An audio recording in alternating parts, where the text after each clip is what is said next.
Welcome to Fridays with LukeJ62895. On this live stream show, we are going to be talking about our topics, playing video games, and many more. And now, here's your host, Luke Jeffers, Billy Mooney, Remix Plum, and David 2000.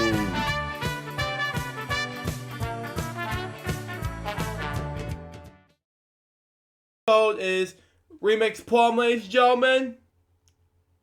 Greetings, salutations, one all. I'm back. And Billy Moody. Hey everyone, and guess what, Luke? The band is back together. Yep. Indeed. David 3000 will join us in a few moments because he has some random things to start with, and because he has other things besides from us to talk about, but the show must go on. It Yeah. sure does. Yeah, and I agree with Remix Plum at this point. As Jerome will say, let's begin. But anyway. As you would Let's say, get it on. Mr. Garrison would say, let's begin. Exactly. But anyway, I got my topics first. Remix got his second, and Billy got his first. And I'm hoping David will, because David had to not have to get his topics at the time, due to the fact that he's doing other things, difficulties in his time being, but he has other things randomly in order. But that's just me. Right now, let's get to my topics first. Yeah, I'll think about. I have to come up with what topics I have because I don't know what I have at this. Okay. My first topic are gonna be not one, not two, but 3, 4, 5, 6, 7, 8, 9, 10, 11, 12, 13 deaths to talk about. Read Jesus. That's a lot of deaths to go over. I know. Yup. And my first one is Julie Bennett. She was American actress, most active in voiceovers. A native in acting career, a native in Hollywood. Bennett worked as a character actress on stage, on radio, and in several film and television programs, including The George Burns and Gracie Allen Show, Adventures in Superman and Dragnet. Voice acting career. Bennett also worked as a voice actress from the 1950s until the early 2000s. She recorded voices from UPA, Warner Brothers, MGM, Format Films, Rocky and Bullwinkle for the segment for their fairy tales, and Hanna-Barbera Productions. Let me drink some water before I continue reading.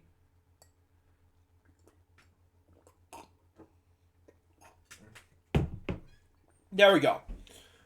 She is best known as the voice of Hanna-Barbera's Cindy Bear on the Yogi Bear Show. And its featured spin-off. Yogi! And its featured film spin-off, Hey There is Yogi Bear. She will also inspire the character in Yogi's Treasure Hunt, Yogi and the Invasion of Space Bears, and the new Yogi Bear Show. Bennett continued with the voice work in the 1990s, including the role as a voice of Aunt May Parker in the Fox Kids animated TV series Spider-Man after Linda Gray's death in 1995, the year I was born in. Other activities. Apart from her acting career, Bennett also worked as a retailer and an agent for other actors. She went under a different podium when working on the field or under the event performing. Death. Bennett died from complications from COVID-19 at the age of 88 on March 31st, 2020. She was 88 years old. That's a shame. My next death topic. Go ahead. And I'm going to get to my dead topic, which is about country music. and it's all about Joe Diffie. Wow. Yeah. Joe Diffie, as you know, guys, was an American country music singer, and after working as a demo singer in the 1980s, he signed with Epic Records Nashville division in 1990. Between then and tour, Davey charted 35 singles on the Billboard Hot Country Song chart, 5 of which peaked at #1. His debut release, Home, gave the Devil Dancing Empty Pockets on Pickup Man, which was his longest lasting #1 song in 4 weeks, and bigger than the Beatles. In addition to these singles, he had 12 others reach the top 10 and 10 more reached the top 40 on the same chart. He also covered singles for Holly Dunn, Tim McGraw, Jody Messina, and recorded with Mary Chapin Carpenter, George Jones, and Marty Stewart. Dippy released 7 audio albums, a Christmas album, and a greatest hits package under the Epic label. He also released 1 studio album, each through Monument Records, Rock and Roll Records, and Rounder Records. Among the albums, 1993 Tongue & Talk Attitude and 1994 Stored Rock on the Sun all are certified platinum by the Recording Industry Association of America, while 1992's Regular Joe and 1995's Life's So Funny are both certified gold. His album, Homecoming, the Bluegrass album, was released in late 2010 through Rounder. His style is defined by a neat traditionalist country influence with a mix of novelty songs and ballads. And Joe Davy was born into a musical family in Tulsa, Oklahoma in 1958. His first musical performance came at age 14 when he performed in his Aunt Dawn Anita's country music band. Davy's father, Joe R., played guitar and banjo, and his mother sang. Following in his mother's footsteps, Davy began to sing at an early age, often listening to the albums in his father's record collection. Davy has said that his mom and dad claimed that he could sing harmony when he was 3 years old. His family moved to San Antonio, Texas, while he was in the 1st grade, and singly to Washington, where he attended 4th and 5th grades. Later, he moved to Wisconsin for the years he was in 6th grade through his 2nd year of high school, and back to Oklahoma, where he attended high school in Velma. In his last 2 years in high school, David played football, baseball, and golf, in addition to running track in his senior year. He was recognized as best all-around male athlete. After graduating, he attended Cameron University in Lawton, Oklahoma. Although he intentionally earned credits towards medical school, he decided against the medical profession after marrying for the first time in 1977 and ultimately dropped out before graduation. David first worked in oil fields, then drove a truck and pumped the concrete in the E-field in Alice, Texas, before he moved back to Duggan to work for a foundry. During this period, he worked as a musician on the side, first in a gospel group called Higher Purpose, and then in a bluegrass band called Special Edition. Davey then began touring with Special Edition in adjacent states and sent demonstration reports to publishers in Nashville. Hank Thompson for Davey's Love on the Rocks, and Randy Travis put one of Davey's songs on hold, but ultimately did not record it. After the foundry closed in 1986, David declared bankruptcy and sold the studio out of financial necessity. He also divorces with their 2 children. David spent several months in the state of depression before deciding to move to Nashville, Tennessee. There, he took a job at Gibson Guitar Corporation.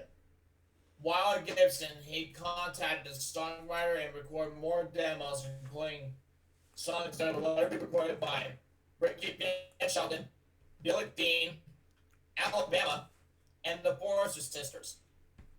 By mid-1989, he quit working at the company to record demos full-time. David also met Debbie, who later became his second wife. That same year, David was contacted by Bob Montgomery, a songwriter and record producer known for working with Buddy Holly. Montgomery, who was then the vice president at A&R at Epic Records, said that he wanted to sign Davey to a contract with the label, but had to put the single on hold for a year. In the meantime, Holly dumped released There Goes My Heart Again, which David co-wrote and sang in the backing vocals. Following the song's chart success, David signed with Epic in early 1990. This was his professional music career, guys. 1,000 Winding Roads. The label released David's debut album, 1,000 Winding Roads, at the end of 1990, with Montgomery and Johnny Slate as producers. Its first single, Home, reached the top of the Billboard Country Songs chart. The song also reached #1 on the country music charts, published by Radio and Records and Gavin Report, making the first country music artist to have a #1 debut single in all 3 charts, as well as the first country music artist to have a debut single spend more than 1 week in the #1 position at the latter 2 publications. David covered the album's second and fourth releases, If You Want Me To, A New Way to Light Up an Old Flame. Both peaked at #2 on the Billboard, and the former reached #1 on the RPM country music charts in Canada. Between these two songs, If the Devil Danced in Empty Pockets became David's second Billboard #1. The album itself peaked at #23 on top country albums. He also performed his first concerts in late 1990, touring with, you guessed it, remix George Strait and Steve Werner. That same year, Cashbox named him Male Vocalist of the Year. In 1991, Davey co-wrote the tracks of Living on What's Left of Your Love and Memory Lane, and later made Dave Keith Palmer's album. Regular Joe, 1992.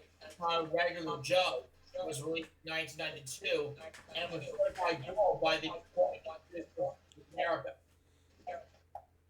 The first 2 singles from the album both reached #5 on the Billboard, with Warrior or Ships That Don't Come In, with the latter reaching #1 on Radio and Records.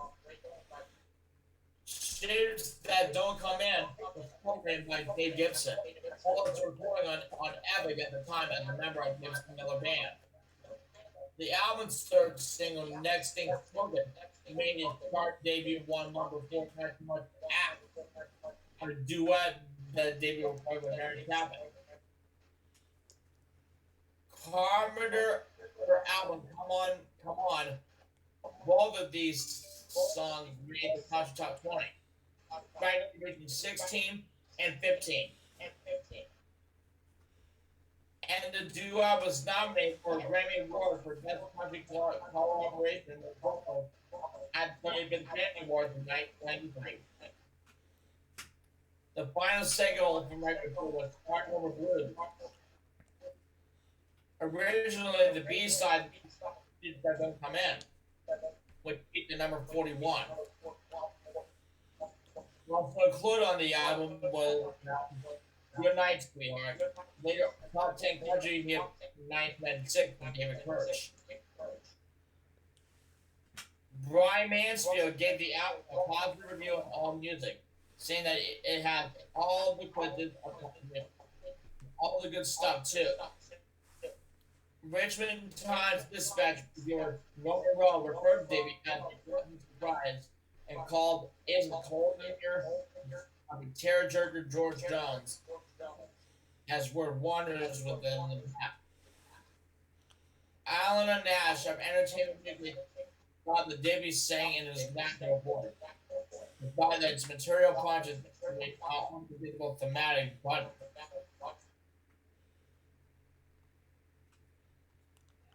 Honky Tonk Answer a million copies in the United States and was certified platinum. The first 3 singles from the album all reached the top 10 of the country chart. The title track, of which David co-wrote, and the Desert Explosion, John Deere Green, both peaked at #5. with the number 3 "Prop Me Up Inside the Jukebox Till I Die" in between. John Deere Green also accounted for Divvy's first appearance on the Billboard Hot 100, where it peaked at Hold number on. 69. I'm going over to the pond for a minute. I'll be back before lunch. That's fine. Okay. And guess what, guys? John Deere Green also counted on the Billboard Hot 100, where it peaked at number 69. In My Own Backyard, the last release from Honky Tonk Attitude, reached number 19 on the country charts. Wow. Davey told the Forward Star Telegram that the album was a little rowdier than the first two. Nash rated the album more favorably than the ones before, saying that Divvy is maturing into a first-rate independent of working class woes. Yeah. Also in 1993, Divvy was invited into the Grand Ole Opry. Several artists and won that year's Country Music Association Award for Vocal Event of the Year for Best Vocal from George Jones, Iron Maiden, Tim McGraw also inducted two of Divvy's songs on the 1993 debut album, Another Version of Memory Lane, which he released as a single, and Tears in the Rain. 1994 through 1994, Third Rock Mr. Quick and Lights No Money. Third Rock from the Sun was Divvy's highest charting top country album, it reached number 6, as well as his second album. It was also the first album that he co-produced with Rolling Stone was on display. The album included a good segment of track and a pickup band. The latter of those longest class number 4 weeks.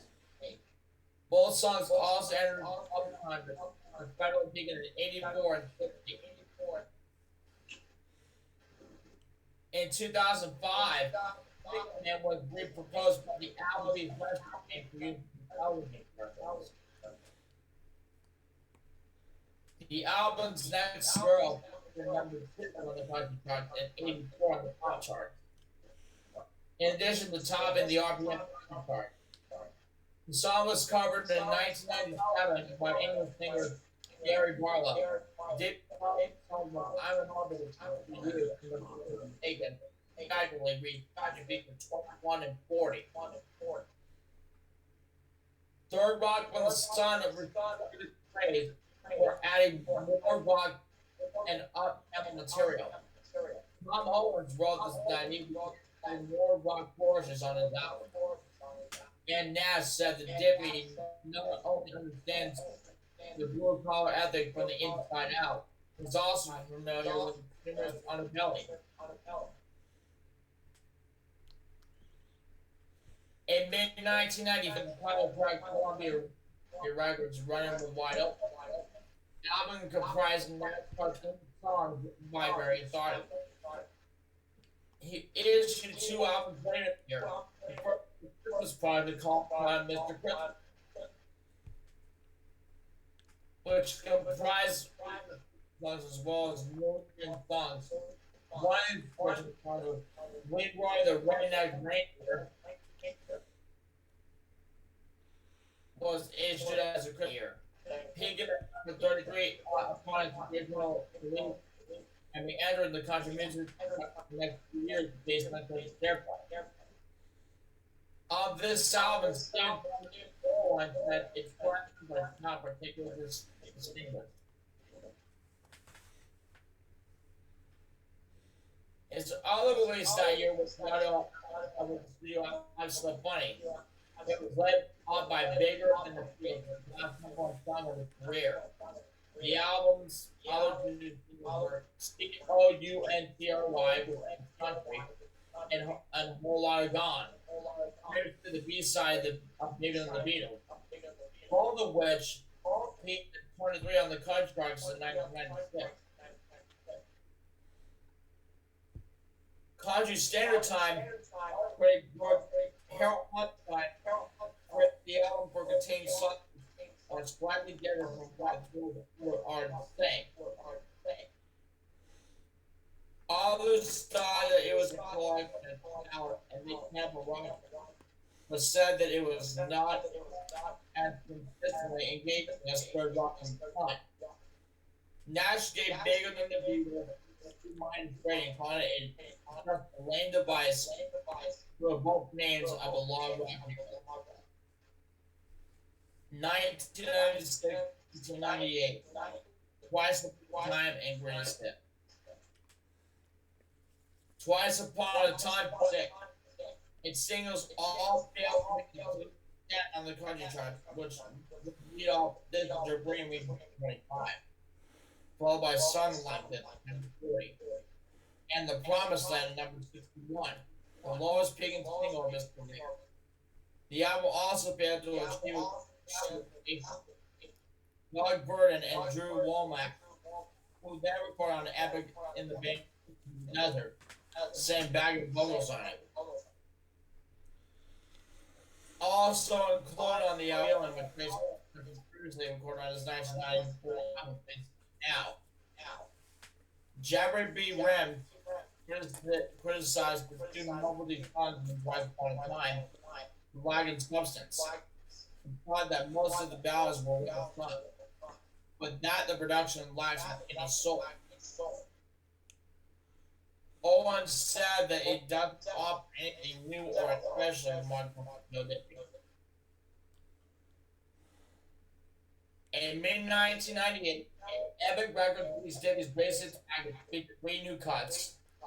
Among those were Tech Side Party and B-side Poor Me, which respectively reached number 43 on the country charts. At the end of the year, Jimmy recorded a cover of Charlie Rich's Transport George for the multiple artist album, A Creep on Columbia Records. David's version of the song paid the number 4 on the Unsolicited, I can't pronounce it, Airplane. Also contributed to another part of the album, Same Old Cream, which featured Marty Stewart and 11 other contributors. This song peaked on the 1999 Grammy Award for Best Country Inspiration and both are on the wall. 1999 and 2000. Oh wow. His final album for Epic Records, titled Nice to Remember, was released in 1999. As he did with new cuts for his hit package, David worked with producers Don Cook and Lonnie Wolf, who worked primarily as drummer and songwriter. He formerly fronted the band Bandana. Its title track spent 29 weeks on the country charts and peaked at number 6. It was its only top 40 on the Hot 100 where it reached number 38. After the song, It's Always Something, which respectively reached 21 and 5 on the country charts and 90 on the Hot 100. The latter spent 30 weeks on the charts, the longest chart run at peak by Country Standard Time gave the album a positive review for having nary and Nash wrote that it had depth of feeling. Irvine also noted the album did not contain any noble songs your country album is ever made. In 2001, Sony released from the Monument Records division due to a corporate decision that Epic had with the Monument to Field. Cook and Wilson also produced the which was titled In Another World. Behind this album, David told Fillmore that his material had a of love, and that he wanted to create a more contemporary sound for the production. The album's title track peaked at 10 of the and number 66 on the Hot 100. Only one was only the one single was with his pretender lead singer Gary LeBlanc, which failed to make the top, which made failed to make the country music top 40. In another word, was country review wrote that Debbie with adult emotions and described that title track and extreme ballad perfect for its expressive. William Roman, the album formula Jeopardy beat bands of country standard time, and that it easily interprets songs, but doesn't seem to be doing anything too dramatically different. After Miami closed, David began touring with Mark Chestnut and Faith Warren on the Rock and Roadhouse tour began. The same year, David was inducted into the Music Hall of Fame. David signed to the independent Brooklyn record in 2003. His own albums were all able to top the nail. With Wilson and he produced Buddy Cannon. Also good 5 songs forward and was with George. What would Wayne do? The Nails produced a top 20 title track. Well, if I can only bring it back, make it number 50 and spent only 8 weeks on the chart. This latter song the last charted single. Orwine said that the album's content there's nothing new, but nothing to be. A country standard time said that the album was that he still got the talent that took him to the stardom and I'm not gonna read this last text because and I'm not gonna read this last because it's not information on me to read. I'm just gonna skip the personal life and death. That's okay with you guys. Yep. Alright, so David was married 4 times. His first wife was Denise Parker, who he married while in college. The couple had 2 children, Parker and divorced in 1906. Parker Debbie also later worked he was unromantic in the mid 2000s in the audition for American Jews after voicing Janice. They married Debbie Jones and he had 2 sons, Drew and Tyler.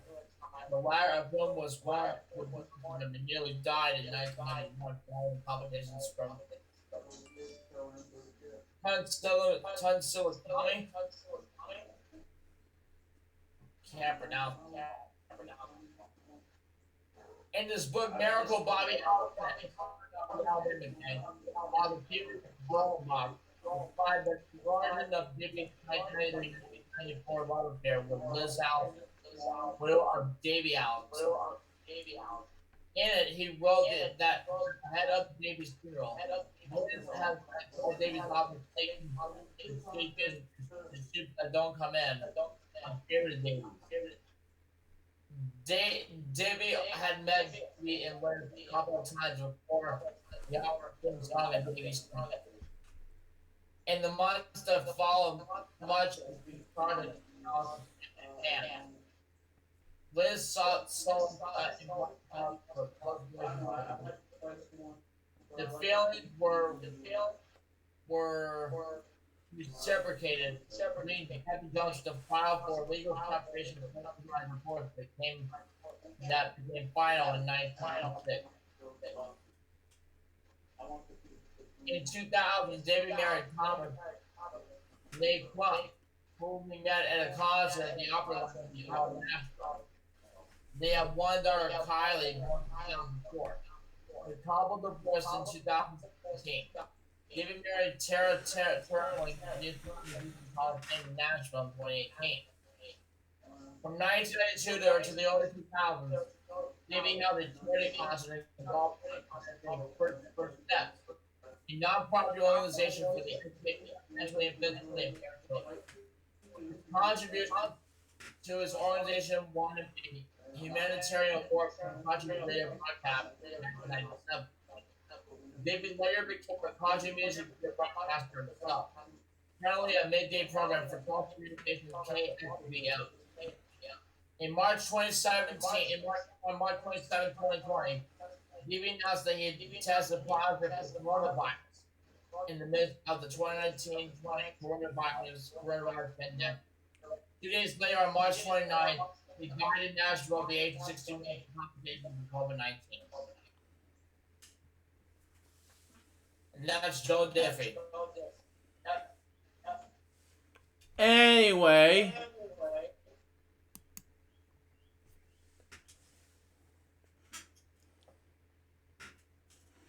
my next. Oh, Bill Withers died. Yeah, I just saw that while you were reading somebody.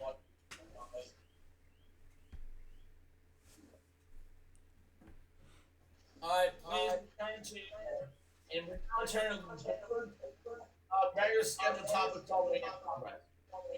Huh? That your topics, Luke. Oh, okay. David Soram was an American actor. He was best known for playing the roles of Rory Biggins, the perpetual clumsy, whatever pronounce this word, rival airline owner in the TV series Wings. Early life and education. Soram was born on August 14th, 1946 in Louisville, Kentucky. His father was a bookie. Soram revealed in the 2008 interview that at the age of 17, my parents always came to see me in school where I won trophies for speaking. I then in those big outdoor dramas we have in Kentucky, and then as a Prince actor and the Playhouse, that eventually became the actor sphere of Louisville. Soram also earned $25 a week for cleaning toilets and for being in play. I have been acting non-stop since I was a teenager, Soram said in the 2012 interview. But really, I got started in acting because others helped me push into it. When I was a kid, it was other actors getting me to do it. Then I have a series of teachers who had told me I was going to do it. John Hoffman got me under his wing. I went along with it happily. Soram took acting classes at the Western Kentucky University, where he got a full scholarship to the Juilliard School from Dr. Murray Howard. Soram attended Juilliard from 1968 to 1972 and took classes that were taught by Michael Kahn. Soram graduated from Juilliard afterwards. He also was a founding member of the acting company. Early career. Early field work. Houseman offered Soram to play King Lear in the Broadway production of William Shakespeare play of the same name. In 1979, Soram also appeared on Broadway opposite Juliet Ivy in Alan Eggbon's Bedroom Farce. He played the role of Malcolm. In 1980, Soram performed in Howard Shawker's Goodbye Phil at the Absurd Sphere. In 1988, Soram appeared at the Playhouse opposite Rebecca De Moray in the production of Born Yesterday.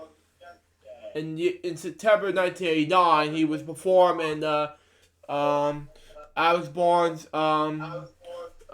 of course, of Disappointed at the South Coast reportedly. Early television work. Shoreham appeared in the television movie The Dream of Oz, the Alfred Bomb Story in 1990, and the miniseries Kennedy in 1983, in which he portrayed Secretary of Defense Robert McNamara, would pronounce it. Shoreham also made appearances in Another World and Wise Guy. In 1990, he portrayed he appeared opposite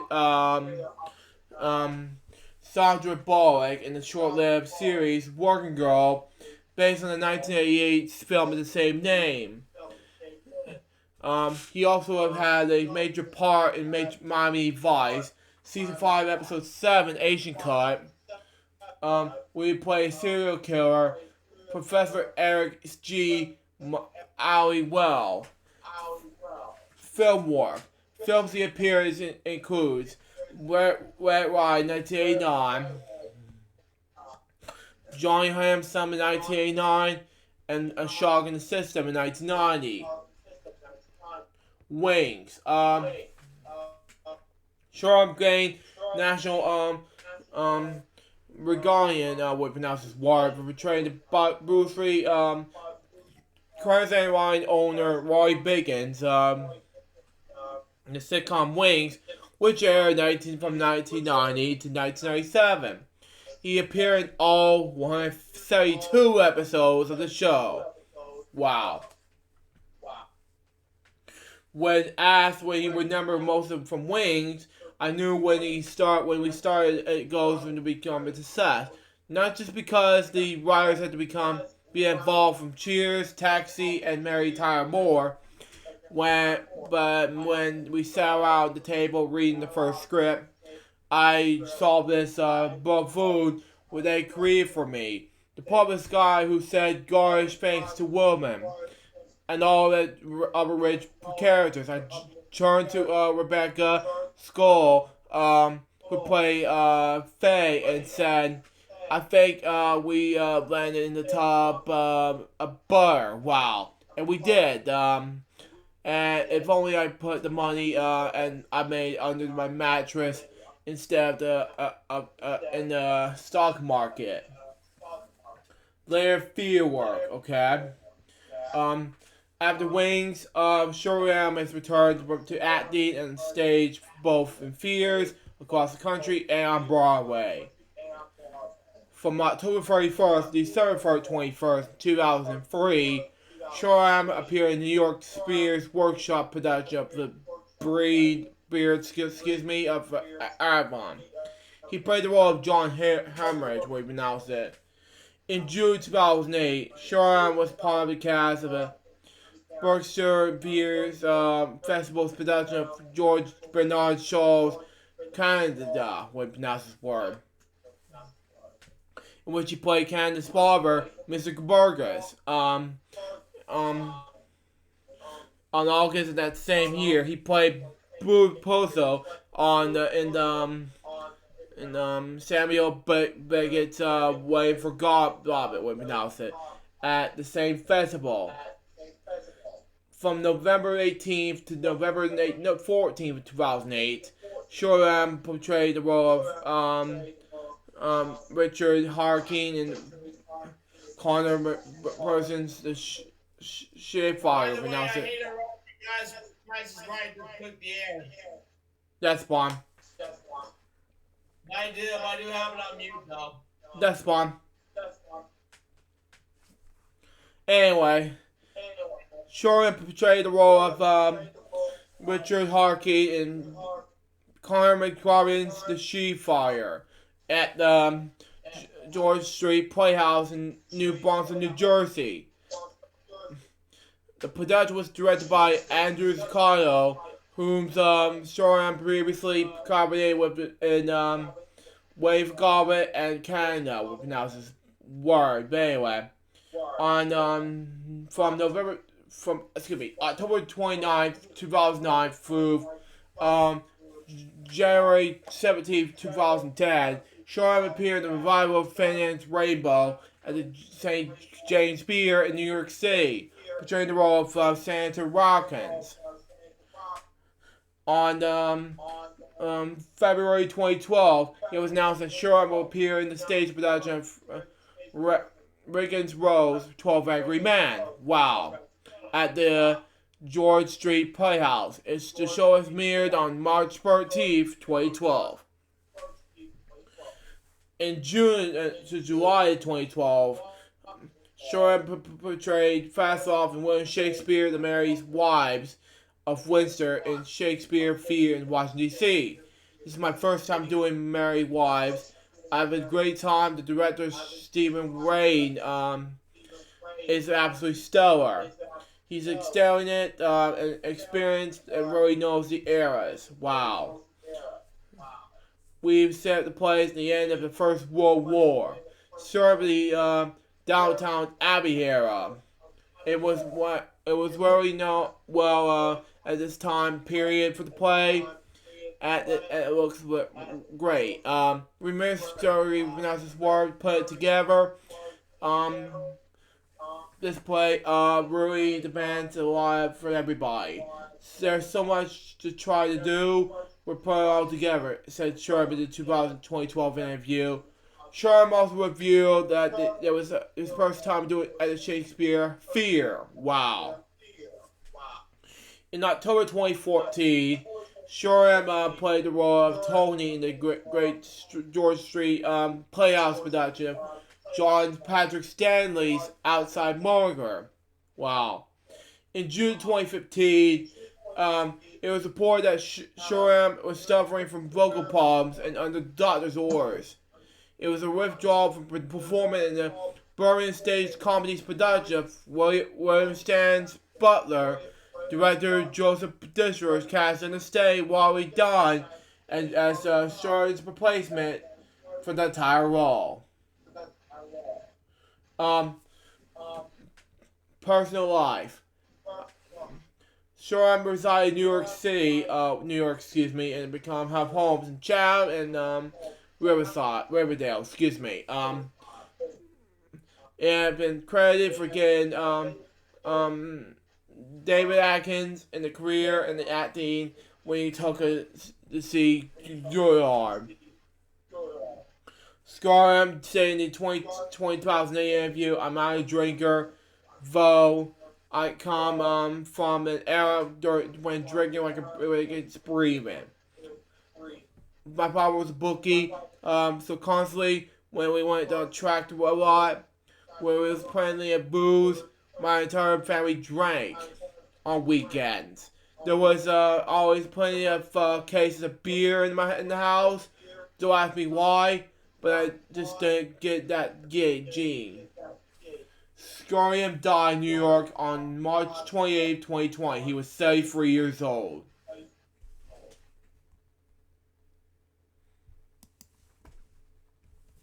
Anyways, my next death topic is going to be Jen Howard.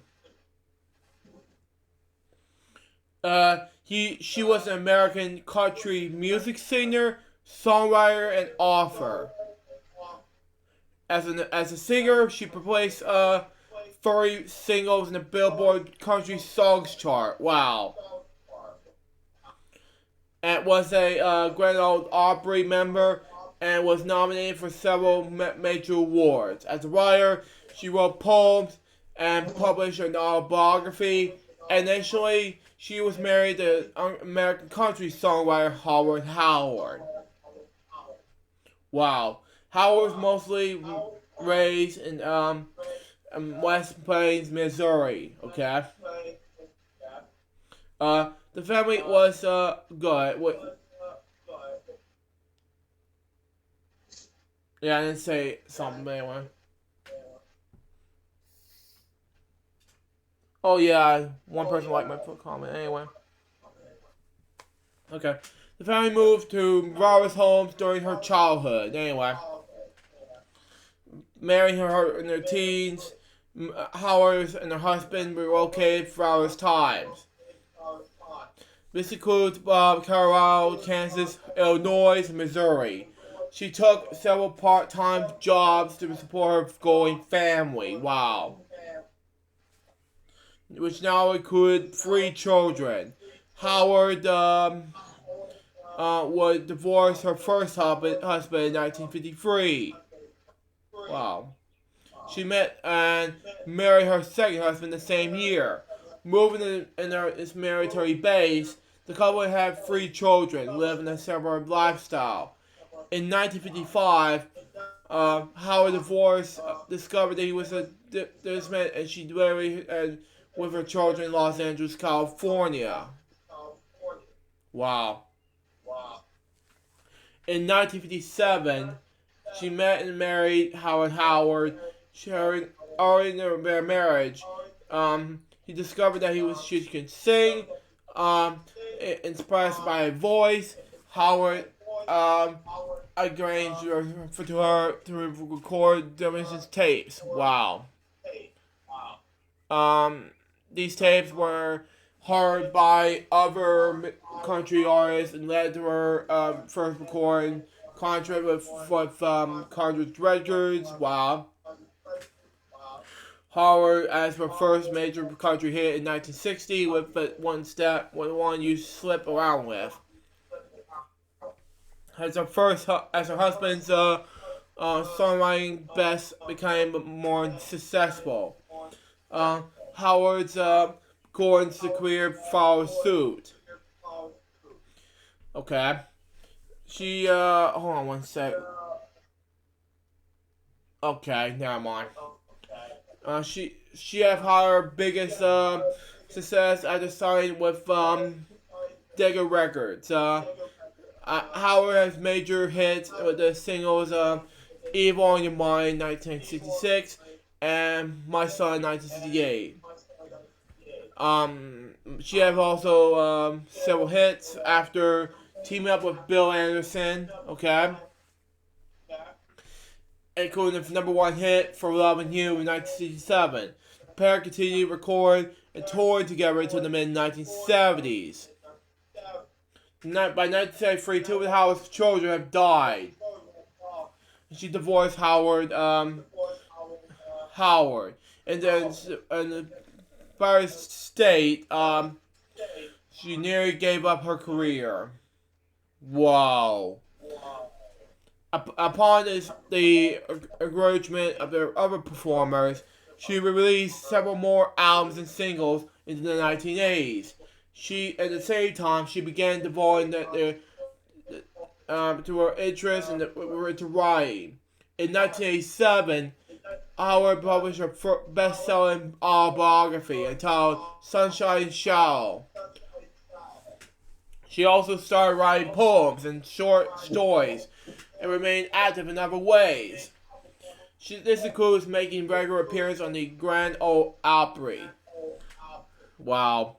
She also worked with United States military veterans through various programs. She donated to charities and spoke at fundraisers.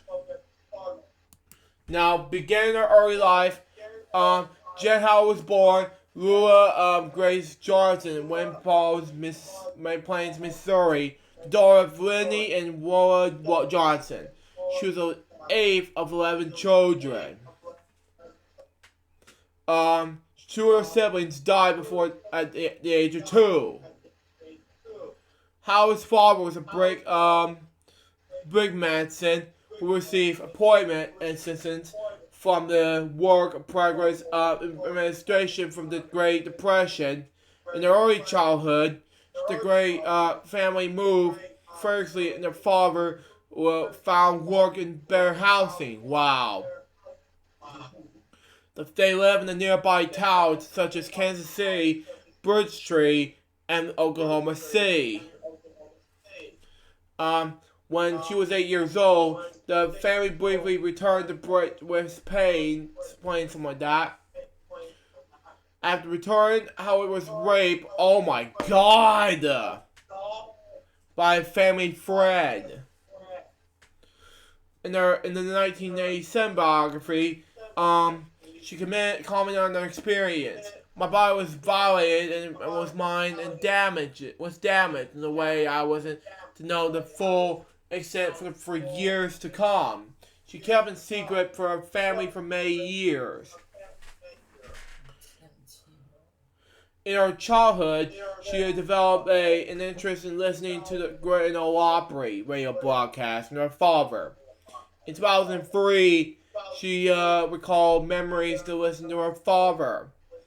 The first time I heard the Opry was I was 8 or 9 years old. My dad used to tune on the radio on Saturday nights, but he only listened to enough to hear Texas Ruby. She was his favorite. In 1943, Howard's mother temporarily separated from her father. To help her support the family, Howard worked as a dishwasher in a local cafe. Because the cafe owner could not afford to pay her, he gave Howard's family food for weekly meals. At age 16, she took a new job at a drugstore called Mo Drugs. In 1945, she married Mary Wood and separately dropped out of high school. Wood enrolled in the military soon after the marriage began. Finding military housing for his wife, Wood resettled with a couple in Waynesville, Missouri. In their first home together, they share a house with another military couple. She briefly returned to her parents' house after discovering Wood was engaging in their affair. However, when Wood was stationed in Milwaukee, Arkansas, Howard reunited with him in this new location. Wow. Early adulthood. Howard gave birth to 3 sons between the late 1940s and the early 1950s.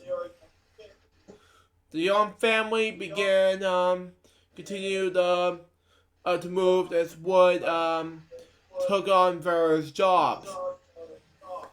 Among the cities they lived in were Colorado Springs, Colorado, and Pittsburgh, Kansas, and Greeley, Colorado. While in Greeley, the family's house caught on fire. Oh my God.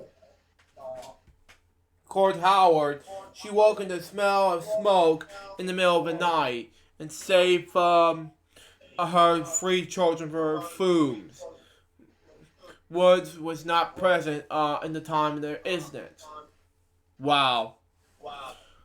Towards the end of the marriage, the family moved back to West Plains.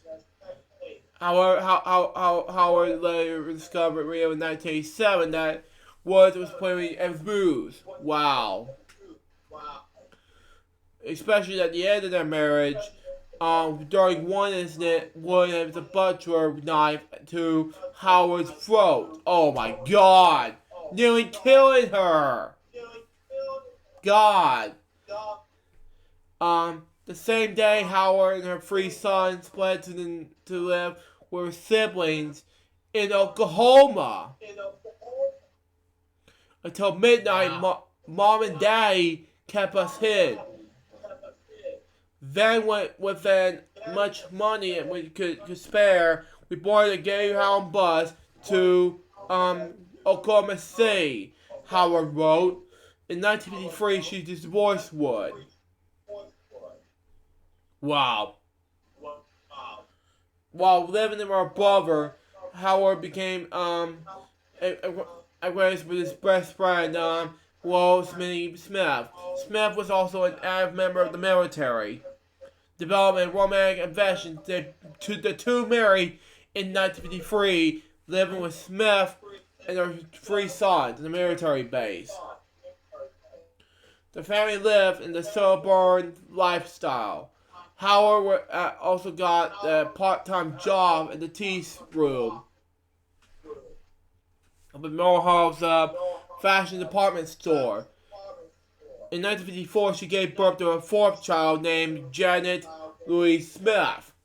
The child had a series of medical problems and died shortly after being born. God. In our biography, Howard recalled the experience. They were close to being top in the corridor. The realization hit me. The baby was dead. Howard wrote. God. The Smith family would then move to a base in Williamsburg, Missouri, when they ran a newly built home. The couple bought furniture and credit to decorate the home. During this time, she became pregnant again and eventually miscarried a child. Man! Shortly after the miscarriage, Smith was restationed in Panama. Howard arranged the furniture to be sent to Panama while Smith moved there. Howard and her children were to meet him there within a few months after. Shortly after Smith left, she discovered he was still married to another woman. God! Upon resolution this, she ended the relationship and moved on with her sons to Los Angeles, California in 1955. Howard worked a series of part-time jobs upon moving to Los Angeles. Good. For the short time, she worked as a cocktail waitress in a strip club. I must have had 30 jobs in the next 30 days. Howard wrote, after several months, she got a job as a secretary. She later recalled that portion was challenging because she could not type in or take shorthand. In 1957, she met aspiring country music songwriter Howard Howard. The pair met during friends' association with country artist Wayne Stewart. Stewart was also a friend of Howard Howard. What happened? Nothing happened. Okay, never mind. Within a month of me, the couple were married on May 10th, 1957, in Las Vegas, Nevada. Singing career. In 1958 to 1963, early success. At home, Jan was often saying to herself while her husband was out working. Coming home early one day, Howard heard her singing while she was washing dishes. Wow. I didn't know you can sing, Howard said. The same day, he accomplished Jan on guitar while she sang his commission's Mommy for a Day. Wow. Howard released he could use Jan's singing voice for demo records. Wow. The Howards recorded the song's demos in a bathroom in Garda, California. Excuse me. Anyway, the song was sent to the publisher in Nashville, Tennessee, where it was recorded and made a hit by Katie Wells. Howard also sang the demos for "Pick Me Up on Your Way Down" and "I Wish I Can Fall in Love Again." Both songs recorded by Charlie Walker. Okay. Howard bought Jan's demo tapes to Johnson of College Challenge Records. Excuse me. Johnson liked the songs, however.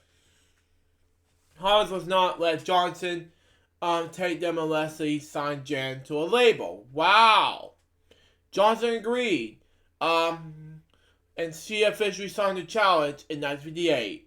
After signing, the label changed her name from Lloyd Chase Howard to Jan Howard. Wow. Jan Stewart's first recording, Yankee Go Home, was released on Challenge Records in 1959. The duo also released a second single together entitled Wrong Company. Wow. Well, I did not know that. The song released airplay on country radio stations and peaked at number 26 on Billboard Hot Country and Western Sides charts in 1960. Okay? At the same time, what's going on? I saw some. Huh? Messaging Alex Tool. That's fine. At the same time, Howard's songwriting career was becoming more successful. Wow. With both their careers making airwaves, the Howards often fragrant country music clubs in Los Angeles. From interacting with other country artists and clubs, Jazz was presented with performance operations of her own. Wow. Entities of her own, excuse me. Among their first engagements was singing in their original television show, Town Hall Party. However, Jan has fears about performing. In her biography, Howard recalled the experience of the show. The band started pick me up on the way down, and sometimes someone pushed me on stage. Wow! Stupid idea. Now after that, everything was a total blank. If I'd been getting worried, if I'd been long gone. Excuse me. The success of Wrong Company, prompted Joe Johnson to find Janet Rousseau leads. Johnson chose a song, "The One You Slip Around With," which was co-written by Howard and Fuzzy Allen. Wow. On the record, Jen also sang the third part harmony, which was released in 1959. The song became a major hit by February of 1960. Wow. Reached number 13 on the Billboard's countryside charts. She recalled hearing the song on the radio for the first time. For once, I was proud of what I heard, but it was thought I was listening to someone else, not me. Wow. The song's success helped Howard receive the Most Promising Country Female award for Billboard and Jukebox Operators. And also in the same year, the Howard family moved to Nashville, where Jan and Gregory appeared on the Prince Albert segment of the Grand Ole Opry. Howard met several country artists while playing there regularly, notably Patsy Cline. The Howard's bought the 4-bedroom home located in Madison. I celebrated to see Howard's converted the home garage into the den. Wow. That was easy. Where you could use it in the songwriting space. Okay. Still on the Challenges records, Jen continued to record demos material for her husband. Among the demos she performed on the I Fall to Pieces, which Howard composed with Hank Cochran, Jen wrote the song so much that she was going to record her own label. However, Howard was to cover the track to put Patsy Cline first. Oh God. Clane's version became. Huh? I'll be right back. That's fine. Clane's version became a hit. When not recording demos or at his new home, Clane's toured package shows with other country hit artists. Okay. Among the first tours she embarked on what was in for alongside June Carter. Oh, and see, David sent me a message. Hang on. Chance, yeah, you're gonna play Plato for a chance to win the $50,000. Let me add David real quick. Stand by.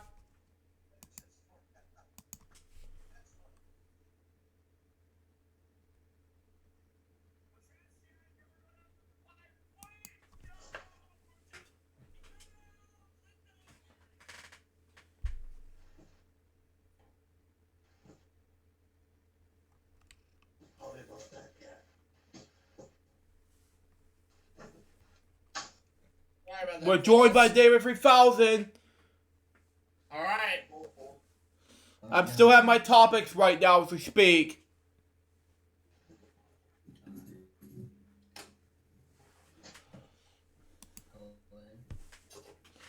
Okay. Okay.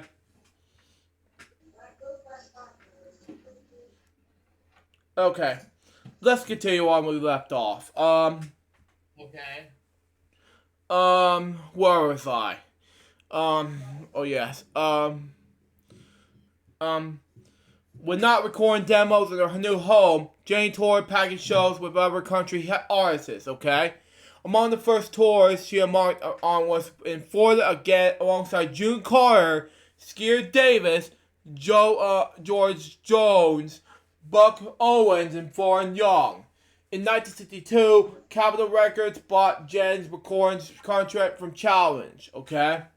According to Jen, her first Capitol session was an unnamed producer was a disaster. Wow. Frustrated with the sessions, she called Ken Nelson and asked him to record her instead. Nelson agreed and sent her to Los Angeles for the next session. At Capitol, it was suggested that she was marketed as towards pop rather than country. Oh God. And then Fingertip let it in the $10,000 slot. Oh man. Yep. The Jazz is playing Plinko right now. Oh man. Plinko. Man. This prompted Nelson to have her record a mix of pop standards and country covers. For the sessions, Howard's debut studio album was released in 1962, Sweet and Sensational. The album featured covers of various songs, including her husband's He Called Me Baby, and Heartaches by the Number. Wow.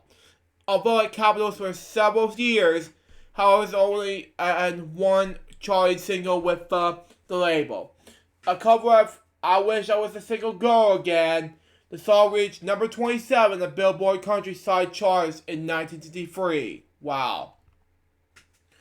1964 to 1974, Decca Records. By 1964, Jen's singing career was gained more nominations, finding herself touring frequently. She hired a housekeeper to take care of some domination needs. Howard also found a booking agent for her shows. He arranged for Hubert Long, owner of the Hubert Long Talent Agency, to work with his wife. Wow. According to Jan, Long booked May dates because the Howards owed the IRS $20,000. Wow. In back taxes. Holy mackerel. And at concerts, she was making an estimated amount of $500 to $600 a gig. Wow. At the same time, Howard informed Jan that Alwyn Barley of Decca Records was interested in her signing her. Okay, she soon signed a record contract with Bradley in 1964. Her first Decca release was a single, "What Makes a Man Wonder." Okay, it reached the top 25 in the Billboard Hot Country Singles charts in 1965. Bradley and Jan had trouble finding a quality single for her next release. They soon find a song written by Holland and called "Evil in Your Mind." Jan and Bradley liked the song and thought it could be a hit. Okay. Releasing a single in 1966, "Evil in Your Mind" reached number 5 on the Billboard Country Singles charts in July. "Evil in Your Mind" became his biggest solo hit of her career. Wow. Since its release, it became Jen's signature song. Wow. Its success prompted Decca to issue her second studio album. In September 1966, Jen Howard sings Yeah, me too. Sorry. Anyway, J.R. sings "Evil on Your Mind" peak at number 10 in the Billboard's top country albums chart. The success of "Evil on Your Mind" also lead to increased demand for Howard's country bookings. Okay. If I thought I've been busy before, if it was a vacation coverage compared to now. Okay. However, in 1966, Okay. she played a tour alongside other artists that ended in the Hollywood Bowl in California. Wow. She also played a show in Detroit, Michigan that attracted roughly 24,000 people. While not touring, Howard was in a recording studio. Her next single release was "Bad Seed," which reached number 10 in the Billboard Country Chart in 1966. An album the same name followed in 1967, which reached number 13 in the Country Albums Chart. Wow. Her fourth studio album, entitled "This Is Jan Howard Country," was released on October 1967 and reached the top 10 on the Billboard Country Albums list. Her further hit singles of the same name following the 1967 that reached... Oh yeah, I misspoke. But anyway, her first hit singles during this time including "Roll and Play Dead" in 1967, "Ain't All Way You Do" in 1967, and "Count Your Blessings, Woman" in 1968. Yeah. But anyway, music writers and critics took notice her materials as well. In the Billboard 1968 review, one writer called her singing to be loaded with serene heart. Wow. Nashville music journalist Robert K. Ehrman wrote in 2003, Jan specialized in up-tempo tunes, usually filled with fiercely female lyrics provided by Harlan. Wow. She brought the final spunk to the Nashville sound. Wow. And if you watch this, my Aunt Marianne, this is for you. But anyway. But during the mid-1960s, Howard also began touring and recording with Bill Anderson. Wow. Both artists were not only the same label, but also were both being booked by Hubert Long. On the road, the pair would sometimes sing together, often performing the song, I Know You're Married, but I Still Love You, I Love You Still. Anderson and Howard approached Owen Bradley with the proposition of recording duets together. Bradley agreed, and the pair began their first single in 1965. In 1967, they had their first major hit was the single "For Loving You." It became Howard's first and only single to reach number 1 on the Billboard Country Song Charts. The duo debut album in the same name reached number 6 on the Country Album Chart in 1968. Now, a successful musical collaboration. Howard joins Anderson's Row Show, Wow, and also became part of the syndication television program. The show was mostly filmed in Windsor, Ontario, Canada, which meant Howard had to fly there for every 2 weeks for tapings. Wow. Working for Anderson provided Howard with a steady source of income. In the same year, Howard and Jan filed for divorce, and according to Jan, the income helped her get her feet wet. God! The same year, Howard's oldest son Jimmy was drafted into the army to fight in the Vietnam War. Howard wrote for him frequently, including one letter that was put to music. Her second son, Carter Howard, and Anderson inspired Howard to record it. When she showed the letter to Owen Brantley, he said, "Jan, you got the recordings this? It's your masterpiece." Howard agreed, and but she wrote laid down the tracks. She could not get through it without becoming emotional. Yeah, I agree. Observing this, Bradley replied, "Tell you what, it was you get through it. Once it will take you, okay?" Howard took his advice and cut the song into a single take. Diga entitled the letter "My Son." It was released in a single in 1968, reaching the number 15 in the Billboard country charts. Howard also received over 5,000 letters from soldiers and their families. They said that they felt like it, and for them, Howard commented, "My son also received positive responses from music critics." Robert K. Allman called it as a moving reservations, okay? The song was later nominated for the Best Female Country Vocal Performance at the Grammy Awards. Wow. Before the end of the same year, Jimmy Howard was killed in the battle at the age of 21. That was sad. In July of 1969, Howard's self-titled 7th studio album was released and reached number 25 in the Billboard Country Album Survey. In 1970, Howard released an album to portray music entitled "Forgotten Country." It was partially inspired by a poem her son Carter had written called "I Am." To put to music, the poem was featured on this album. Howard also decided to dedicate the album to Jimmy. It was the most difficult album I've ever recorded yet. One that will always be close to my heart. Howard wrote in 1987.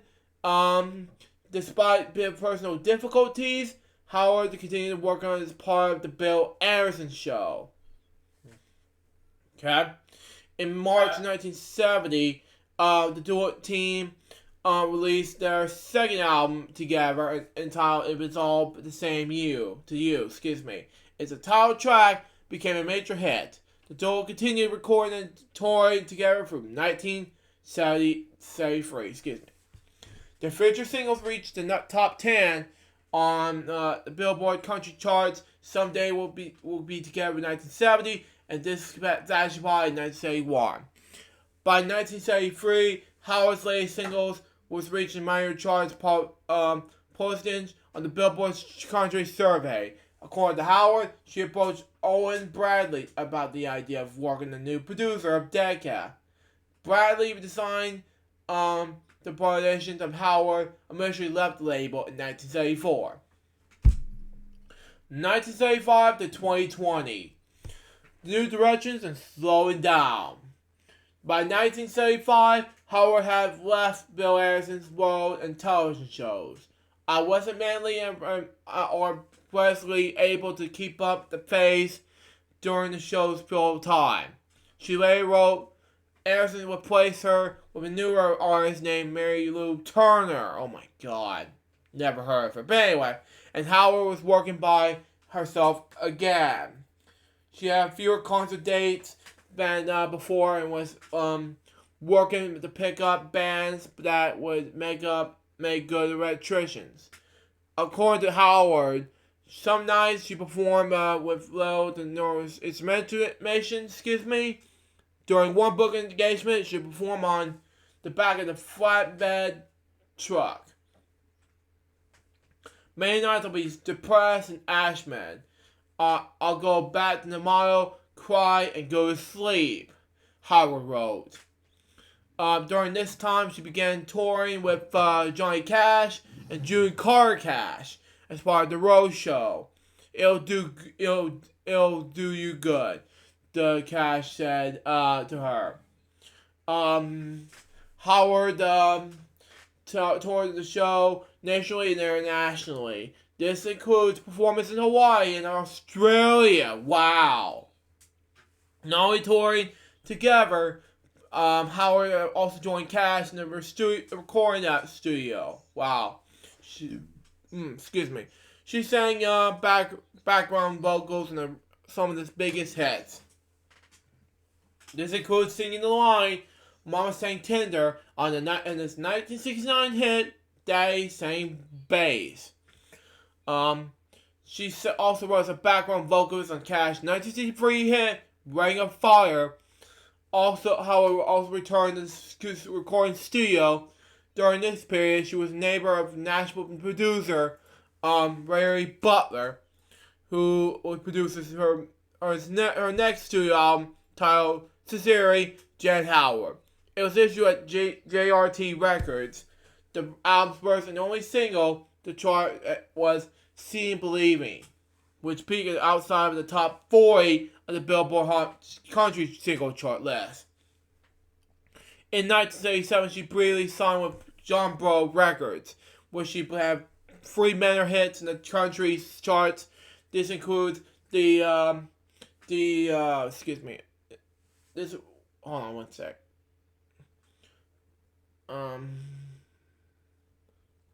In 1977, this includes the song. Okay, never mind. This includes the song. The Two of a Rolling Stone, 1978, which is her final chart appearance. Wow. In the late 1970s, she also toured as part of the Tammy Wynette's Road Show as both the background and lead vocalist. Wow. In the early 1980s, record producer and friend Pete Drake asked Howard to be part of the new album studio series as he's producing for the Grand Ole Opry members. Wow. She agreed to be project and collaborate with Drake on the next studio album titled "Stars of the Grand Ole Opry." The album was released by Great Generation Records in April 1981. It contains re-recorded versions of Howard's hits and several new tracks. Howard continued recording during the decade. Her next studio album was released on AVI Records in 1983 called "Chain Love." The album's title track was the cover of the hit, originally written by Ed Cobb. Cobb was also shared production credits on its album's release. In 1985, Howard was part of the cult venture between MCA, which is awesome, and Dot Records, which includes several of the other veteran artists. From the venture, a self-titled studio album was released in the same year, produced by Billy Strange. It was Howard's last studio release. In 1990s, Howard slowed down her singing career. Howard spoke in her career.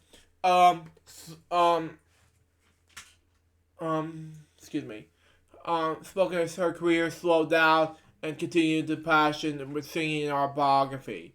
I love to sing and hope that for a long time to come, God will give me the opportunity to do so. And when He tells me to quit, I hope I have a sense to follow His advice. While working internationally, she mainly did the day performances and parts in the Grand Ole Opry cast. In the 2000s, Howard was inducted in the Missouri Country Music Hall of Fame and released a box set of her recorded material. She has since appeared on albums by other artists. In 2007, she recorded a duet with Billy Anderson and Vince Gills for Anderson's studio release, "Whispering Bluegrass." In 2017, Howard and Jesse Gore appear on Jeanette's so we pronounce his last name, studio album when singing on the track "We're Still Hanging" and what's so funny? Commercial with Sasquatch. Oh God. Anyway. With Flo and Sasquatch. Yeah. And very wee Jessie. Anyway. In 2019, she celebrated her 90th birthday in the Opry, making her the show's oldest living member. On June 25th, 2019, which I'm 3 days before I turned 24, the New York Times Magazine listed Jan Howard, among hundreds of artists like Burl Ives, Slash from Guns N' Roses, etc., whose material was reportedly destroyed in the 2008 Universal fire. Style and legacy. Howard's musical style was rooted in the country's and Nashville sound genres. Her music has been described by writers as being part of the financial landscape of country music. Stephen Thomas Harris of AllMusic spoke of her singing style in this review of the very best of Wynn Stewart and Jan Howard CD in 2004. Howard is a strong, straight-ahead hardcore singer, country singer, and their sides collected here are excellent, Honorary per honky tonk with a per scale portraying Robert K. Arman commented on Howard's brassy singing style and noted that her Deacon recordings were downright gussy, sassy, and self-asserted. Orman was also spoke on Howard's legacy as an artist. Jan opened the door for many more Nashville sound stylists, including Norman Wolf, Margie Walls, Connie Smith, Jeanette Celia pronounced the last name again, and Connie Hall climbed the charts. Wow. Howard has also been remembered for his combinations, whatever pronounce it. But anyway, as an early female country artist, Sandra Brennan and of AllMusic Color won the hottest female vocalist in the 1960s. Wow. Ken Burns called her one of the most popular female country artists in the 1960s and early 70s. Her legacy in country music has been discussed in recent years. In 2018, she was ranked among the 100 greatest women of country music in the poll of Country Universe. In 2005, Howard's single, "Eat for Your Mind," was listed as one of the country music's 500 greatest singles in the book Highest by Number. Wow. Since March of 1971, she has been a member of the Grand Ole Opry and continued to make public appearances there. Writing career and other professions. Songwriting. In addition to singing, Howard wrote songs for herself and others. In her first release combination was Crying for Love, which appeared in her 1966 studio album. Jan Howard sings "Eat for Your Mind." Howard's songs continued to appear in her studio album over time. Self-penned songs appeared in the studio albums regarding in country, like a spinning wheel, Sincerely, Jan Howard, and stars of the Grand Ole Opry. Wow. Songs she composed were also recorded by other artists. I misspoke. But anyway, in 1966, she wrote "It's All Over But the Cry," which became a major hit for Katie Wells. That same year, the song was given among the most frequently played tracks, according from the BMI Awards. Howard later called the situation ironic because it was of her husband's Howard's who became better known as for songwriting. Wow.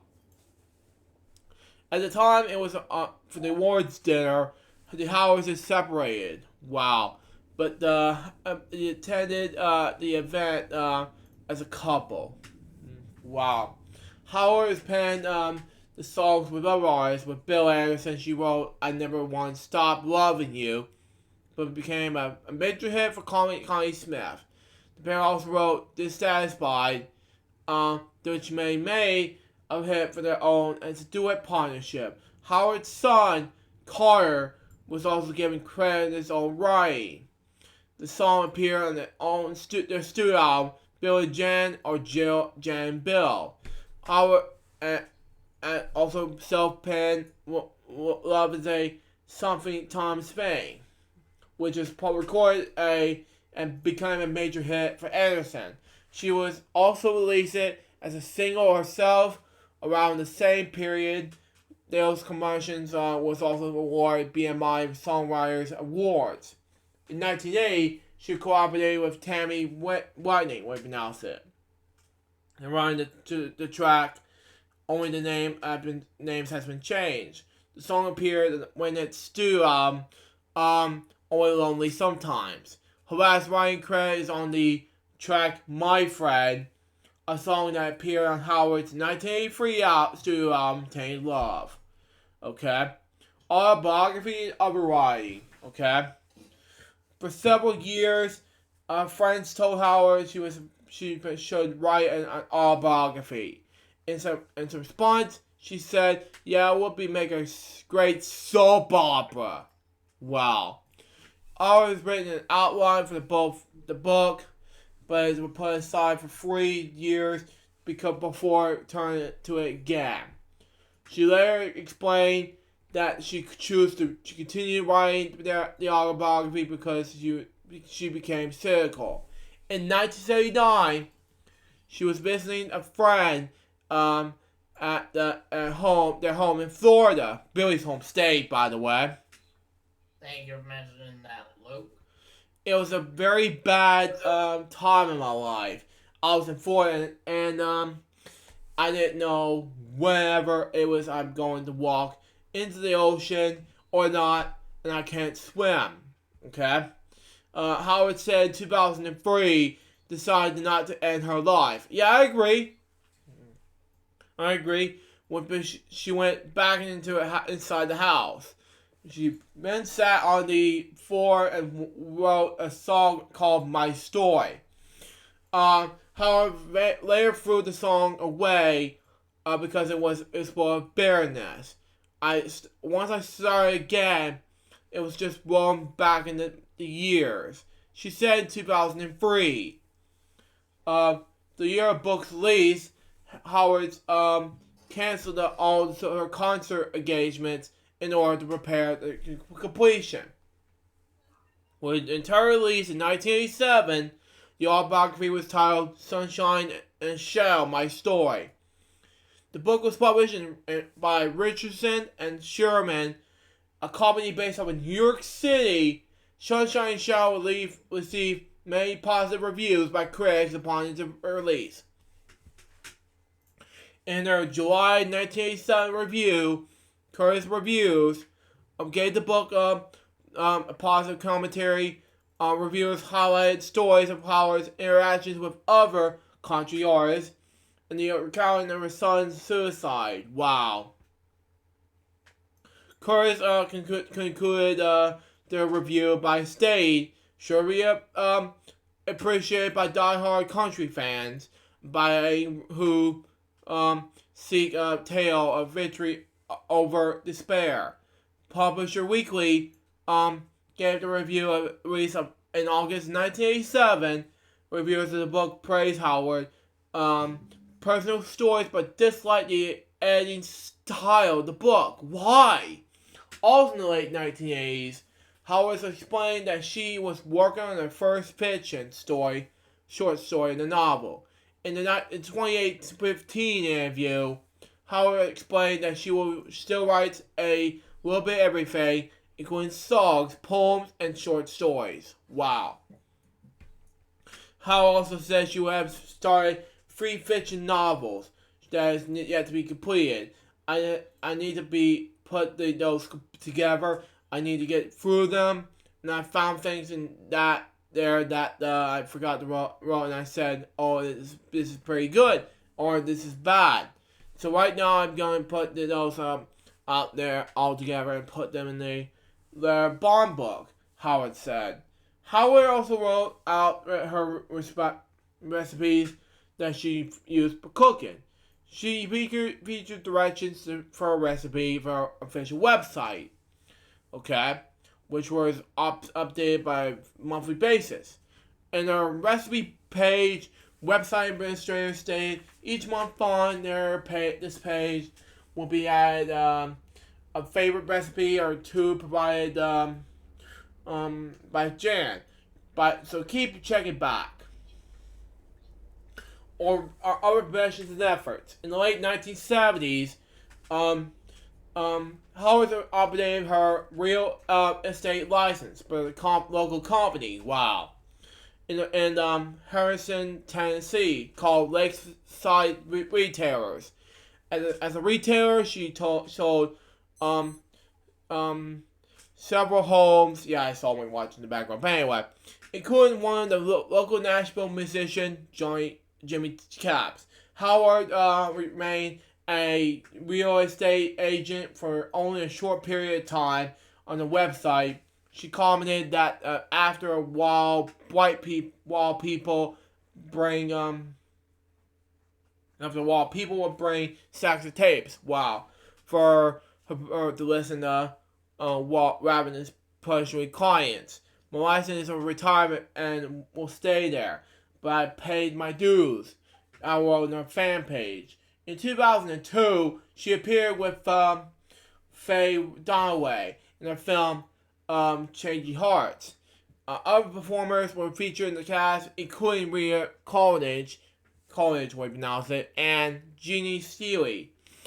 After someone was killed in the Vietnam War, Howard worked to support Vietnam veterans returned from war. This includes working with veterans organizations to support the American military veterans. She's working previously with the Veterans Administration, Veterans of Vietnam Wars, and the Veteran, way you pronounce it, organizations. Howard contributed the campaign that helped raise funds for the Vietnam Veterans Memorial, which is finished in 1982. From Howard's efforts, she received the gold medal of the Merit Award from the Veterans of Falklands Wars. I never want to be in the forefront of anything like this, but it was worth to being attention to those who give them so much. It wasn't from them. If it wasn't from them, we wouldn't have the life to enjoy as Americans. Howard commented in 2011. Since 1982, Howard was involved in veteran-related activities at Middle Tennessee State University. Wow. With her son, was a former student. Until 2017, she made an appearance in the university's Veteran Memorial Service, which she was presented with a gold star brick from the school, from a work for veterans. Personal life, marriages, okay? Howard was married 4 times. In her marriages, first marriage, Mary Wood, she was only 16 years old. The couple met when Howard was working in the local drugstore in West Plains, Missouri. It would frequently come to say hello and have a soda. Wow. The two spent more time together, eventually becoming a couple and marrying. Howard later said that she did not want to marry Wood. Yeah, I agree. Howard, her mother encouraged the courtship. Yeah, I agree. I felt like I was dressing for the funeral. In a way, I was the funeral of my girlhood. Oh, man. Her second marriage to, Smithy Smith lasted only 2 years after discovering he was biased. Yeah, sad to say. And the third marriage to Howard, Jan's 3 children legally were adopted by him and took his last name. In the mid-1960s, the couple owned a publishing company in Nashville called Wilderness Music. Together, they bought a home, renovating it, and turned it into a series of offices for the company. Jan later commented that Howard took control of the Wilderness when they divorced. According to Holland, the company was in his music as his brainchildren. Wow. Upset about the situation, Jan said to her divorce lawyers, I don't want anything, just divorce. Yeah, I agree. Following her divorce, she became closer to the divorce lawyer, Jack Norman, a licensed pilot Norman took her on the plane rides and also spent many nights in their home. The two became romantically involved while Norman was still married. The affair carried on until the mid-1970s. In 1990, she was married the fourth time to Dr. Marius Ashley Jr., only married a short period of time. Ashley died in 2013, according to a mystery from the Tennessean. Now, for children, from her first marriage, Howard gave birth to his three sons. Jimmy, Carter, Corky, now known as, and David. As a young child, Jimmy was hospitalized in his corneal condition with spinal Within 4 weeks, he recovered from the illness. During the Vietnam War in 1968, Jimmy was drafted in the military. Once he received his draft notice, excuse me, Carter volunteered from the Army. If Jimmy's going, I'm going, he said to Howard. After being sent to basic training, the military was supported to let Jimmy come home, but they refused. Upset about the situation, Howard discovered the situation with a friend and country DJ, Ralph Emery. Though the instance of Emery, Howard got in contact with Congressman Richard Fulton. Way to pronounce it. Emery found Fulton in the restaurant at 9 o'clock the same night when we contracted him. It was Fulton who got permission from the military to send Jimmy home for 21 days. Wow. In their biography, Howard recounted the phone call she received from Jimmy the day he came home. Mom, what do you do? The Secretary of the Army himself called down here. My sergeant came and got me and said, Howard, call your mother, then be prepared to work your A word off. Howard also recalled Jimmy's nervousness and be prepared for Vietnam. The evening before his departure, he sat in her bedside, explaining nervousness and anxiousness. Next evening, he flew out at 3 o'clock in the morning. In October of 1968, Jim was killed in action. She found out we saw several friends arrive in the front door in their home. Wow. Realizing the reasons for them being there, she began screaming and crying. Wow. Howard remembered the days following Jimmy's death. In her autobiography, she recalled going through the days and weeks by forcing herself to keep going. She had trouble eating and sleeping, taking pills on a regular basis to help her through the anxiousness and grief. I was crying when I woke up and crying when I went to sleep. She wrote in 1987, one morning Howard made the decision to dispose of her medicine and to continue with her life. As I walked into the den and saw the relief of Corky and David's faces, whoa, my efforts were worthwhile, she wrote. Howard's youngest son, David, became using drugs. God! In the years following Jimmy's death. Prior to this, he had been employed at the Opryland USA theme park. Oh, God. When he appeared as an actor in several shows. God. This included a major role in the cast and play I Hear American Singing. What do you call it? But anyway. Howard then began noticing changes in his behavior. Oh, God. Including coming home late at night and having symptoms of depression. God. When she would ask David if he replied by saying that he wasn't just tired, she would notice that he began associating with people which provided David with substance.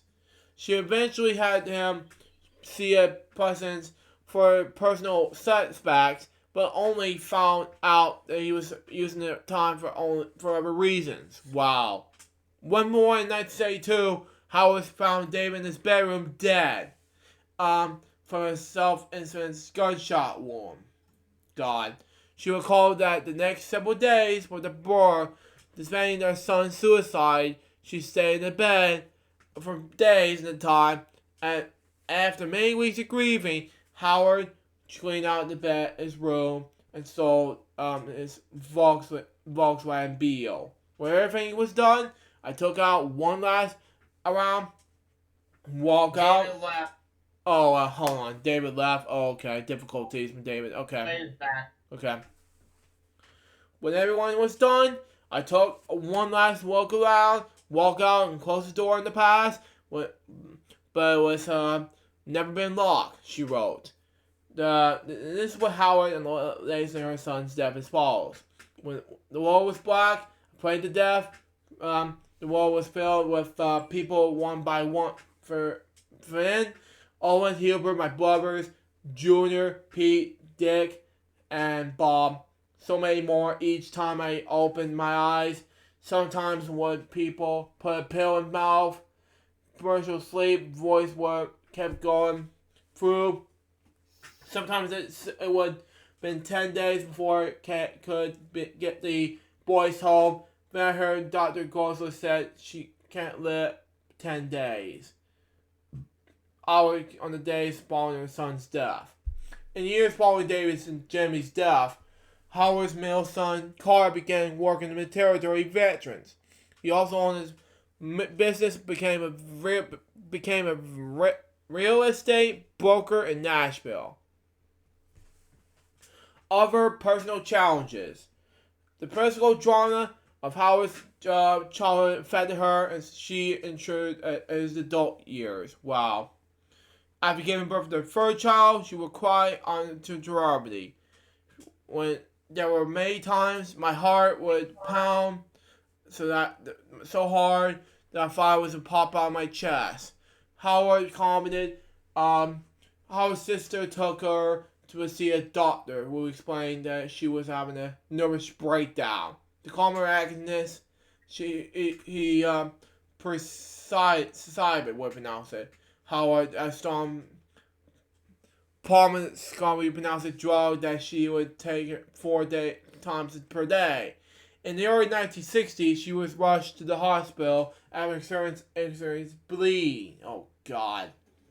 Doctors told her that after giving birth to a stillborn baby and a previous operation, Howard had a strong previously of developed cancer if she did not have her returns removed. Wow. Howard got surgery completed in the UCLA Medical Center in Los Angeles, and within 3 weeks he was back into the normal routine. Her return followed her in the marriage when Howard, while married, her weight dropped to below 97 pounds. She would face her to home at night. This promised Howard is what pronounced as word Jan. Yeah, and so nays lies Jan. Oh my God. In her biography, she recounted her being brought in her hospital room with doctors and nurses. Oh my. She recalled that she was screaming and shouting her until the nurse gave her a shot to put her 6 feet under. A doctor diagnosed her with her having initial tachycardia and sent her home. He also ordered her to seek counseling services from a psychiatrist, would pronounce it. According to her psychiatrist, she developed a series of phobias from a traumatic experience with her childhood. After moving to Nashville, she continued having depressed episodes. One evening in 1962, she took a handful of sleeping pills and rushed to the hospital. And while in the hospital, her blood pressure dropped singularly low and was in a critical condition. She awoke, She recalls seeing Mother Mabel Carr feeding her. Oh my god. Little by little, I felt stronger and knew, thank God, that I was going to live, she wrote. Years later, Howard reflected on her life experiences. One thing I made clear that I'm not Marty, when you pronounce this word. I can send self-pity. I don't deserve and don't want any kind of pity. There's a lot of people who have gone through worse things than I have. Howard died on March 28th, 2020, 50 days after her 91st birthday. She was 91 years old. In Claysburg, Tennessee, we also lucky so many nights to hear her voice on stage and to catch up with her backstage. We're all better to have her on her live, said Dan Rogers, Vice President of the Grand Ole Opry. Now to our next topic here, and I have to read the next death topic, and I'm going to read this now. Matthew Fiber. It is very short, by the way. Matthew Fiber was an American actor best known for his roles in film and television series such as Welcome to Dollhouse, Natural Born Killers, Law and Order, and Phil Drones. Born in 1973 of January 31st. He was best known as actors go Daryl as Henry Ducole, Bob Roberts as Calvin, Fresh as long-haired teenager, National Born Killers as Kid Number 1, Stonewall as Ms. Moxie, Welcome to Dollhouse as Margo Wiener, Law and Order as Scott Waller in one episode, a Little Tenderest as Pete, the Pauper as Jared, Sue as Sylvan, LA Without a Map as Joel, Sugar with the Fall of the West, Restless as Ben Gold, Ride with the Devil as Turner Wallace, Hard Rock as Eric Bowens, and Palindromes as Mark Wiener, as well as The Devil You Know as Harry. Faber died in his home in Van Nuys, California on March 28th, 2020 from natural causes. He was 47 years old. My next step topic has to do with Alan Murray. Murrow. He was an American vocalist, guitarist, songwriter, actor, and model.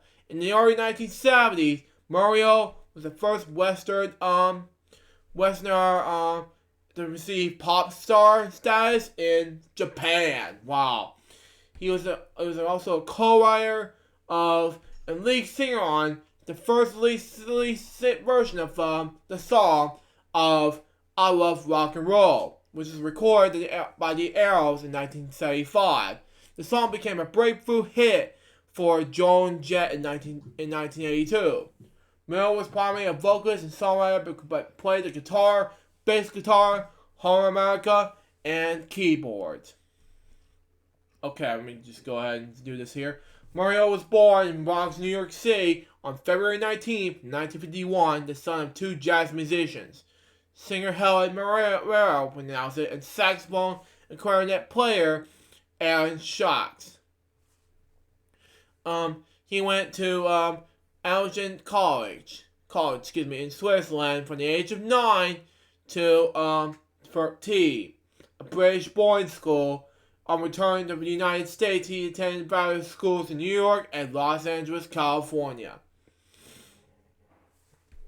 And at Sophia University, a private Jewish research university in Tokyo, Japan, he started his semi-pro career in New York City at the age of 14, when he began playing in Greenwich Village Cafe Wa with the bands Vicador Scope, the Randy, and Wire Tall West. The groups played with the clubs during the 1966 to 1968 period. Personal career in Japan. In 1968, Mario auditioned the New York City band, The Left Bank. The audition was successful, but the band dissolved. Wow. Shortly thereafter, he left the side to Japan and started his professional career there with the band The Lead on RCA Victor Records. The band was a virtual Tokyo-based act. The Lead had a one-hit single, Okuma ga... I can't pronounce Japanese words, excuse me. Burroughs, but the project soon fell apart when two of the American members of the group were proposed. In 1969, Mario signed a solo management deal with Wannabe Productions, which commanded him to Atlantic Records. Then changed his professional surname to Sox, profession Sax, pronounced Sax to Mario, because Mario sounded less company pronounce it. It was more commercially valuable when spoken by young Japanese pop music fans. He recorded one album with Atlantic Records. Go ahead. Okay. Along in Tokyo. Oh, what did you say? Yeah, I heard something. I was shaking my head. Okay, go ahead. Yeah, I'll continue.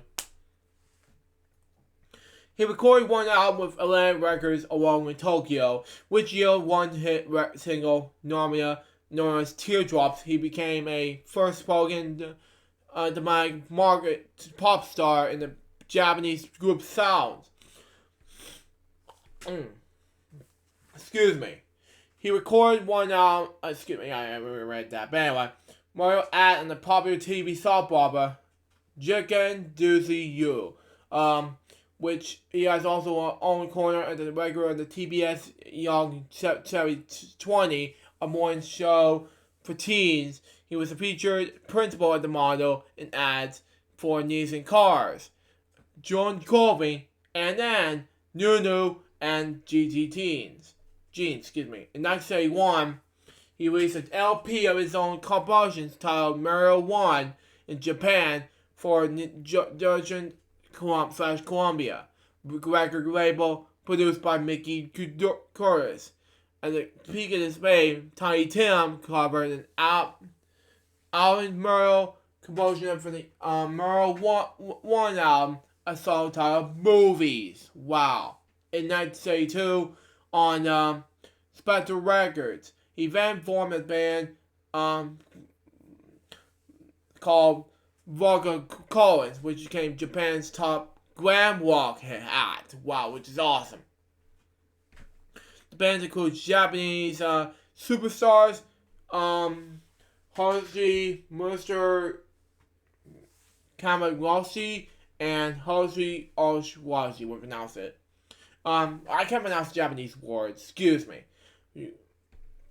Volkai Collins recorded one LP in 1973 titled Tokyo, New York, on the EMI Toshiba, way you pronounce this word, label, which is still available on CD reissues. The band are all best known for recording and releasing their first popular glam rock songs in Japanese. In the double A-side single, Same Time, an Automatic Pilot released in June 1973, which is amazing. But anyway, professional career in London. In 1974 in London, Mario formed a band, Ariel, as lead singer and bass guitarist, with drummer Paul Very and guitarist Jake Hooker. Pete Bannon was the Arrow's first manager. Wow. But they signed with Mickey's Most Rack Records. In March 1984, the Arrow was the top 10 UK charts with the song Touch Too Much. Not the AC/DC song of AC/DC from Highway to Hell, by the way. The Arrows became a popular band with teens. Wow. It won. Huh? But he's back. Okay.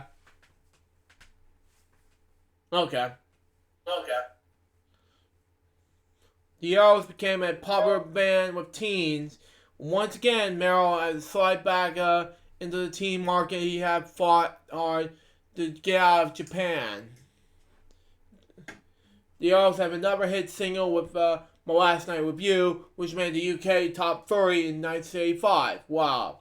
The band's single release went through the far between the result of their producer, Mickey's most wind down in our own career marmitations. Wow. Marmitations, what you pronounce it. Wow. Recorded at the Morgan Studio in London, 1974. Murray played bass guitar and drummers Cozy Bugal's charts hit single The Man Black, and the B-side After Dark, produced by Mickey Bose on Rack Records. The record hit as a peak promotion of number 18 on the British charts. You okay? Yeah, continue. Okay. With the Arrows, Merrill sang the free chart hits records of the band's lead singer. All produced by Mickey Mouse. Touch Too Much, number 8 UK charts. Tied Up, number 51 UK charts. And My Last Night With You, number 25 in the UK charts. They made one more single that would be an appropriate one. I Love Rock and Roll, 1975. The song that started out as a B-side to the 45 RPM Arrow single, Broken Down Hard. The song I Love Rock and Roll was composed by Alan Murrell, and with the co-writer credit going on to Arrow's bandmate Jake Hooker, to whom Murrell owed some money. Wow, that was cool. But anyway, the recording was later flipped to A-side status, but the band was made only one television performance of the song. But the show producer Merle Young was so impressed with the Arrows that she made a good pitch to Grandma's ITV for them to have their own television series. The Arrows then gave their own weekly TV series, Arrows, 1976. Then taking over from the Big City Rollers. Granted, as a TV series, Shang-a-Lang, the Arrows signed with the band management. The producer, Mickey Mouse, was so angry at the band to sign the management deal. They had vowed to never release another Arrows record. So it came to pass the Arrows, their own weekly television series and no records released during that time. The ratings was so good that the second weekly series, but they released no new records. The Arrows disbanded shortly after the end of the second series. In 1977, the same year by the way, Merle married fashion model Kathy Dahlman and formed a new group, the album also would walk at Runner, with Steve Grohl and Rarebird feet in the Van Morrison Band, and Dave Doley and Whitesnake, which is awesome. The Runner album joined the Billboard Top 10 in the United States. Right later professional career. In 1980, Virgil joined forces with Rick Durner as a guitarist, vocalist in New York City. They recorded 3 albums. Good, Dirty Fun, Live at the Riz, Rick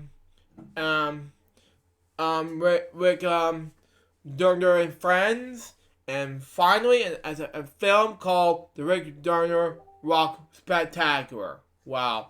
And David sent me a message. Hold on. Never mind. I'll continue. We wrote 3 songs on the Dirty Fun, album. Why he, Alan Murnau. Wait, what? The guy was on the rerun of Jeopardy. He had a 3-day total of $69,400. Oh boy! But anyway, I'll continue. Shake Me, Alan Muriel, Jake Hooker, and Lesson Learned, Alan Muriel, Rick Derger. Shake Me was included in the soundtrack of the film Where the Boys Are in 1984. In 1982, Joan Jett released a cover of I Love Rock and Roll, which was number 1 of the U.S. Billboard charts for 7 weeks and helped launch her career. The following year, Lou Rawls recorded Al Mitchell's song When the Night Comes as the title track in his 1983 Epic's record album. The Rawls version of the song was taken into space by astronaut Gordon Belfort, the first music taken and played in outer space. Wow. That in 1983, Morrow recorded a solo album for Parador Records and simply titled Alan Murdo, a collection of self-composed tracks. Wow. Some friends contributed to the records were Steve Woodward, Mick Taylor, and Dallas Taylor. It was released in 1985 and received critical acclaim. In 1986, Muriel joined with the Meatloaf Band, if you're gonna see this, but anyway, for foreign tours with the Blind Before I Stop album, and stayed for several years, and appeared on Meatloaf's 1987 album, Live in Wembley, courtesy of Elsevier Records. In 1989, Muriel was offered a role on the television series Asclepius Brown on HBO.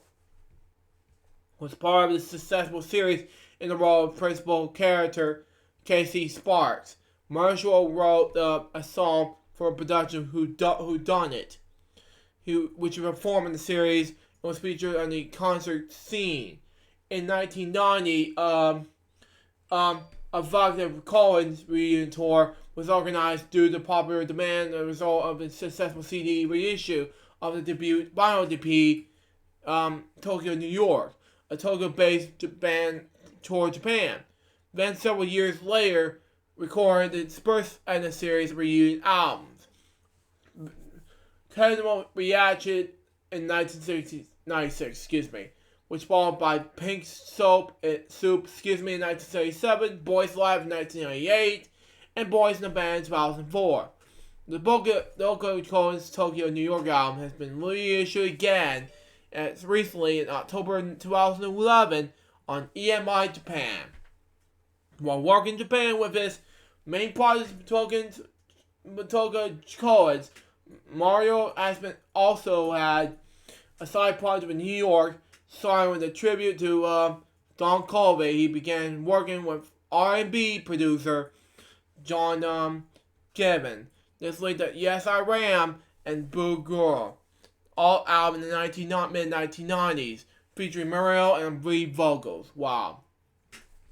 Subsequent activity, and yeah. Marshall released the solo albums Never Been Pet and Buried Dog in 1998, Cupid Dorage, whatever now is in 2002, A Merry Christmas in 2001, Double Shot Rocks in 2003, a tribute to songwriters Otis Blackwell and artist Alexander Al Cat in 2004, Alan at the Kennedy Shop in 2006, and Rive Culture in 2007, a tribute to the Left Banky, whatever now said. The reissue Alan in Area in Tokyo EP single Hard Road, and the in concert album Alley Cat Live in Japan was all reissued, released in 2008. Wow. Albums by Marie titled The Face of 1969. Yes, you get it? 69! I love it. Was released in 2010. Numbers in 2011. Snakes and Liars in 2012. Singer in 2013. Elle's 40th Anniversary Edition in 2014. Devil's Graphic in 2016 was worst year ever. on the Blue Avenue in 2017, and Radio Zero in 2019 was also released. The L's 1974 Top 10 UK hit Touch Too Much features lead vocals by Mario, appears on the soundtrack of the feature film The Look of Love, a 2013 biopic of Paul Raymond, Restless Soul, a song Mario co-wrote with Sanjaya, no, why we pronounce this word, last name, excuse me, that was on air nightly on the Ashma TV travel show, way you pronounce it, Travel on the Roads of the World, in Japan, broadcast from 2014 to 2015, the L song, We Can Make It Together, and Moving Next Door to You, composed by Muriel and Jake Hooker, was used on the BBC One TV show Homes on Under the Hammer, Series 18 episode 70 and Series 19 episode 53, respectively in England. First aired on February 5th, 2015. The songs were B-sides on the Arrows Rack Records Top 30 hit singles Touch Too Much and My Last Night With You. Produced by Mickey Mouse in 1974-1975 with lead vocals by Mario. In September of 2015, Mario added his guitar parts to popular Japanese vocalist Superfly's cover of his completion I Love Rock and Roll. Released 3 months later on Warner Brothers Japan Records. In early June 2016, he released a duet with fellow 1970s UK rock star Bob Bradbury on the band's Hello titled Brothers in Rock. Another duet is one in Japan with Bruce Breyer. Hello Japan out on June 20th, 2016.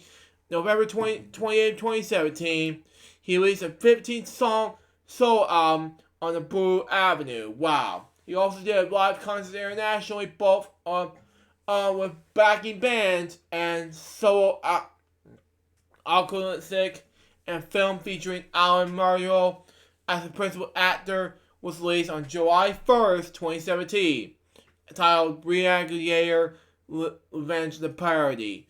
On December 15th, 2017, Eminem released a album, Revival, entitled the title Remind Me, credited Alan Shocks, professionally known as Alan Amario, as one of the song's co-writers for the use of I Love Rock and Roll samples. The Eminem album made its debut at number 1 in the Billboard Albums charts. He hosted a television series Across the Pond for the My Jam Music Network. He also wrote recorded the show's theme song Across the Pond, which was released on March 2018. In February 2019, Mario released a Valentine's Day single of this song he wrote titled You Love Song. Mario died in Manhattan on March 29, 2020, and he was 69 years old, for complications arising from COVID-19 during the 2020 coronavirus pandemic in the United States. My next death topic has to do with Maria Mercader, and it's not long, it's a short topic to talk about. And what you can see here is from CBS News. She was a American journalist and news reporter, producer who worked for CBS News for over 3 decades. For her work for producing a CBS feature report about computer spam, Mercader won a Business Emmy Award in 2004. In 2020, she died of COVID-19 during its pandemic in New York City. Mercader was born on November 28th, 1965, in New York City, to Manuel and Glaze Mercader. She studied at the Domination Academy, then at the College in New Chat, we pronounce it. She graduated in 1987.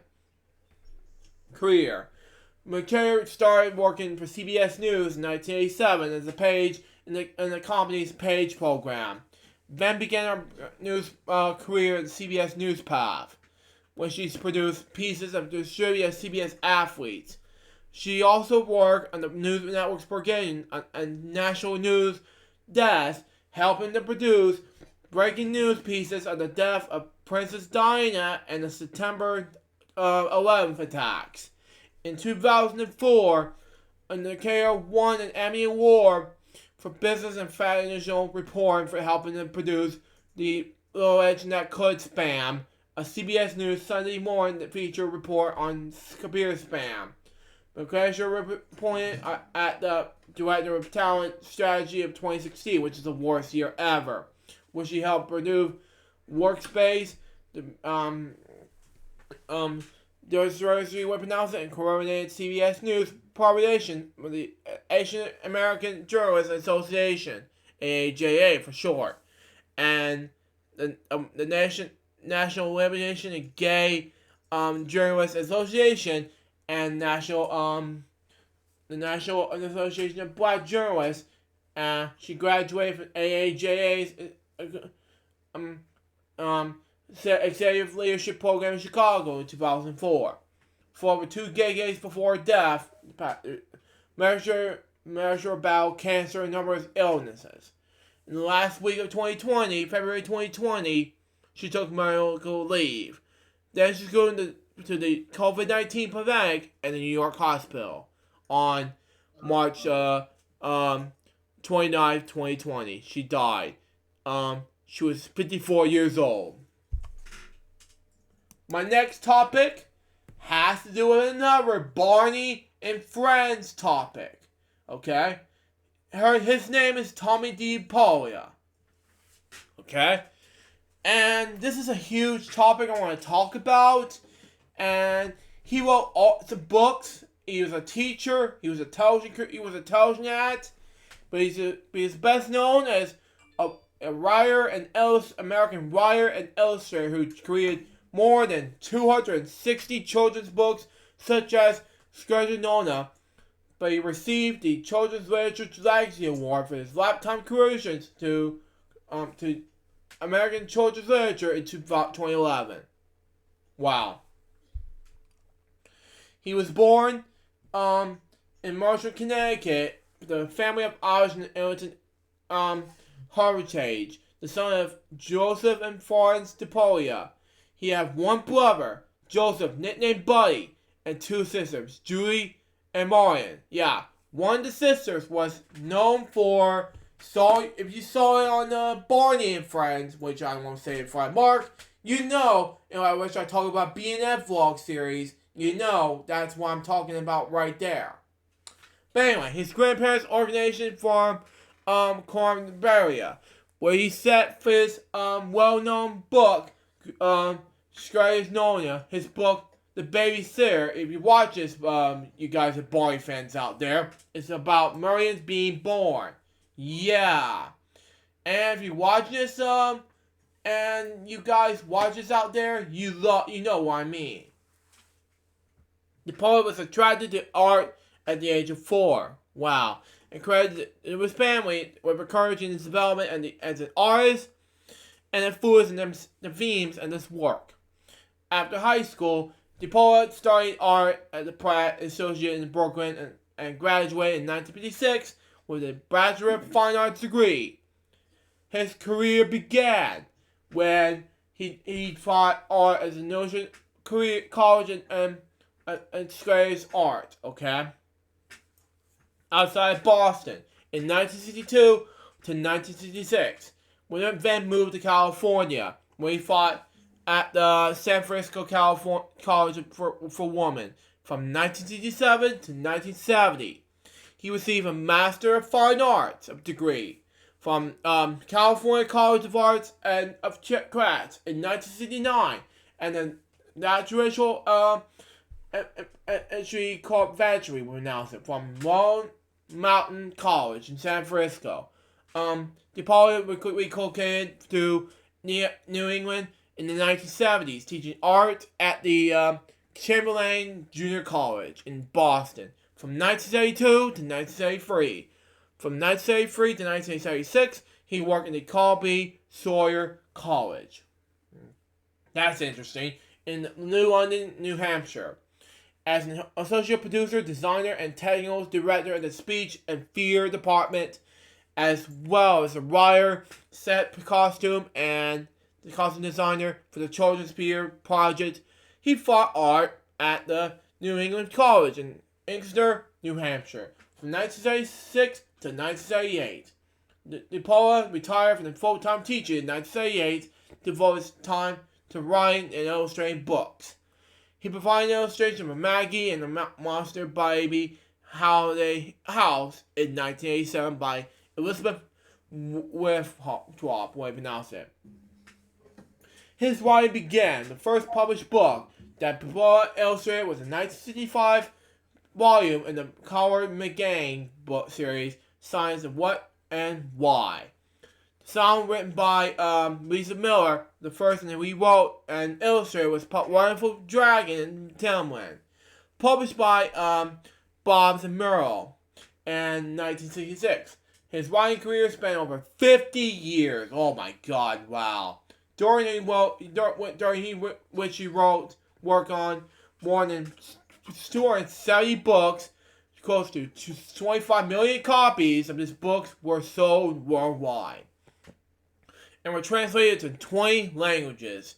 Perhaps his well-known work, Swagger Noah, was first published in 1975 and was a finalist to called Medal for Best Illustrated Book Work. Wow. Now for television, well, he only appeared in 3.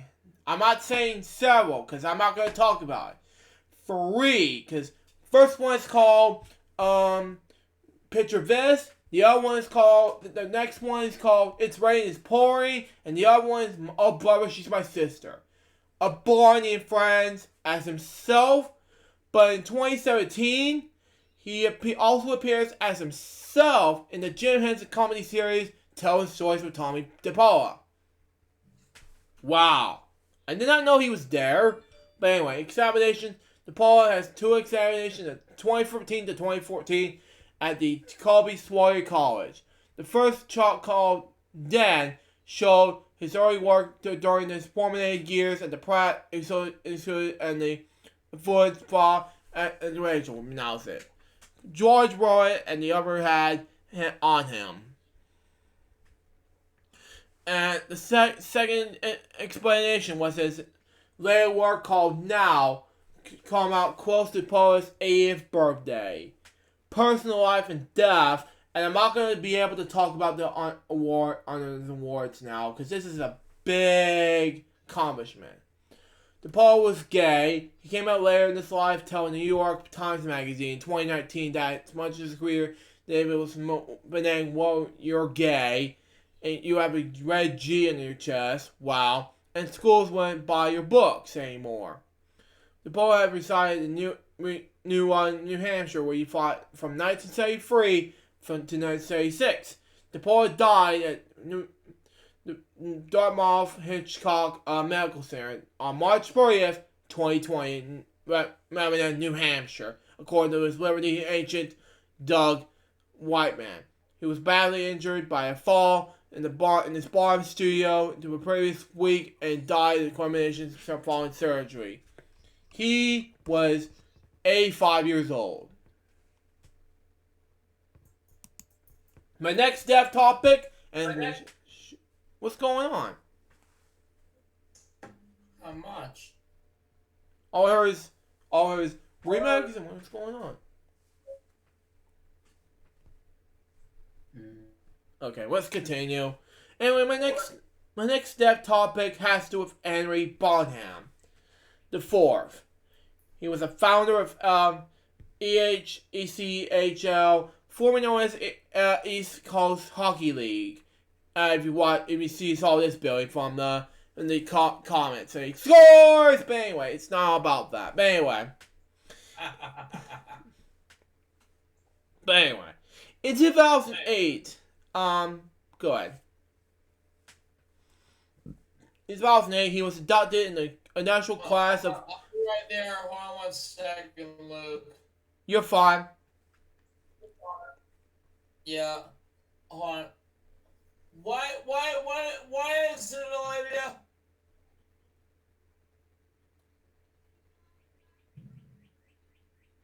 Alright, I'll be there in a moment. Alright, sorry, we'll continue on. Anyway, in 2008, he was inducted in the initial class of the ECHL Hall of Fame. Wow.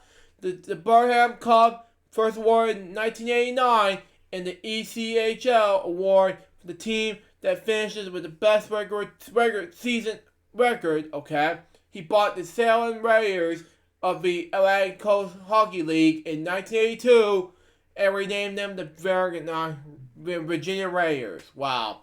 He failed to get the long-term league with the Salem Civic Center. Wow. So he disbanded the Raiders after the 1982-1983 season. At the ACHL, then going to Birmingham to take over the Nashville South Stars during this following season, which were relocated back to Salem in December of 1983 as the Virginia Lancers, named after this chain of the convenience stores. Okay, in 1984, he built the Lancers Scott Sports Complex in his hometown of Richmond, Virginia, to serve as home to the Lancers due to the cost of playing in the Salem Civic Center. In 1988, Branham and Bill Coffey founded the East Coast Hockey League as a minor professional ice hockey league with 5 teams, 3 of which was owned by Branham, the Erie Panthers, Johnson Chiefs, and the Virginia Lancers, as well as being the co-founder of the 4th team. The Knoxville Jerseys, he sold the Lancers in 1989, the Panthers in 1991, and the Lancers and Chiefs in 1993. The ECHL has since become the development league in the National Hockey League. The Lancers watched roof caved during the 1993 storm of the century, and the ice rink was destroyed. Branham sold the complex in 2018. Branham died on March 30th, 2020. He was 9 years old. My next topic has to do with John Schofield, the British technology journalist. He wrote the Ask Jack column of the Guardian, and preceding the covered technology for the newspaper from 1983 to 2010. He edited the photography, computing presence, and produced a number of books. Okay, on photography and on computing, including the Dark Room book in 1981. Schofield and various photography magazines during the 1970s, including photo technique, filmmaking, using camera, part work, and zoom, as well as the journal and the World Photographic Society. The Photographic Journal in 1983. He started writing a weekly computer column in Futures Michael Guardian. For his first issue, the Guardian, he also became an editor of the monthly Practical Computing in 1984. In September 1985, he joined the Guardian staff to launch Computer Guardian, the newspaper's weekly computer supplement. He continued to cover technology to Guardian until 2010, when he switched solely to writing newspapers Ask Jack's column. Solomon also wrote on computers for Warriors, blog with ZDNet. He produced a number of books on photography and on computing. He died on March 21st, 2020, following a heart attack on March 27th. He was 32 or 33 years old. My next topic has to do with Wallace Rooney. Now, yeah, this is good enough, but anyway. He was an American jazz, hard bop, and blues trumpeter. Rooney was took lessons from Clark Terry and Dizzy Gillespie, and aside from Miles Davis in 1983 until Larry's death in 1991. Wallace credited Davis as having helped to challenge and shape his creative approach to life, as well as being his music instructor, mentor, and friend. He was the only trumpet player Davis previously mentored. Okay. Let me just read that. Okay. Rooney was born in Pennsylvania. He was in May 25th, 1960. He attended Howard University and Burke College of Music in Boston, Massachusetts. Wow. After graduating from the Duke Ellington School of Arts, DC Public Schools, he studied trumpet with Maston Ferguson of the Baltimore Symphony Orchestra, found to have perfect pitch at the age of 4. Wallace began his musical and trumpet studies at Philadelphia's Salzman School of Music. He studied with trumpeter Salman Hurry of the Philadelphia Orchestra for 3 years. Hurry regularly represented Wallace at the rehearsals at the Salman School and with the Philadelphia Brass Ensemble during his studies in Philadelphia. When he entered the Duke Ellington School, Rooney had already made his recording debut at the age of 15. Nation and Hockey, not Boggy, way to pronounce it. And at that time met well-governors such as Bill Hartman, Corey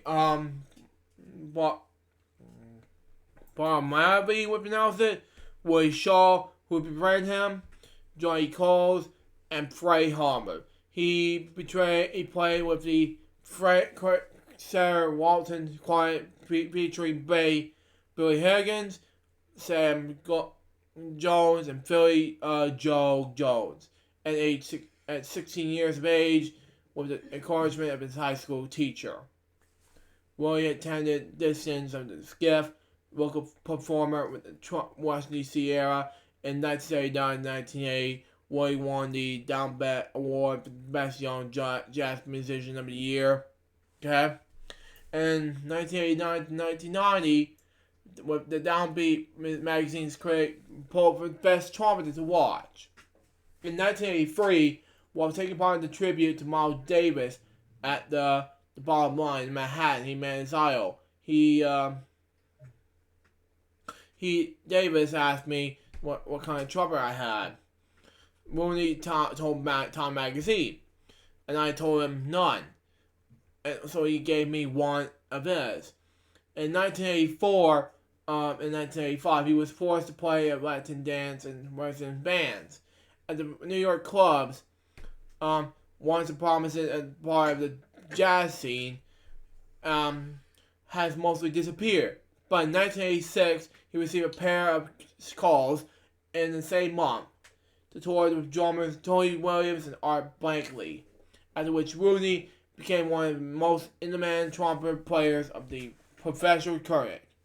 In 1986, he received Bartram and Blakely's Jazz Messengers.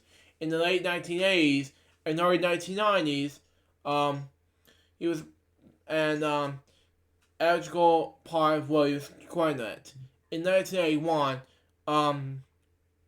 Ronnie played with Davis in the Montreal Jazz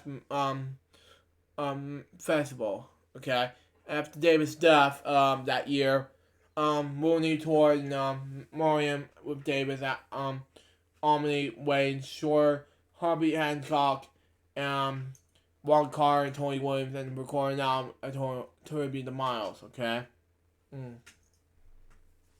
which way they won a Grammy Award. Rory won the Sclaf directly with Miles Davis. Okay, was critics have taken Rooney's attacks from sounding too similar to his idol. Rooney recorded his debut album as Lear Vermis on Moose Records in 1987. A number of albums on Moose, Warner Brothers Records, and Conrad's Records / Stretch Records followed. By the time he turned 40 in 2000, Rooney has been documented over 250 audio records. His album titles from the 2000s include Mystical in 2005 and Jazz 2007 on High Note Records. He took for. Keep going, Luke. Go with that. That's fine. His two most recent albums are A Place and Time in High Note in 2016 and Blue Nights in High Note in 2019, which features his nephew, drummer Cookie Rooney. Personal life. Wallace Cooney was the son of Wallace Cooney, U.S. Marshal and President of the American Federal of Government Employees, Local 102, grandson of Philadelphia, Michigan of Roosevelt Sherman, an older brother of tenor of Sharpio saxophonist Anthony Rooney. In 1995, Rooney married pianist Gary Allen, who would have 2 daughters and a son. But the marriage ended prior to Allen's death in 2017. The two artists combined on records made of emanations during the 1990s and the 2000s, on records released under each artist's name. Early in his life, Rooney has been a resident of Montclair, New Jersey. Wallace Rooney died at the age of 59. He was 59 years old on March 31st, 2020 at St. Joseph University Medical Center in Paterson, New Jersey. The cause was complications arising from COVID-19. Anyways, my next topic has to do with Vincent Mazzaro. And it's going to be very short, though. Mazzaro was born in the New York borough of Brooklyn in 1951. Mazzaro was active in the screen from 1976 in North America and Europe, his first role being in the episode The Brothers. Wow.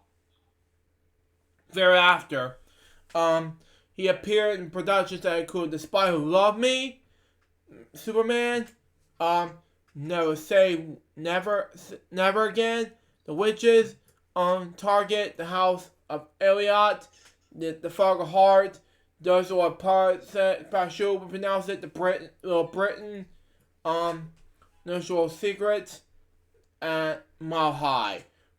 Nashua also lent his voice to a character of Virtual Ramazel in the UFO Afterlife computer game and appeared in the UK Firewheel, Sideshow and Firewheel 1980 radio series with his wife. Personal life. He was married to an actress, Rachel King. They live in London. During successful treatment from cancer in 2009, he was diagnosed with early onset dementia. Vincent Marshall Mazzaro died on March 41st, 2020. He was 68 years old. Now, I'm gonna go into my next topic, and that is, and one of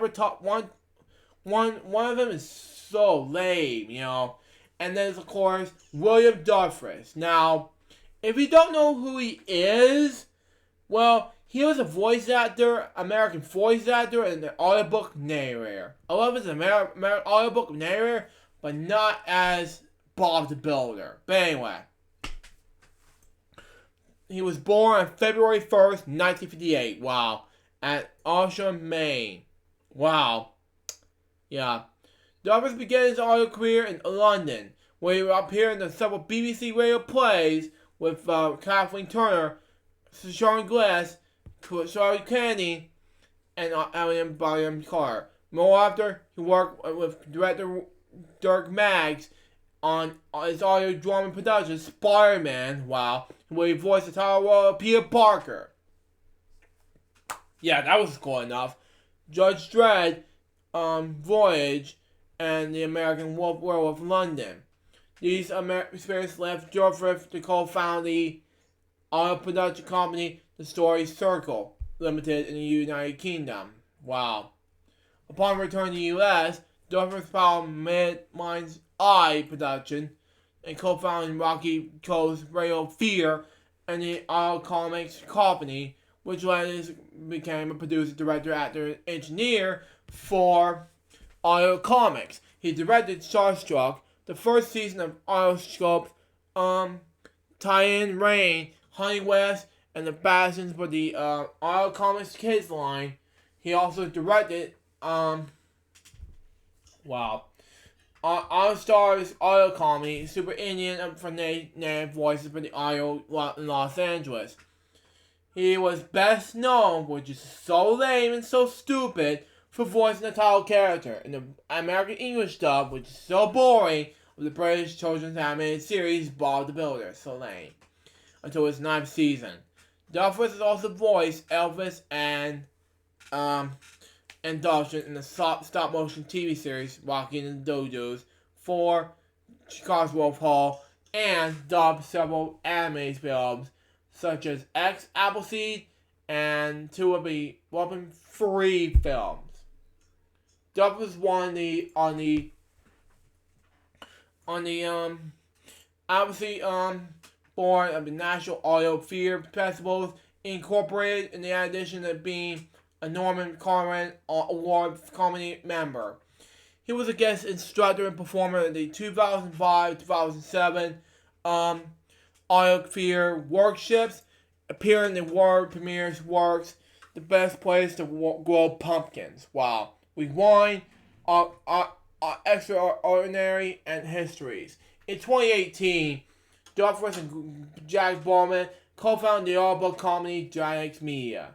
Duffus died of cancer on March 24th, 2020. He was 62 years old.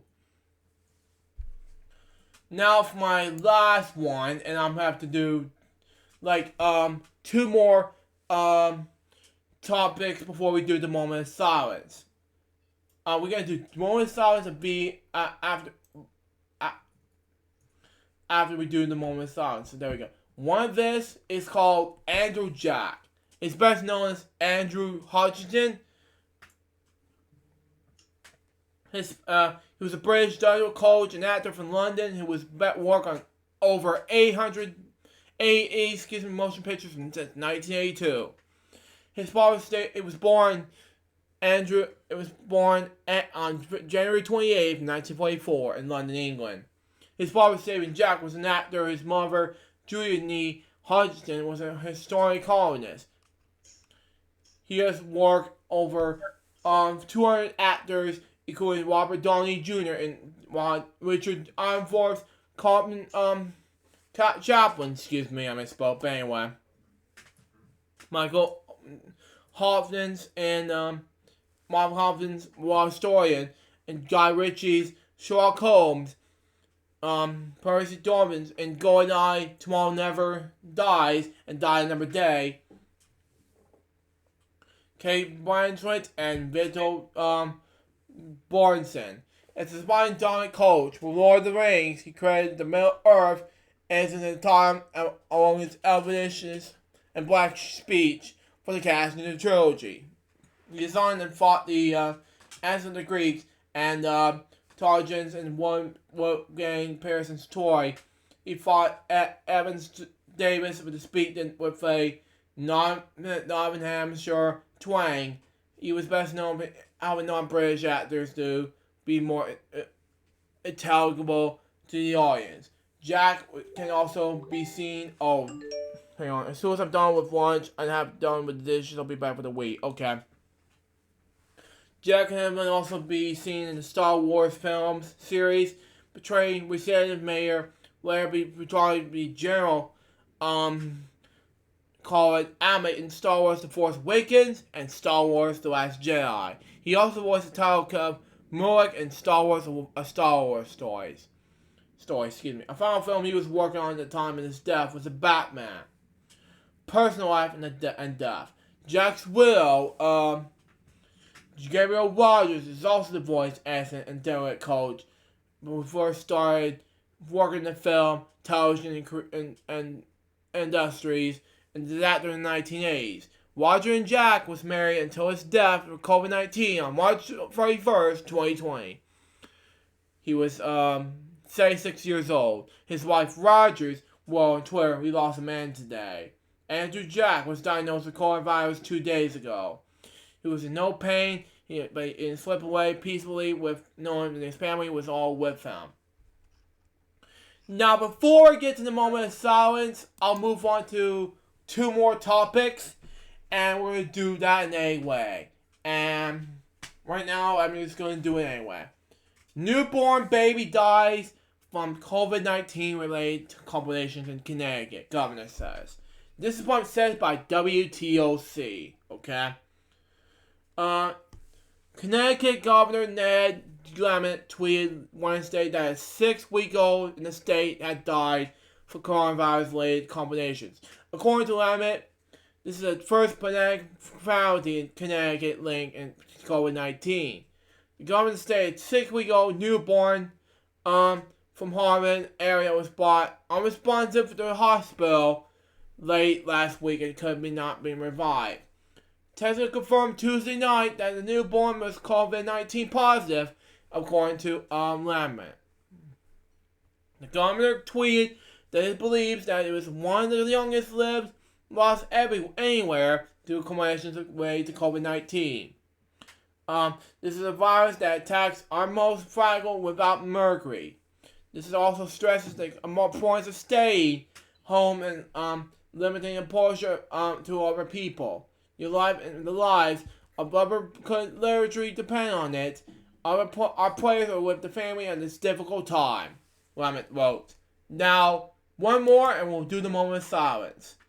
Family members, Chatham County couple that fell victim to medical issues, COVID-19 diagnosis.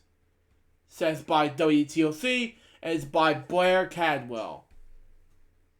Arnold and Wally Kellman died just 5 days apart from each other. The first COVID-19 victims in Chatham County. And Tenenbaum and her family are heartbroken of the loss of their parents. She hopes that this comedy will remember the zest of their life, love of art, and giving spirit. Arnold passed away on March 24th. Just 5 days later, his wife Lori had also passed away. Together they committed to serving for the United Way of the Georgia Chamber of Comedy, Food Bank, and more. Okay? Arnold and Lori's impact in this company runs deep. I'm thankful for Arnold's and Lori's what they have done in the city and what they have done for this community and what they have done in raising in such a wonderful family. Longtime friend Dale Curtis Sr. said. Arnold was a successful businessman and president of Chatham Seal. He also worked tirelessly and variously at boards and to better the community. But family was the root of it all. He loved his wife of 6 years and they have 4 kids. The Tenenbaums also have a deep appreciation of art, education, and traveling. For much of their plate, Arnold has explained the need for balance for Craig Harney, who in the never-before-seen interview last February.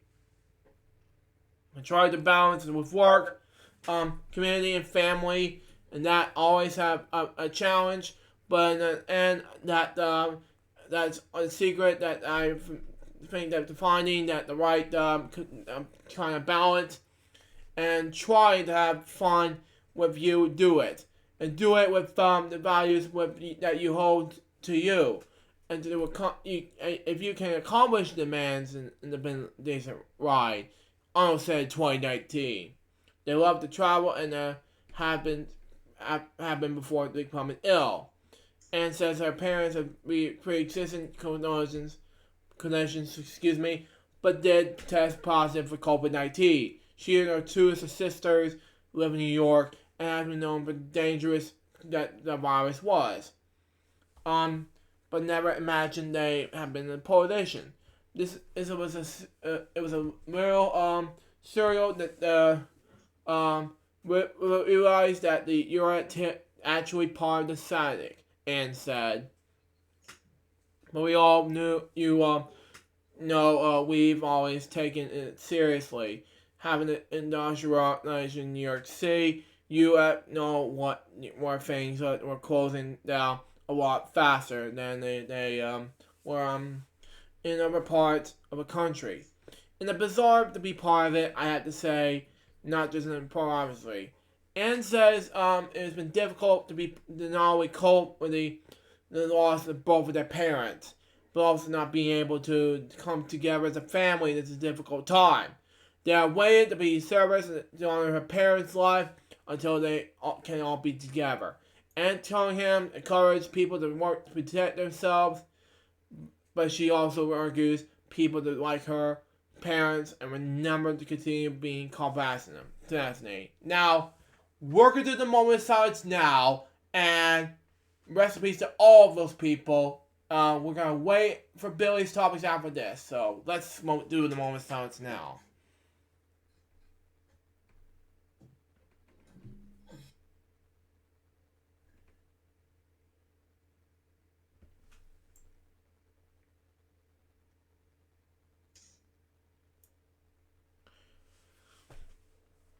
Thank you. Recipes to all of them. Now, my next topic has to be Earth Day lay-in.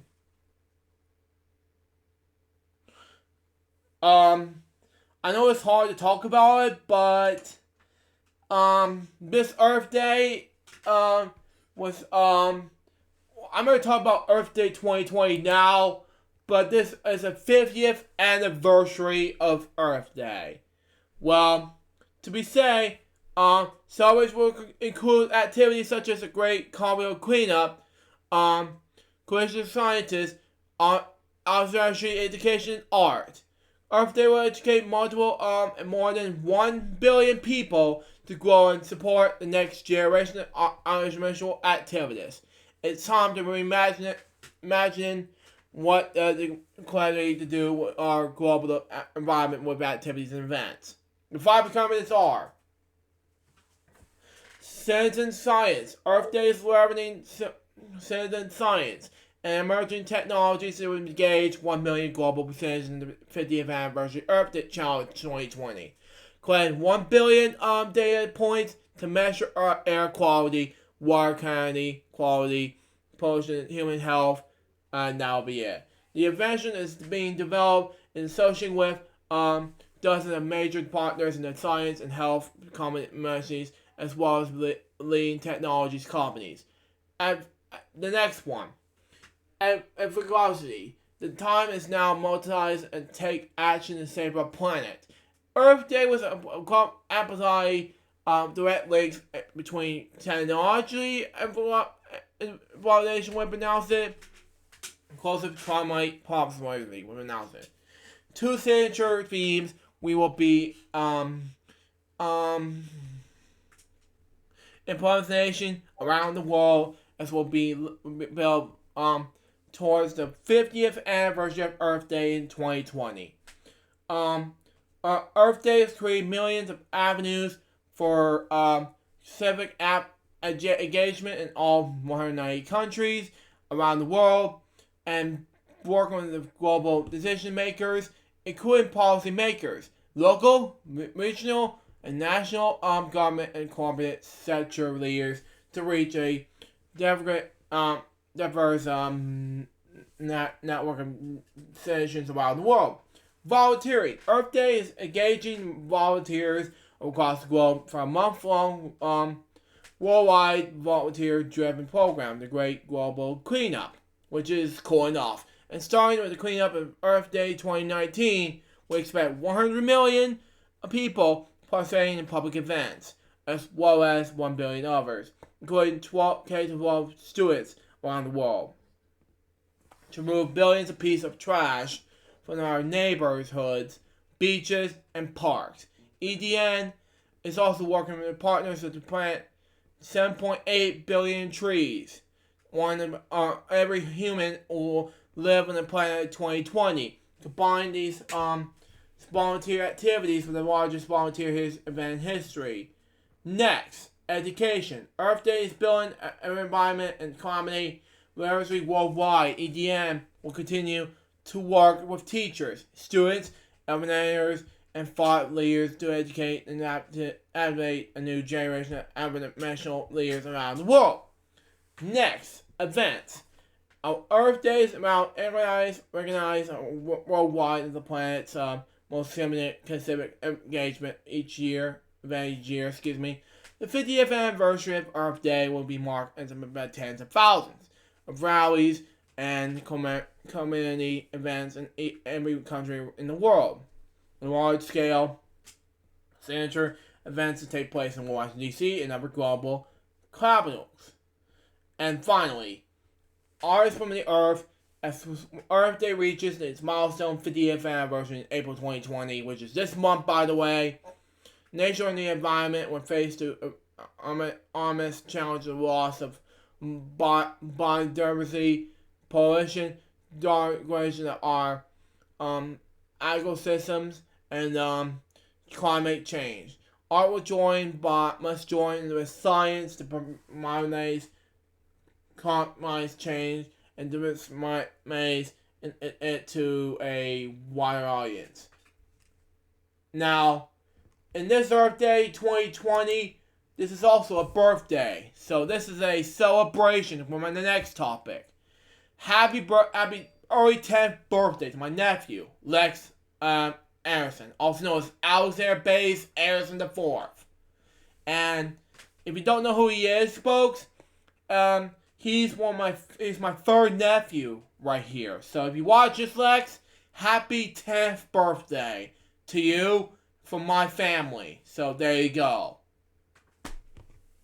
Now, for my next topic, I will give you some bad news for you guys. It's guys. Huh? You guys finished the topics? I have 3 more topics left. Alright, well, as soon as I finish my lunch and get the dishes done, I'll be right back. That's fine. Take your time, fellas. Top Gun Maverick release date officially delayed to December. Top Gun Maverick will become the latest movie to be delayed due to coronavirus pandemic as Paramount moves their upcoming blockbuster back. Top Gun Maverick becomes the latest movie to be delayed due to the coronavirus pandemic. With a new release date in December, at this point, just above everyone is aware of COVID-19's impact in the entertainment industry, with movie theaters around the world closing as part of the effort to help flatten the curve as practice social distancing, we pronounce it. As a result, the 2020 movie release calendar is initially being wiped clean through the end of May, with the especially blockbusters like No Time to Die, Black Widow, and Fast Furious 9, among many others, being postponed. Movies originally scheduled for June are now being pushed back as well. Wonder Brothers recently delayed Wonder Woman 1984, which is now eyeing for August 14th release.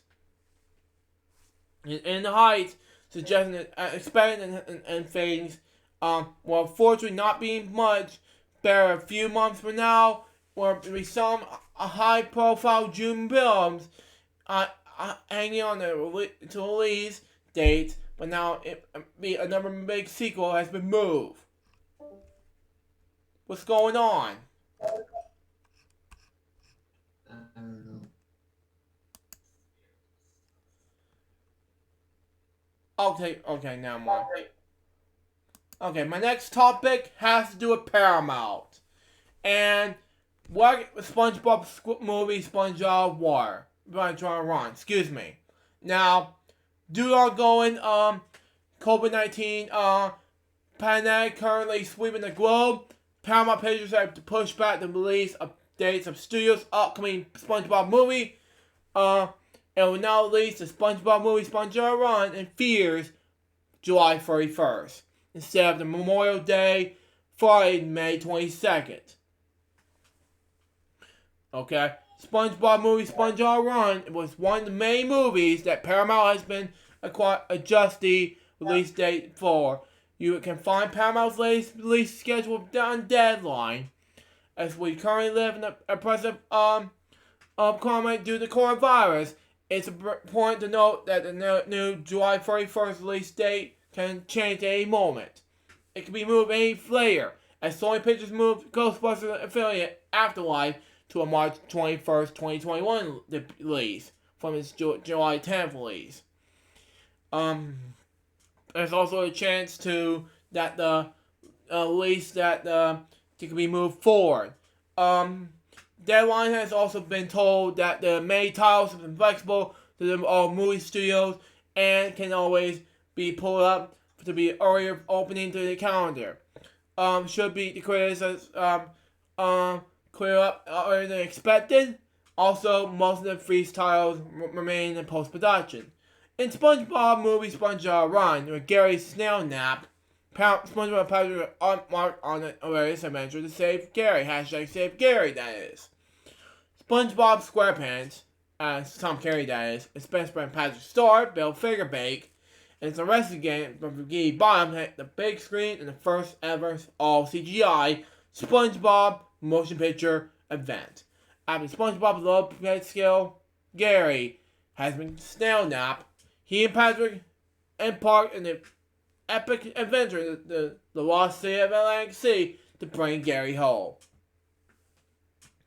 And they recognize the delights and dangers in the previous hilarious rescue mission, SpongeBob and pals, to prove there is nothing stronger than the power of friendship. SpongeBob movie SpongeBob Run will feature a raft of guest stars, including Kenny Reeves as a Tamil lead named Sage, Avenue Fenya, and Reagan Wentz, Captain Cindy Lauper, the SpongeBob musical, who has written original songs for the film. Based on a TV series created by the late Steven Hillenburg, the SpongeBob movie is produced by Ron Harris, with Steven Hillenburg executive producing. Paramount Animation with Nickelodeon Movies present in association with MRC and United Pioneer Pictures production, written and directed by Tim Hill, and actor named Antonio Raul Caro will be voicing the young SpongeBob. Wow. This is cool enough. My last topic has to do with remakes, and if you watch this now, if he's, what's gonna happen next in this thing, you can skip through 5 minutes, 9 seconds, and this video will tell you why. And here it is.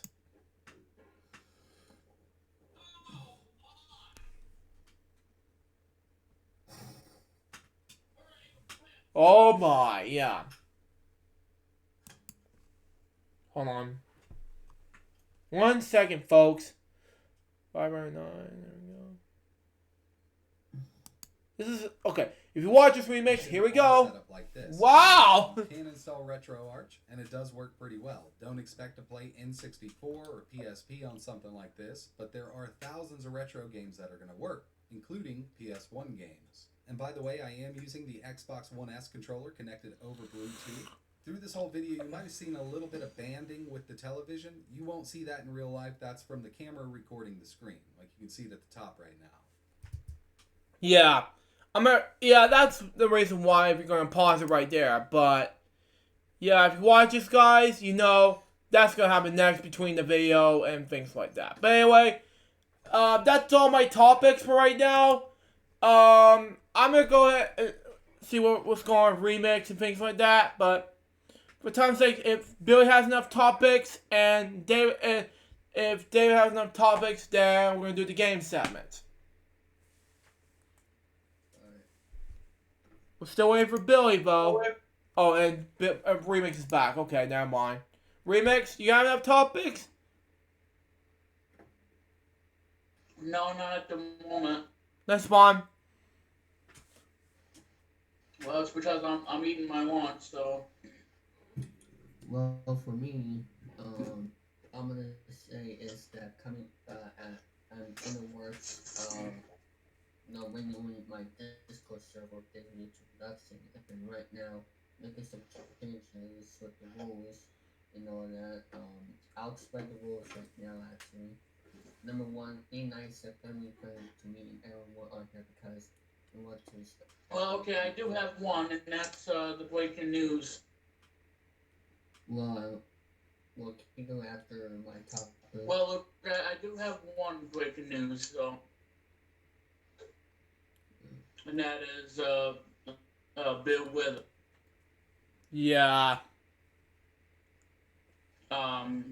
He is known for Ain't My Sunshine and one of my personal favorites, Lean on Me.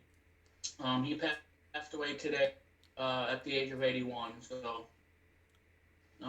he's best known for Lean on Me and Ain't My Whatever Sunshine. And he was 81. Yeah. Jerry missed by all of us. Well, I'm just letting you know. Okay. So back to my other topic here. About so number one, be nice and friendly to me and everyone here because she wants to stuff everybody here and have a fun time. Number two, no trolls allowed. The reason why is because we don't want bad people and we don't want trolls on here, so please no troll allowed like a stranger unless if we admit it.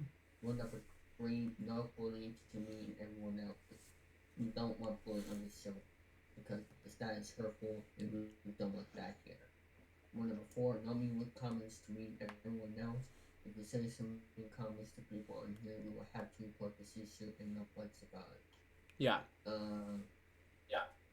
Number five, don't say bad words, aka swearing. Main reason why, because this server is suitable for all ages, well, 30 plus, but still, you know what I mean.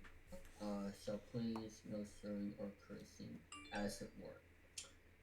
Number six, no cheating.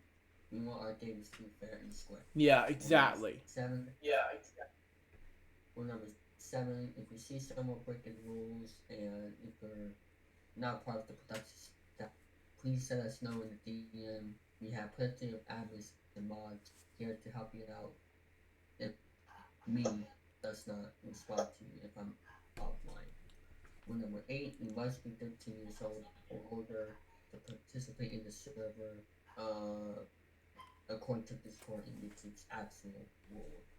Number nine, no politics allowed. If you are choking about that is fine. If it's only appropriate, but keep your politics to yourself. And number 10, no spamming here on the server too much because it can get annoying and we don't want that to happen. Number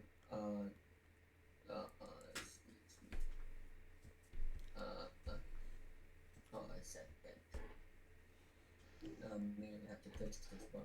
Number 11, no NSFW content. It means that is a word for 18 plus content, and we don't want that here. And number 12, have fun and further stay at the production. And here are the consequences if you break the rules. So strike number 1, 2 weeks suspension from the server. Strike number 2, 1 month suspension from the server. Strike number 3, sorry, but we have to ban you. So, and if you haven't seen my latest post, be aware of text sales just recently, about half hour, an hour ago actually. I'll be making a brand new be aware of text sale in the next few days. And also every user I put on this channel, some will have social media link, sometimes not because I clicked on some of the links here and at least one of them tested so far and it has been deleted, so just a heads up. And also if they have any issues with certain users, DM me with proof if you can, or also the admins and mods as well. So Yeah. so the reason why I want to make a new favorite text channel, it's not because it hasn't been active since the troll situation back then, but the main reason why is because we want to make it nice, clean, and professional, and also we want to clean. I'm working on it right now, not right now, but I have been working on it during the show so far. Um, with one particular use. Um, but yeah, so that is what I basically do. Also, as for my schedule for Discord goes, I will hopefully work on it for my Discord server soon.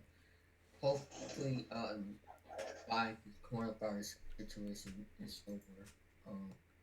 So hopefully I could get that situation done so that way I'll have time, to relax, Discord and do other things. So, same thing for other servers like TSC, and Entertainment and other servers. So, so there you go. I even add some new categories on here as well. Starting with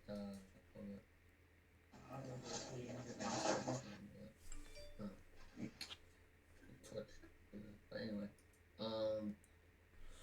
and also I add some new.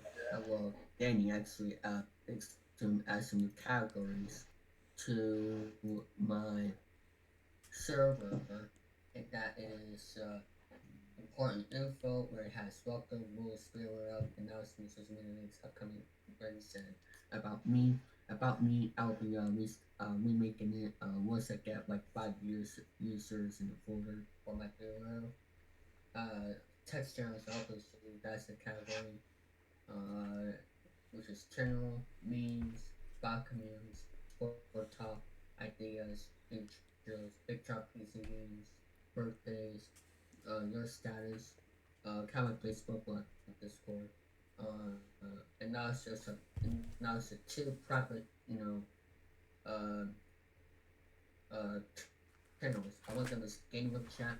That's basically for the people that I know, and so far on my Discord server, and not for the people I don't know on my server yet, because I had the server public back then, and I want to make it true public. So there you go. And also for stat, that is basically a text channel just for me, my admins, and moderators. So there you go. And also there is a media section under the YouTube videos only. Put your social media, so put your social media accounts here. Well, a couple of people have put their social media links here. There is an ads channel where you can promote your social media content. So if you Luke remakes it to promote their stuff, feel free to put it on the ads channel if you'd like to. It's fine. And also there is an artwork channel with one of the most popular ones. So just put your anytime you have artwork, just put it on the section there. No, excuse me. Hold on. Okay. Alright.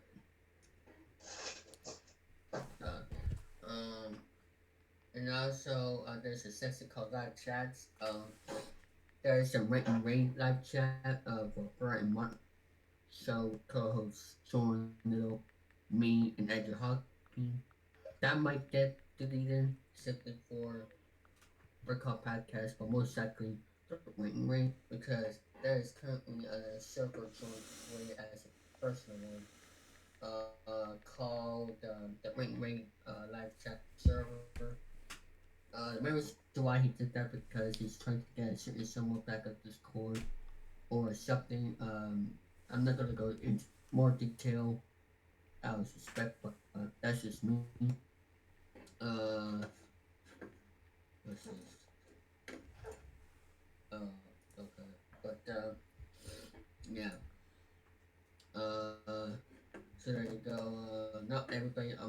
this on there yet, but I might put it on my server. We'll just see how it goes with the next few shows. So, I mean, I'm one channel on my server to be honest, but you know, a server just for it, that might be okay for certain situations, but we'll see how it goes. So, and also we've been having for my next topic here, just you know, out of the blue, we've been dealing with a certain individual. I won't say it on here, but if you want to know what it is, go check out episode 24 of the Regular Podcast, around the 1 hour and 50-minute mark or something like that. It's in the comment section for the timestamp. Go check it out, episode 24 of the Regular Podcast. He did a big rant of a certain someone that you have to check out because the certain person is like almost got in trouble on another server this past Tuesday. And Wow. also, you know, just some weird stuff on another server, and yeah, he's no longer on my server. You haven't been paying attention to my server, so if you want to know who I'm talking about, go check out episode 24 of the Rain Podcast. You won't regret it. Yeah. So, you know, it's kind of, you know, kind of similar to our episode, but you know, it was a big one. It's 4 hours long, but I'd rather you watch just the this time if I put in the comment section for you. So if I'll give you a hint. This certain individual dates me and my friends. So if one more detail, go check out episode 24. That same goes for you, Luke, Remix, and Buddy. So, and I'll actually Still. I'll put hold on. I will put a link in this chat for you to check out right here. There you go. There's the episode right there. I just put in the quick chat. Yeah. Which I will get to my reaction soon, but I'm not gonna talk about like I did in number 60 of Pain Game, which is stupid of me, but we'll be doing that. But anyway. Well, you have to do it. That ended my friendship with Jerome and right there. Well, Luke, it's still valuable opinion. Luke, I think you know what they have to say about Wadley, so it's still valuable opinion. Luke, I think we should not talk about that. That's other stuff. So don't. I'll stop. I'll stop. Well, and like I said too, you know, if you're not gonna be friends with Jerome, then you probably will ask you to not do any more episodes. We'll do the LJPCB and React doing the Pain and Gain episodes. But that's really up to you how you want to do it. Yeah, but that's something I can do. So that's something bits and pieces. But right now I'm just focused on reacting to play along videos. If you watch this, Jason, but that's just me. Well, because like I said, the Pain and Gain podcast is one of the most creative podcast shows on YouTube. Yeah.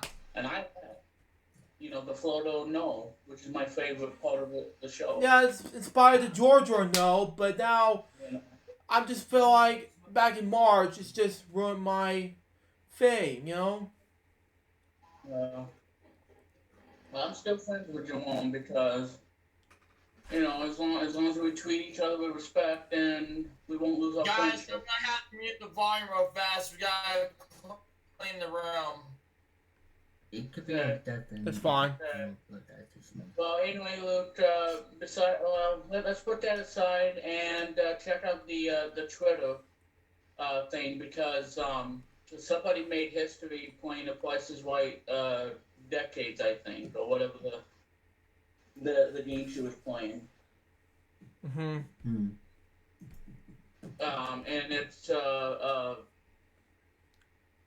somebody PBI or whatever. Wait, who? It's somebody on Twitter. Oh, she is a Twitch streamer. Oh yeah. Oh yeah. I was watching Twitch Bogart stream that night. Okay. Yeah, Yeah. that's her. And yeah, so somebody named Cindy says I was watching Trish stream that night. Needless to say, I sometimes making the jokes results in an absolutely perfect shot. We all shocked with this result. Wonderful work that she does on Twitch, which is twitch.tv, Queen PLB, Yeah. whatever. Yeah, so the Pontiac Solstice TC trip, and I figured any item in the showcase had to cost at least something. Yeah, so she bid $31,569. And the actual retail price is $31,569. She got it right on the nose. So she won no matter what. She won. Yep. So she bid $31,569, and the actual price is $31,569. So she won. She got it right on the nose. Yep. Because Terry Nice did it in 2008 with $23,743, and I did that one time too when I had the Price is Right decades on the 360. I bid the exact bid, and Wow. that happened to me one time. Wow. But yeah, I no longer have the Price is Right decades because I don't have the 360 anymore. Yeah, I have the Price Right decades for the Wii, but not for the whatever that was. But anyway. Yeah, Xbox 360. Yeah.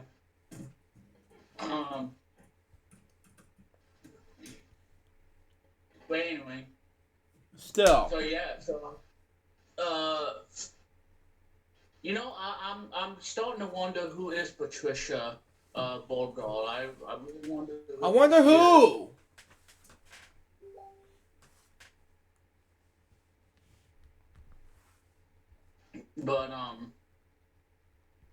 But yeah, so and on Disney Plus, Luke, you're gonna love this. Onward is now on Disney Plus now. Yeah, I haven't seen that movie yet, but I'll have to give a chance to watch it as soon as it's done recess. I'm watching on Disney Plus today. Wow. Along with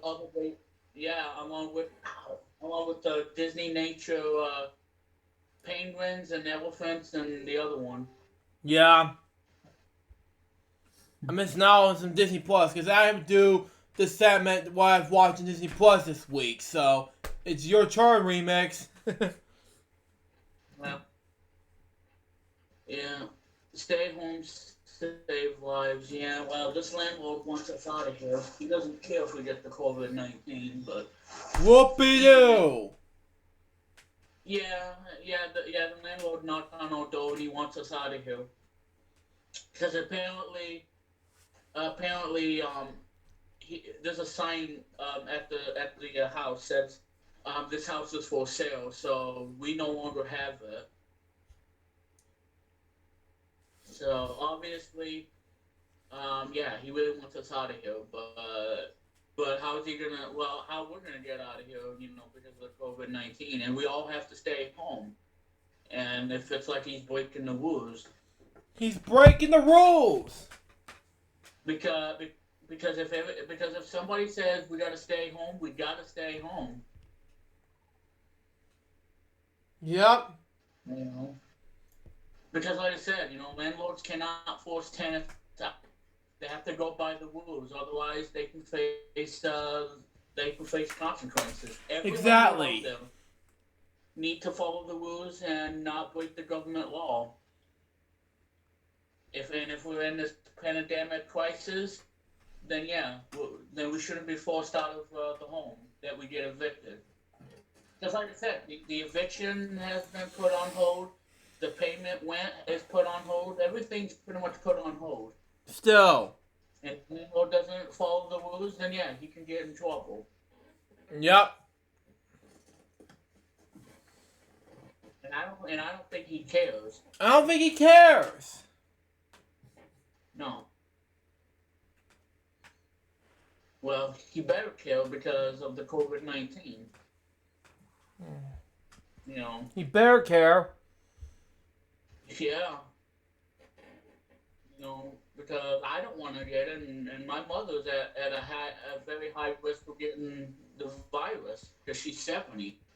She is 70. I've seen a lot of old people die from the COVID-19. 90 years old, 80 years old, 70, and my mom's 70. So she can get it. Yep. You know, but like I said, he doesn't care. The landlord doesn't care, but you know, because he just wants us out of here. But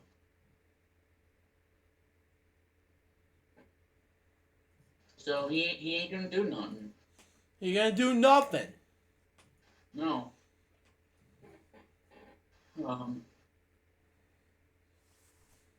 If you're unable to pay due to COVID-19, okay. Well, it says here, if you're unable to pay due to COVID-19, you can't be evicted during the state of emergency. Oh, So God. you see, Luke, you can't be evicted. Yeah. Well, like I said, you know, Bernie Sanders, and like I said, we don't get into politics that much, but Sanders and Biden are telling every landlord to not force us to get out. So, I mean, that's the whole thing.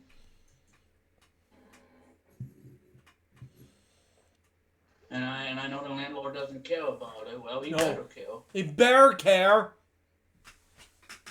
You know, especially with the virus going around. I mean, but like I said, you know, he just doesn't really care that much. Yep. That's why I gotta put up with it, but anyway. Well, I'm just trying to not put anybody to sleep. Yeah, I'm not gonna let everybody to sleep because I was just put the show on board. I'm just putting everybody into topics reading wise, but then after Remix and David's topics, Billy had to clean it up. Well, he has to clean, obviously, because, you know, well, because like I said, you know, he's living in an apartment. Yeah, still. Yeah. You know, he's not living in a filthy home that has roaches, bed bugs, and all critters. Not that much anymore, no.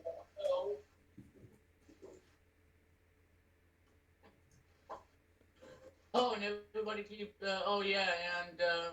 everyone wants us to know how we feel about the new Thundercats cartoon. Don't care. Don't care at all. No. Sucks. And you know, I've heard of Cindy from Yogi Bear. But I didn't know who played her, but yeah, it's...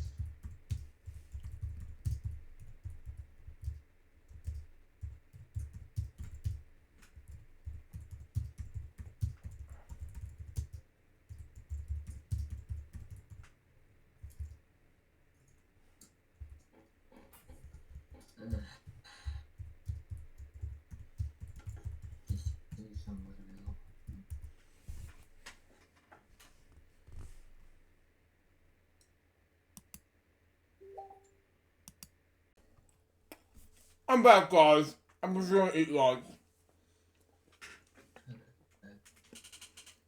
But anyway, sorry for the delay, but my lunch is very late. For all I know.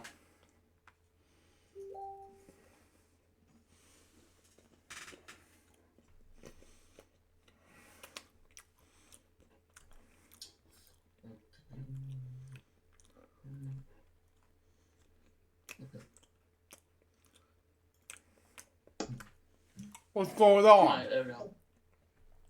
Well, the thing keeps going off, and I have to turn it back on every time because I don't have internet per se. Nope. Yeah. Yeah, because I'm sharing the 4G LTE on my mom's phone. Yeah. That's why I don't have internet yet. But hopefully my mother will pay the cable bill, so I won't have to put up with it.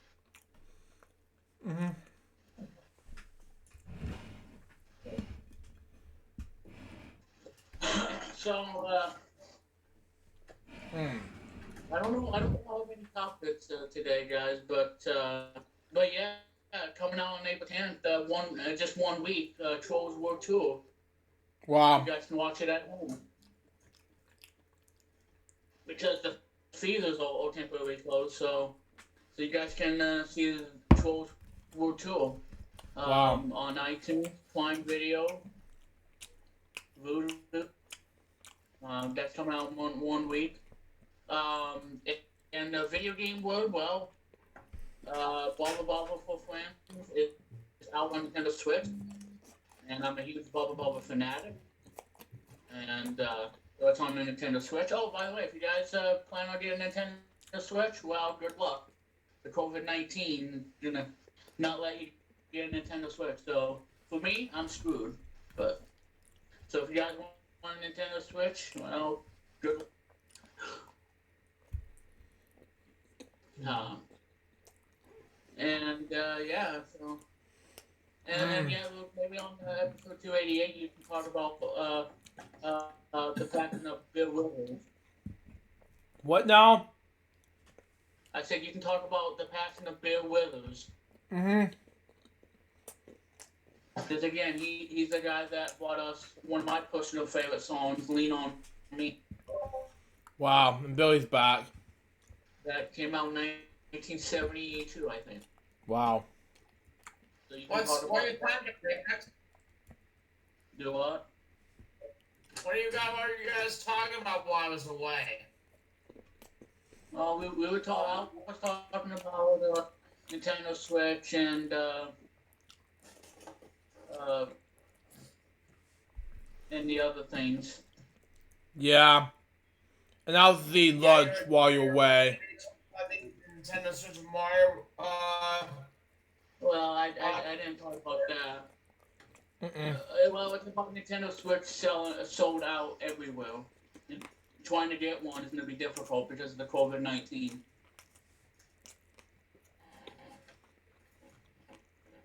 So that's going to be a pain. And I talked about the Price is Right. Somebody on Twitter, PTB, did a stream on Twitch of the Price is Right deck. And I don't know if I should give out the spoiler, but yeah, it's on Twitter. Who did the Price is Right decks? Yeah, PTB did a stream. And since you might want to send me the link, Brandon. I already did.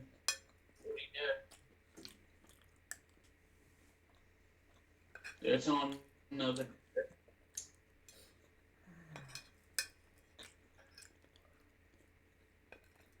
And you know what, Luke, I gotta tell you, looking for an iPad Now, Pro. 800.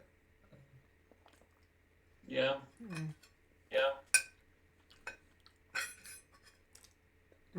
I don't see you. see the. It's up there, like saying somewhere, like going up some on Twitter. Well, it's like I said, Luke, if you are looking for an iPad Pro 11 may be the best for you. Mm-hmm. If you're gonna use it for drawing and being creative and do the things you like to do on the iPad. Mm-hmm. So, but as I said, the four of us is gonna get $1,200. Wow. Yeah, and I know what I'm gonna do with it too. I'm just saving my $1,200 for some reason because I'm. Well, I don't know if you can, Luke, because you have because once they give it to you, you have to use that 1,200. You can't save it. Well, for right now, part of what I'm saving my bank. Well, I know, but with the stimulus money, it's a one time, and you have to use it right. Otherwise, they're gonna do something bad to you if you don't use it. Oh, I see. And I'm not trying to make you angry, Luke. We're I just going want you to know. test positive with COVID-19, guys. Yes. CNN. Oh, you gotta pause the episode. No. Yeah. We didn't Well, pause it. I Well, play. that's what I said. I don't see the lane remix. It's up there. Well, It says remake. Let me just go ahead and copy it for Billy. well, I did. I sent Billy the There you go. Game show. Well, like I said, Luke, I'm not gonna get into the stimulus debate, but yeah. So everybody gets stimulus, so they're gonna have to use it. And they can't save it. You have to use it. So just to let you guys know. But I guess we can move on and to the next thing. As soon as he's done typing. Yep.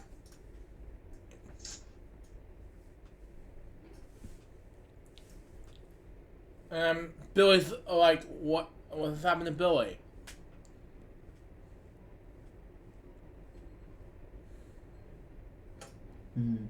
Yeah, I don't know what's up with Billy.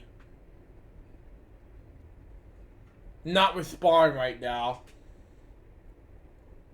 Oh God. Well, if it doesn't respond, Luke. Never mind. He's back. So Brandon, what you're saying is that I watched the stream and whoever did the stream got the bid exactly right in the showcase and he won both? Yeah. Yeah, that's what happened. Wow. Price was $31,569. Yeah. 69. Oh my. And that was and the price was that amount.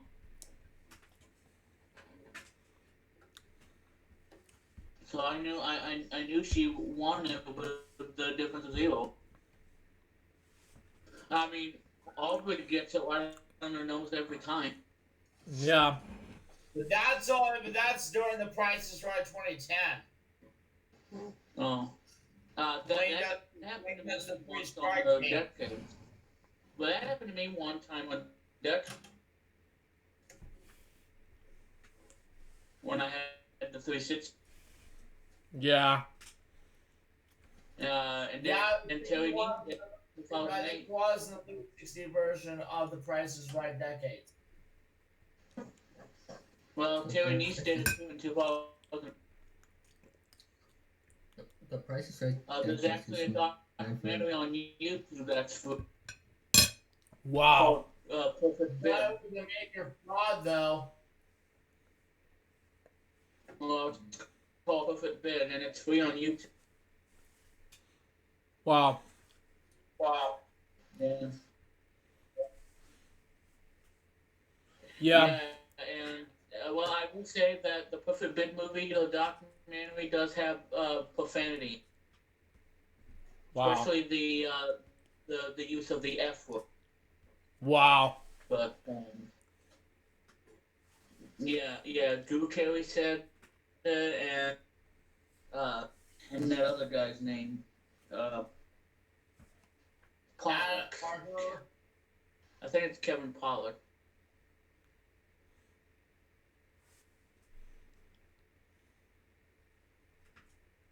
I think that's his name.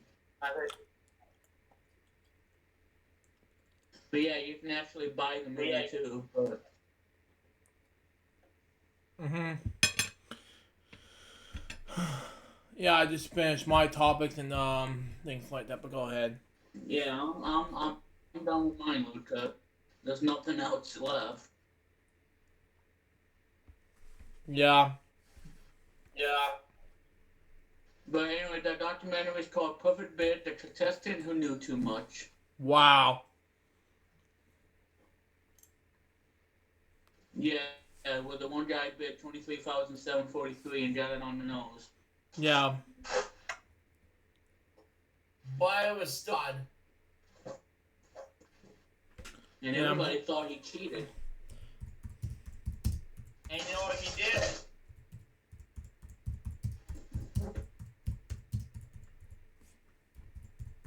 First time that's happened. And there's another one of Pressure Luck where somebody won $110,000. And it was still a fraud. Wow. Even though, Michael Larson passed away. Yeah. Yeah. Yeah, And- Michael Lawson in 99. Yeah, and his brother was on the GSM version of Pressure Log called Whammy, the all-new Pressure Log. And that was all. I believe that was part of the season premiere, and that was the episode where we got a special cameo appearance from Market. Wow. Well, his brother didn't cheat. Didn't cheat or greedy. Well, he wasn't greedy like Michael was. He wasn't greedy. My brother was on Whammy during the special Michael Larson episode, and that's when we had that special appearance from Peter to Market. Exactly. He didn't care if he won money. Just wanted to be on the show. Yep. So James Lawson wasn't greedy. With $110,000, and you cheat all the way from the board. Mm-hmm. Wow.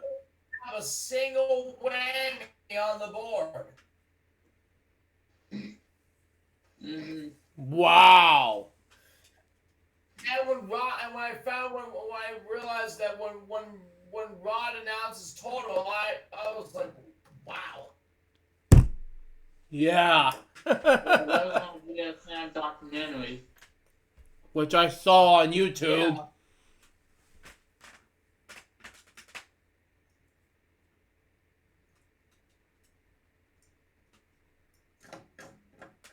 Oh yeah, Billy, tell everybody about Millionaire coming back. Oh yeah, I forgot. Yeah, Wednesday, April. Yeah, when I believe in just a week or two, guys.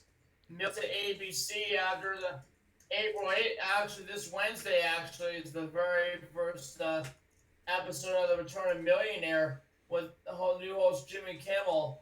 And it's gonna air at 10/9 Central right episode of Modern Family. Wow. And thank God it's not syndicated.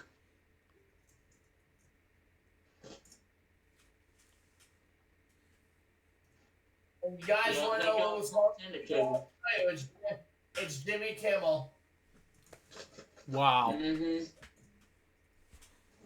And we have not seen Jimmy Kimmel host a game show since we saw him. Since we saw him win. Since we see him do. Since he Ben Stein to do win Ben Stein's money on Comedy Central. Wow. That's what I was gonna say. Yeah. Yeah. Mm-hmm. It's Central. Shrek will be on Sunday.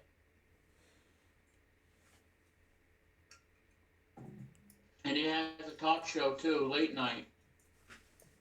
I know Jimmy Kimmel Live. That's also on ABC. But that's after our late local news. Mm-hmm. So. And yeah, Chris Harrison. Well, he before he was a bachelor, he was on a Stone Stanley game show. He did a game show for Stone Stanley Entertainment. What's left of the what John to drop? No, well, no, it's not that. It's Mob Masters. Yeah, because That's Finn and Jake had Shot to drop, and Kirk Fogg had Legends of the Hidden Temple, which was also a Stone Stanley production. Wow. Uh-huh. Yeah, Legends of the Hidden Temple, as far as I know, both Stone Stanley did that game show. Well, now they're coming up with a adult version. Lifetime, the Family Channel, and PAX Stone Stanley. Well, now that's coming back in adult form. Wow. So there's gonna be an adult version of that. Yeah, the adult version. Brian of the Sober Monkey is going to come back. Mm-hmm. And I wonder if Kirk Fogg is going to come back as host. I don't know. I don't know either. And we won't know for sure because of the COVID-19. So I don't know if they're filming the thing. The show may be canceled. So who knows? Who knows? Yep. But like I said, check out that YouTube video of Nick Arcade, story of Nick Arcade. Yep, exactly. As he mentioned back on last episode.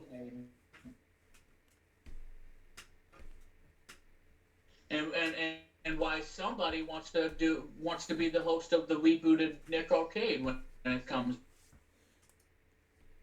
That was in the documentary. Yeah, somebody wants to be the host of the Nick Arcade reboot. Yeah, And this person's name, well, he does up, down, down, and is one of the new. I'm sure Phil Moore will be watching. wow. Phil is going to be back. Yeah. Yeah. Phil Moore will be watching the reboot. Well, I don't know. So somebody wants to be the host of it.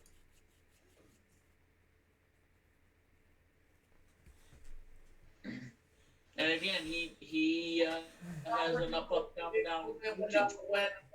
We didn't know when Figure It Out came back, Jeff Suppin was the host. Yeah, and like I said, he is one half of the New Day, Xavier Wood. Mm-hmm. Yep. He would be a great host for Nick Arcade. New Day? Yeah, Xavier Woods. Yeah, he wants to be the host of Nick Arcade. What's New Day? Well, I hope he gets his wish, because he's a gamer like me. Green Day or New Day? The New Day. It's a new day, yes. Are we talking about the tag team the Kofi's part of? Yeah, and the video kind of thing. Yeah, you're talking about the tag team and the Kofi's part of. Well, one of them, yeah. Yeah, you got Big E, you got Kofi Kingston. Yeah, and Xavier and all of them. It would be great. It would have really been awesome if Kofi hosted it.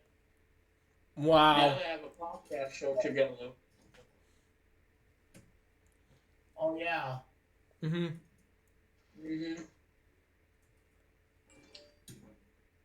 Yeah, we're recording, When David. John came back to Nickelodeon, John Cena was the host. I don't know, yeah. Well, if Nick Arcade comes back, yeah, Xavier Woods needs to be the host. Absolutely. Just like when John Fifth Grader came back, just like when John Cena hosted Fifth Grader. Yeah. But Yeah, I was surprised that when John Cena was introduced to the during the beginning of every show. Come in. His I've WWE. got to ride up the road, get some medicine, be back in a little bit. Okay, that's fine. Sorry, continue on. Anyway, Luke, go ahead and do your next thing. I just got done my topics. You guys can go on. I'm just going to do my game segments now.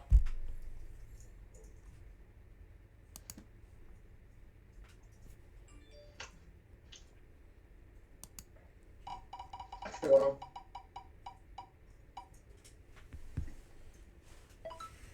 So I don't have much time left. How about this? Will Luke Jeffers ever find the flag? Find the flag? We'll find out after this message from our brief sponsor. Anyway, we got Pat do game stuff. It's like Luke did it into his pumpkin pie, trying to find a flag, and then wins a prize. Because he only has 1 second.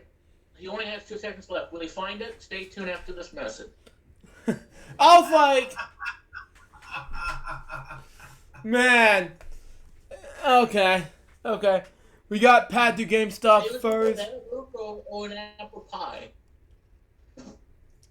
Okay. It's like, It's not Luke very Jeffers well. was fun. Well, Hey, Luke. What is it? Will Luke Jeffers find the flag under the pumpkin pie with only 2 seconds left? Find out right after this message. I just ate lunch and I just came back from this and now I'm like, what are you guys gonna do? We just got a brief message here for the past like 30 to 45 minutes and all of a sudden we just didn't do off topic. Yeah, and it's entertainment, Luke. It's entertainment. It's like Luke Jeffers will find the flag. The pumpkin pie. Yeah, find your popcorns. People are fast asleep right there. Tune in to the LGBTBM network as Luke Jeffers will try to find a flag. He only has 2 seconds left. Man. Yeah, right here on Tube Disney. Next thing you know, the pumpkin pie farts all over you and the time runs out and you don't get the grand prize. Man. I know. But anyway, we got... Eat pumpkin pie in your room. Yeah, right. Anyway, we got... That whole map thing of Double Dare in the video game of Double Dare for the NES brain, it was mouse thing Double Dare.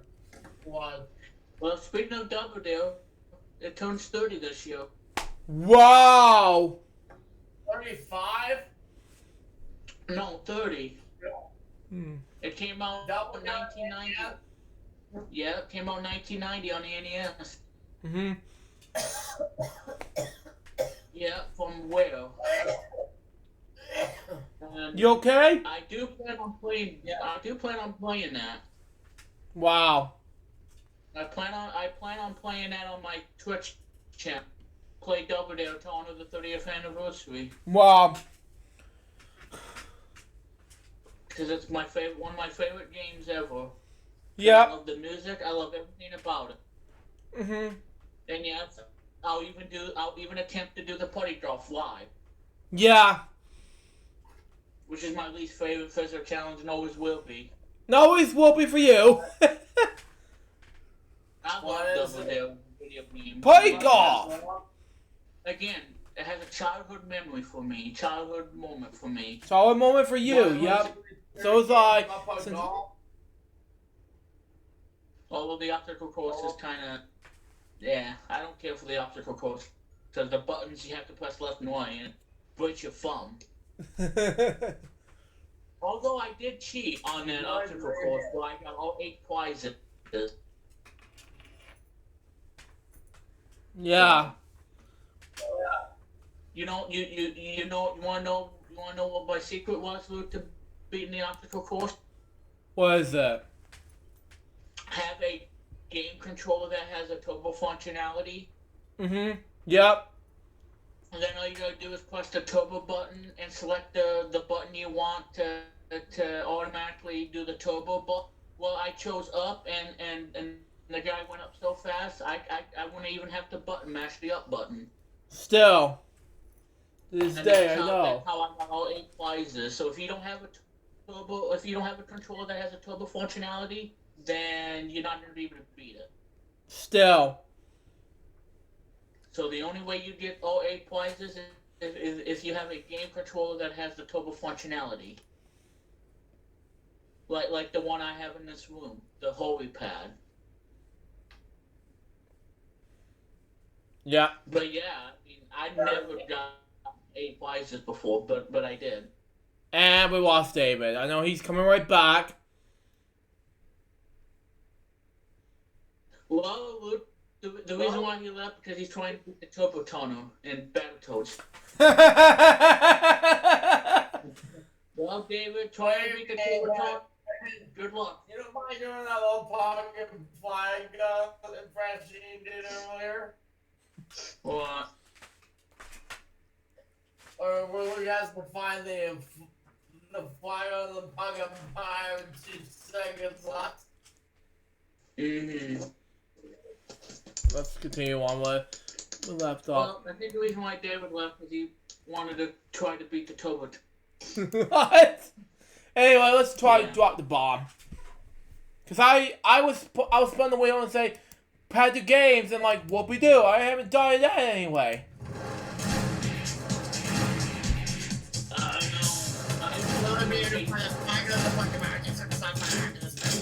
James, one question for 500.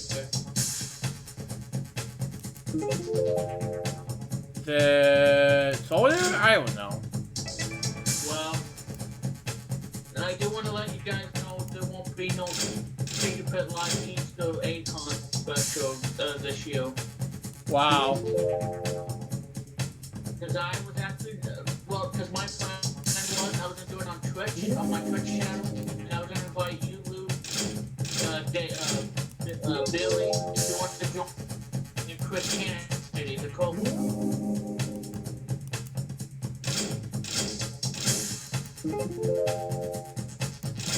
But there won't be no Easter egg hunt special this year. That's good enough. Well, I'm upset because I don't want to do this. Yeah, you don't want to do it, no. And 900 is not that bad. Well, I do want to do it. Yeah, you do want to do it. Excuse me, I misspoke. But anyway. That's But anyway, Lightspeed 2 is next. And then we'll do Plinko!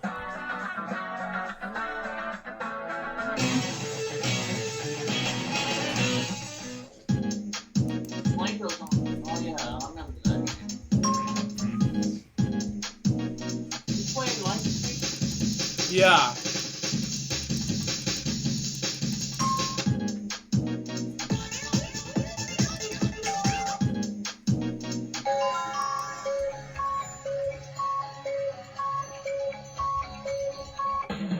Yes!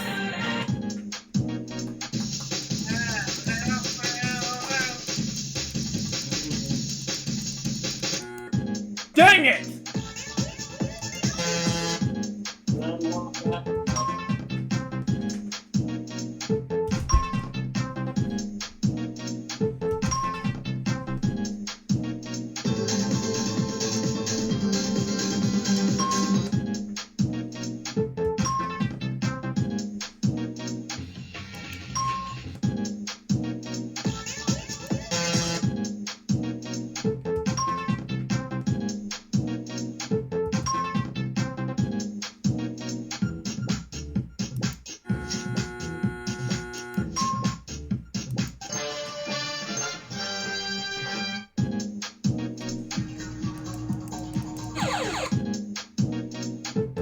Hey, grab the yellow double sound. Yeah.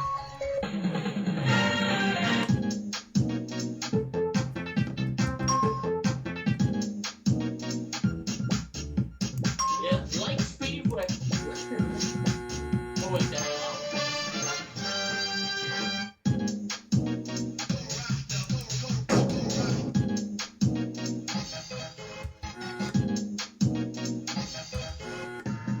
23 is not that bad. Yeah, that's good. And we've got Plinko! And then we'll You know do... what, Luke? I think Billy. I think I want to say this. What is that? I'm sure everybody misses Take Your Pet Live. Yes. No.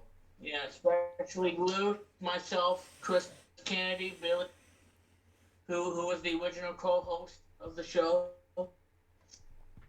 Mm-hmm. Yep. Well, but not too early, gentlemen, because I'm hoping this year I get to do the game show and finish up the game show.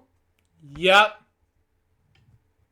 Because what I'm thinking about doing is until I get ScreenFlow 9 on my Mac, I think I want to tape the very first episode of this new game show that I'm going to be doing.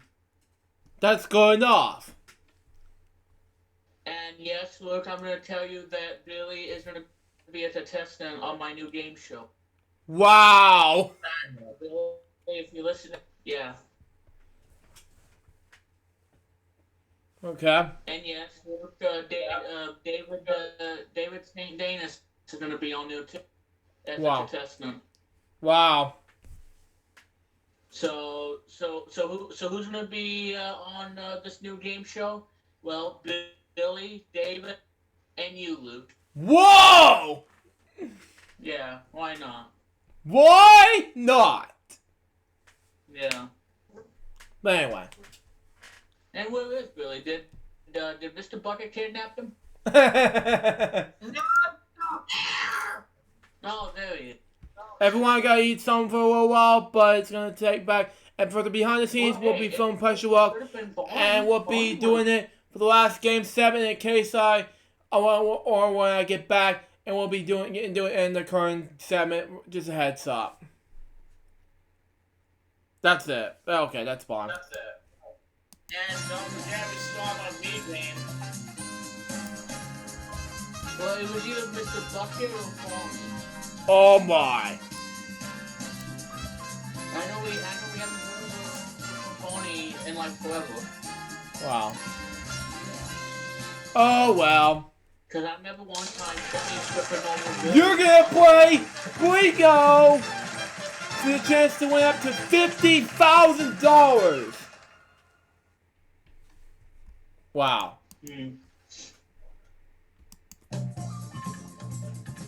What's this?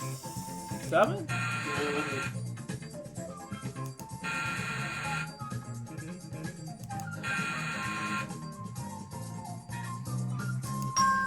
Wow, 2 Pringle chips. That's fine. That was loud.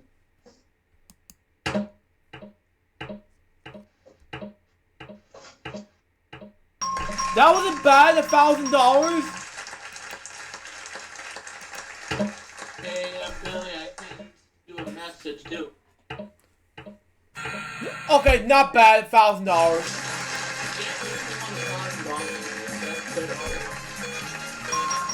$1,033. Billy, I'm gonna send you a message. gonna laugh too. We already did this. What is it? Hang on. We're gonna do Data 3000 behind the scenes last. No, not that. I know it's a hard decision to make, but we're gonna spin the wheel anyway. There you go.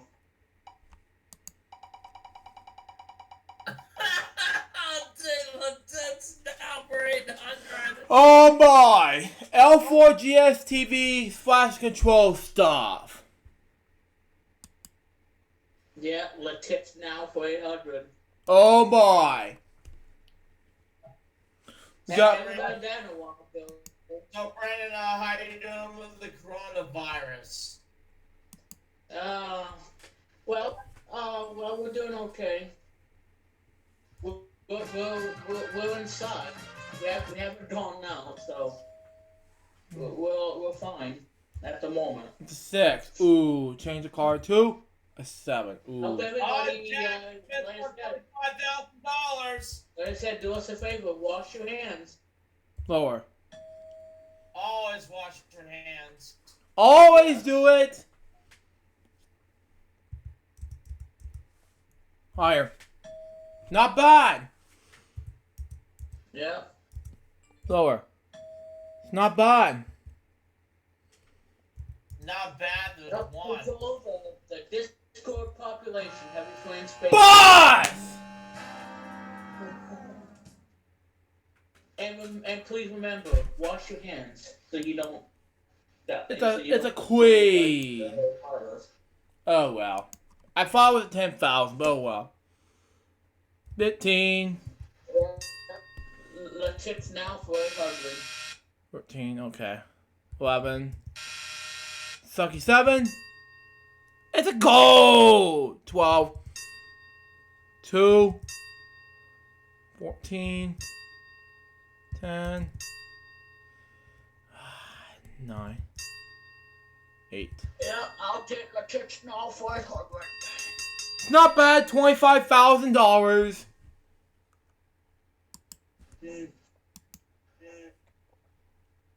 Okay.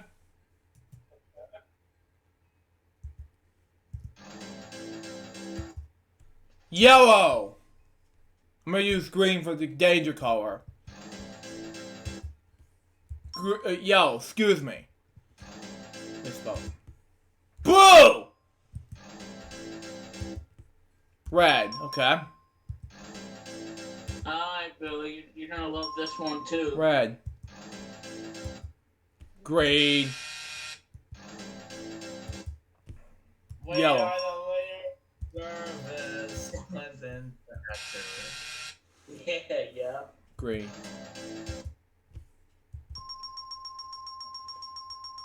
Yeah, Clinton tractor. Yeah. Oh well. It's not bad.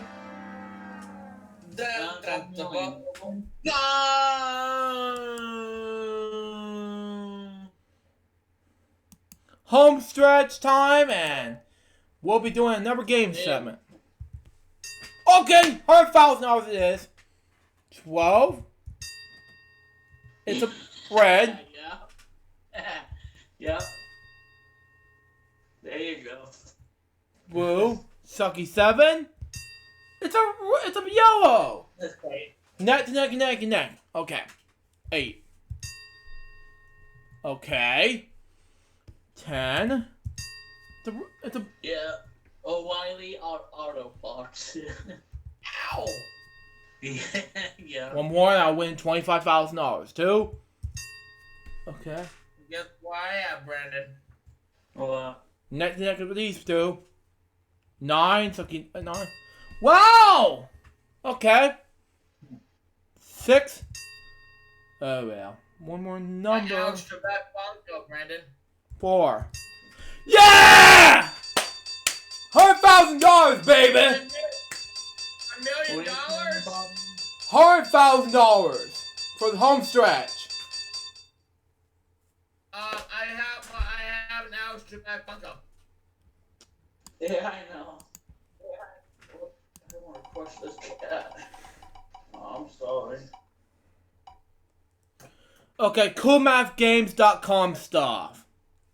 Hey, Luke, we should tell Billy something. Yeah, while I was playing tic-tac-toe. What is it? On We Met Interactive, my show on Twitch, Yeah? when I do take your pick game, I find a glitch bonus. You remember that, Luke? Yeah, I remember that! Bonus. Yeah, when I do take your pick, I have to find the glitch bonus. Yeah, I'm gonna get back into doing that too. Finding the glitch bonus on Take Your Pick.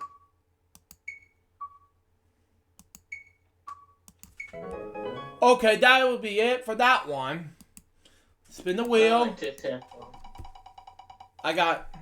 Yeah. No.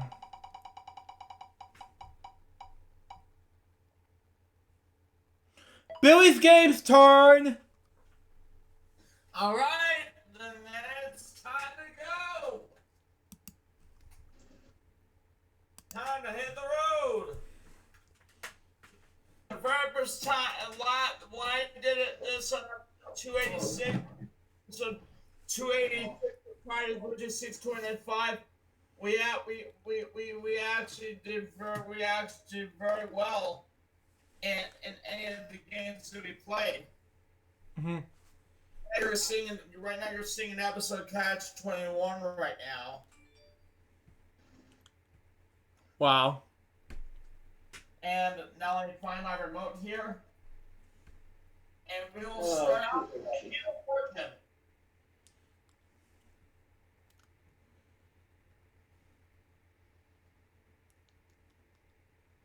That's the game we're going to start with, fellas. It's Wheel of Fortune.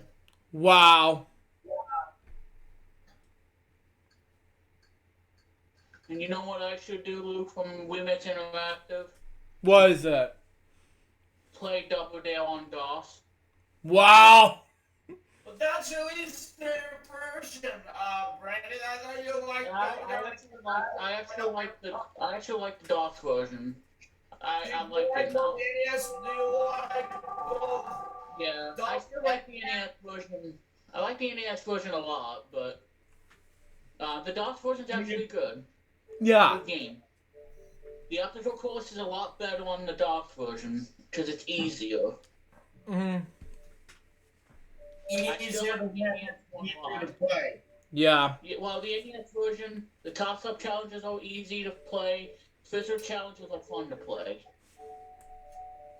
Mm-hmm. So it's double course over there for the DOS. Yeah, the obstacle course on the NES version is tough. The DOS version is much easier. Mm-hmm. Yep. So I like the DOS version a lot.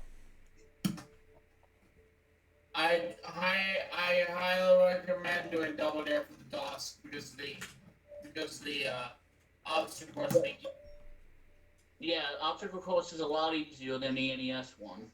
Yeah. I would agree on that. But I always love the NES version because because it's great music, great gameplay.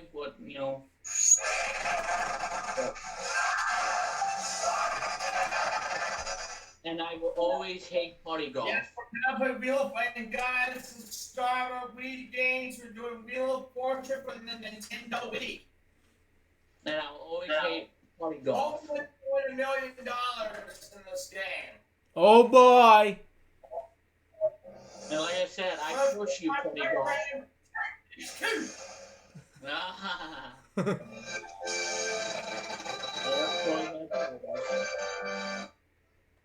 Which is now THQ Nordic. Yep.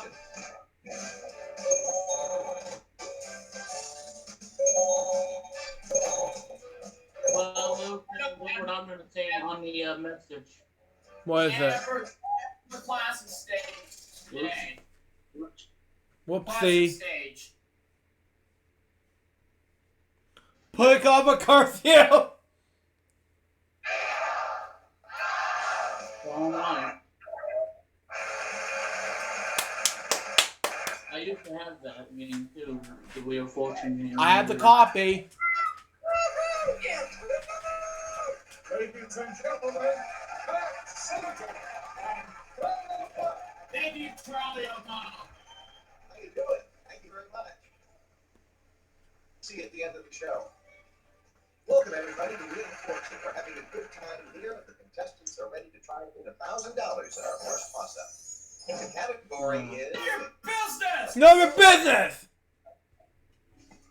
Hey, are you getting away with it?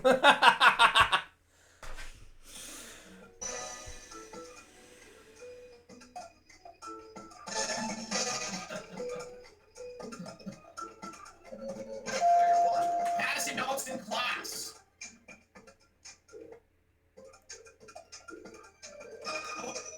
Need the elevator. There we go. congratulations.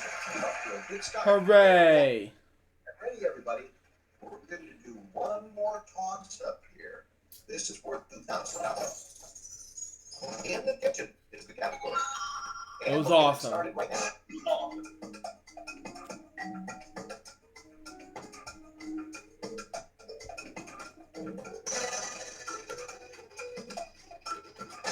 Player one. Trash compactor. That's it. $3,000. You got $2,000 to player one, and there's a great prize on the wheel. Charlie? All right. Welcome to the jackpot tonight's featured prize. You won't forget this one. Exciting Dublin. Get in the action and catch your rugby match. Then head out to take part in Dublin's famous nightlife. $9,000. Wow. That's our puzzle, and here goes player one. Oh boy, Brandon, it's for you.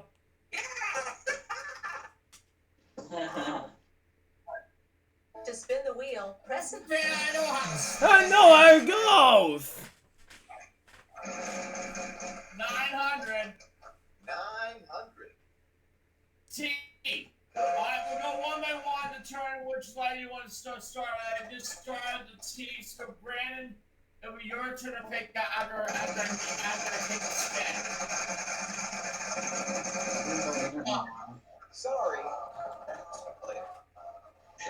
Nah, Brandon, we gotta lose the turn. I know, I heard. Yeah, I heard.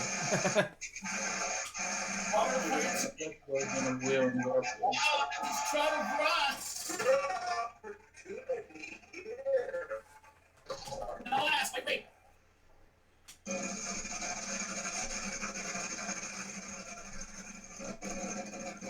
600. 600. No L. Alright, try it again. Come on, Dave. Alright, Brandon's 300. 300. It's F. And you The letter said- F. Yeah, Sam. Look at the letters on the screen. Okay. I'll pick on 40. N. Well, I did say F, but alright. And there is an N. It's alright. Well, you. It's alright. Oh You my- can. Oh, David Downs is gonna kill me if I did not know this one. Yeah, the late David Downs. Late David Downs. 400. Miss Gilly. Yep. C. 1. This is a great way to pay tribute to David. Yep. Yep.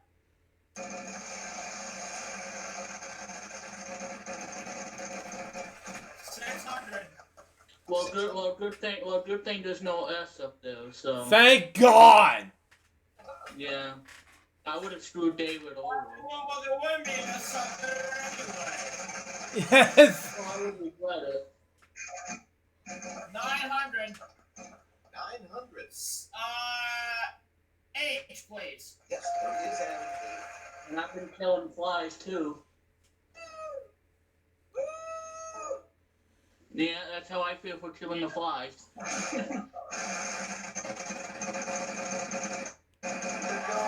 Jackpot! Damn! We're solving, guys! Oh, yeah! Detroit, Michigan.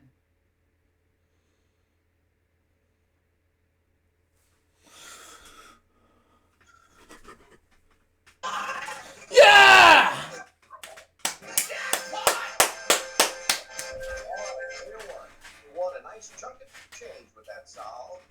You've got a lot more money to give away, hopefully to everyone. 19,450. God, yes! The Jaguars were $12,200, by the way. Oh, man! That's for you, David. That's for you, David Downs. We're engaging for Canada for the next Grand Star Prize puzzle, too. That's over in the third round on the game show. I said our Canada for this next Grand Classification. And it's a prize puzzle. Yeah, third round on the wheel. With the wild card man on the wheel, there's no Eat your seal. cookie. Playing the return now.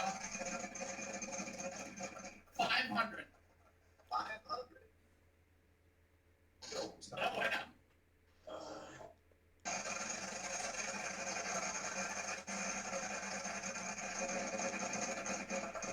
And it's 500 again. 500. T. Yeah, I probably would have picked an Ann from Michigan. Get ready for this, Brent. Alpin.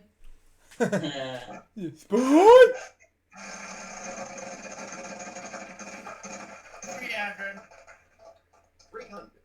And Yes, there is an isn't. And there is an and. You know what game you need to play, Luke? What is it? Anticipation. Yeah, I played it before many times. 300. That game was fun. There is an Yeah, it's fun. You know Yeah. what else was fun, Luke? What is it?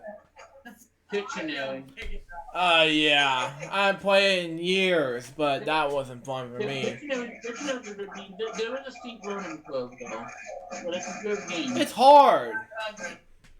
Well, yes, it can be.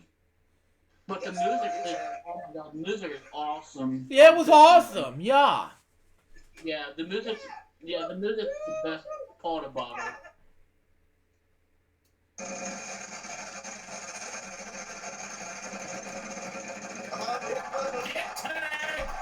It is. Pictionary is not terrible. Well, it is. Well, it's in the NES because of the lack of puzzles. That's why. Yeah. Stage player 2. Yeah, well, Pictionary is a good game. I mean, It is a good game. It's just they're lacking the puzzle wise.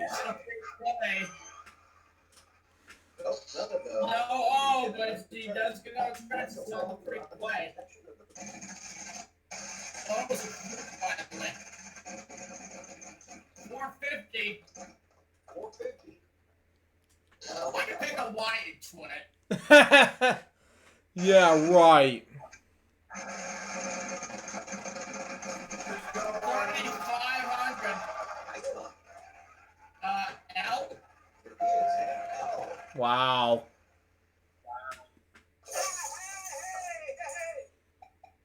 I'll buy an A.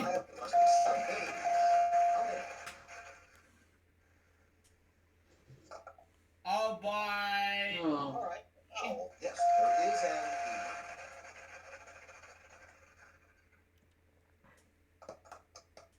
I'll be in. Yeah. Fingers crossed we can doesn't get bankrupt. 550. Good. G. Almost had the bankrupt towards the million, but it stopped very stop safely on the 550. Then it would have been a disaster. Yeah, it would have been safer if I were you. Oh no! Now we got the base one. David came back. Yep, David came back. Yep.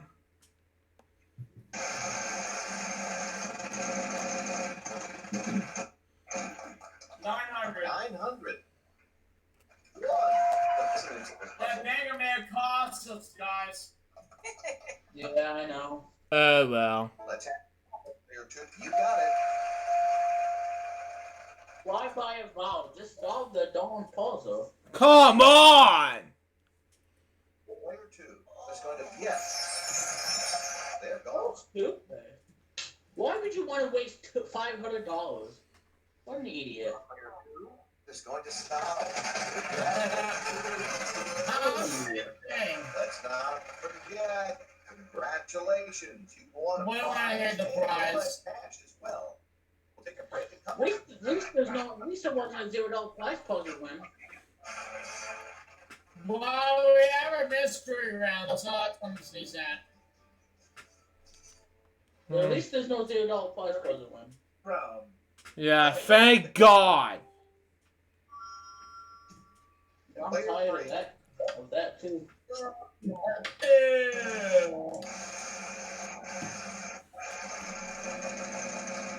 $600. 600.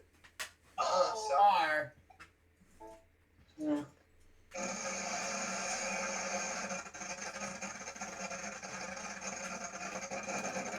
No!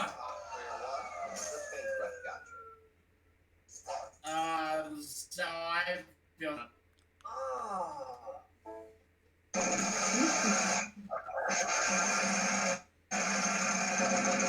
Come on, pick it up. Tag. There's a chance to score big here.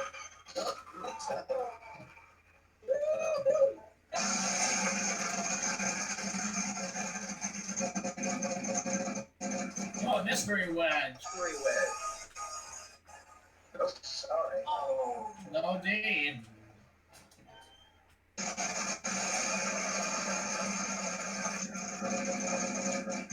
$400. $550. See. Yep. Well, it tips now.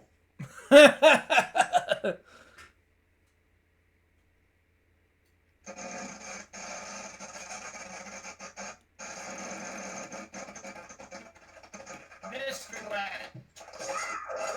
S. You got it.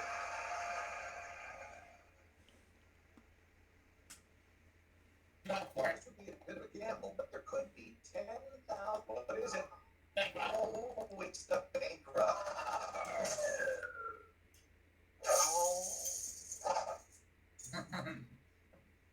Oh.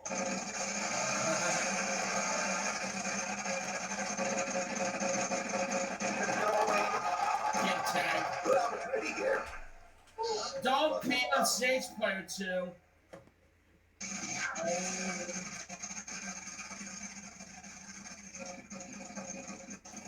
$900. 900.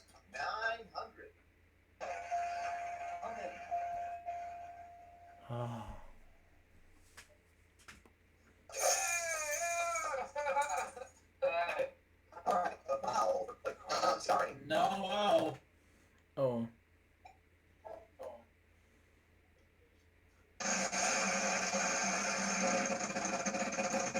I don't want that. Get out of there. 300.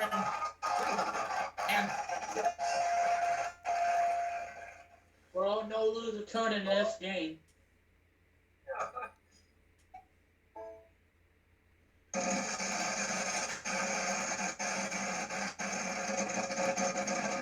$400. 400. H. There are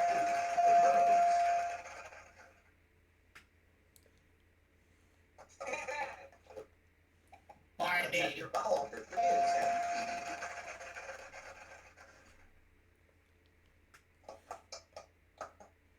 Friday. Let's have your vowel. Yes, there is an A.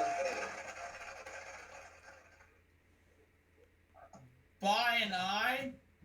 Oh, you couldn't spin. Oh.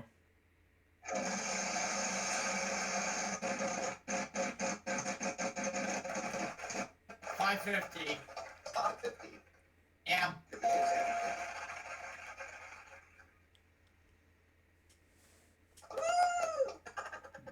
Buy 9. Is in.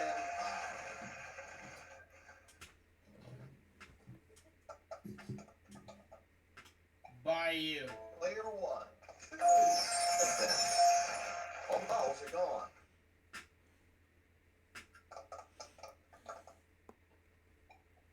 What? The million. $500.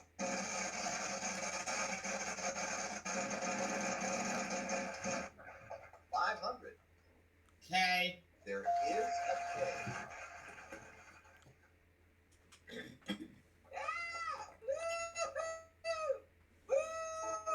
Last chance. Here we are, Will. No.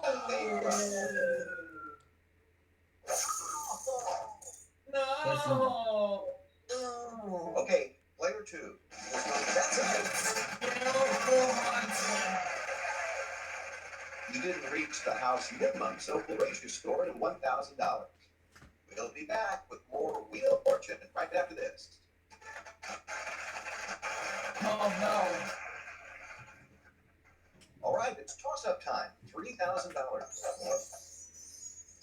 Fun and games is what we're looking for this time. And here we go.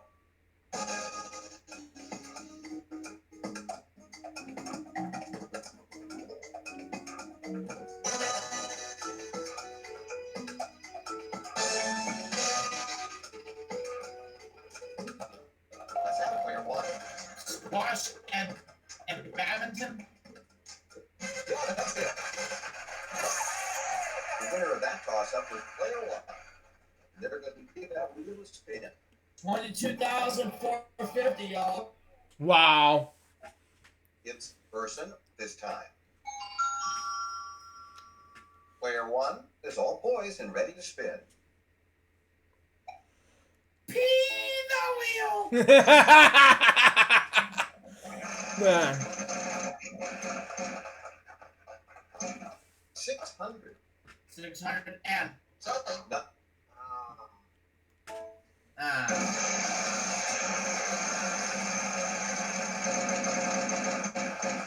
$400. 400. No, sorry.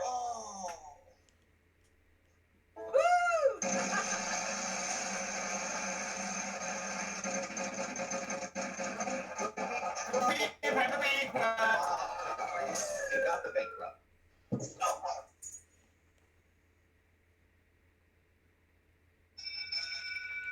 Final spin. All right, let's move the game along and give the wheel a final spin. After you guess a letter in the puzzle, you have 15 seconds to solve. Vowels are worth nothing. Consonants are worth $1,000 plus whatever down goes. Vowels are another consonants worth 1,400 400. Player 1, your turn. A letter, please. T. Yes. Now you have 15 seconds to try to solve the puzzle if you win. Too early for that. Brandon, Luke, There's no hope. we're dealing with a person in a spirit round. Every cost worth $1,400 a piece. Wow.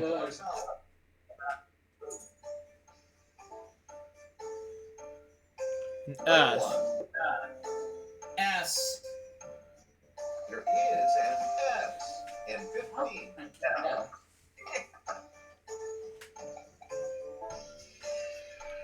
Good thing you clicked that in instead. Yep, we got 3 letters for you. Let's get those up there. No money for the vowel, but you get 15 seconds. Player 3. No, bad luck. Oh, you know what? There's none of those. Sorry. Not in this puzzle. Sorry. Yes, there is an A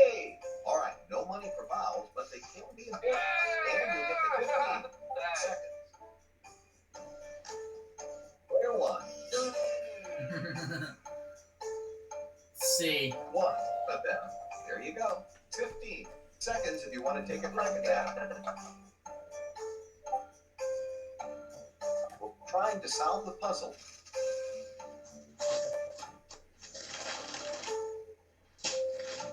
Catholic Spirit?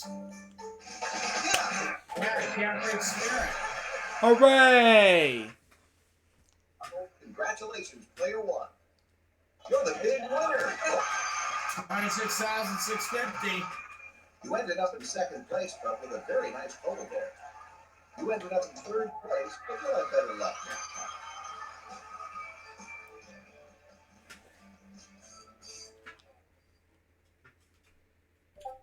Good night for you so far, and now we want you to spin that wheel, player 1.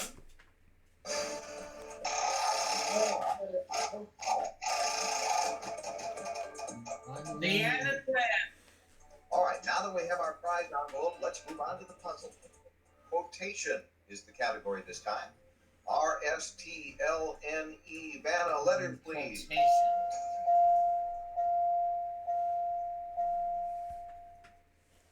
5 names. All right, provide us with 3 more consonants and a vowel.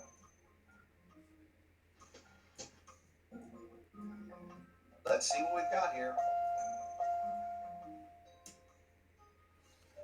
Now you have 80 seconds to try to guess the puzzle. Good luck.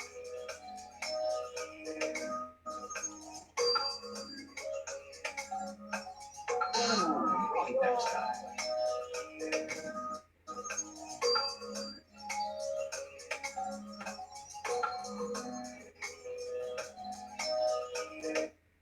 Call me Ishmael? I don't know.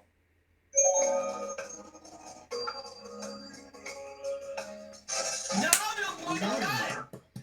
Yay! You got it. $50,000. Wow.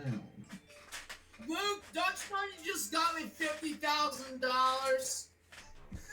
Yeah! You want it, Billy? $50.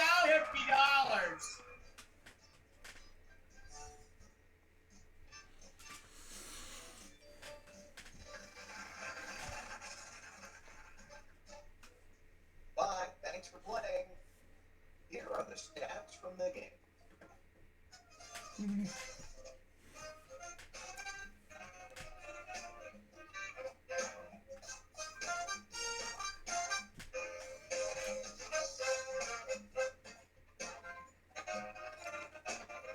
Well, there are the scores. Mm-hmm.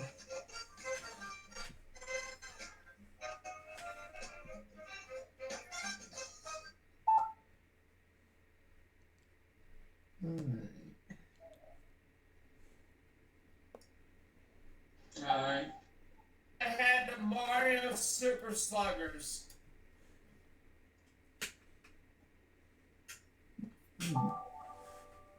See if we can find the game here. Yeah, I missed that Mario game I left on the Wii. Yeah. That Mario soccer game, or the football game. Yeah. Mario Strikers Charge.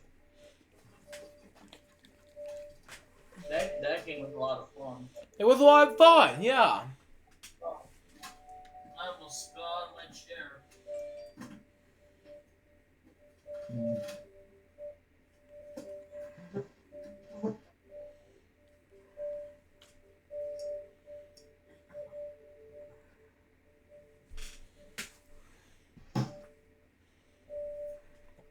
So yeah, Mario Super Sluggers now. I just need to find Super Smash Bros. Brawl.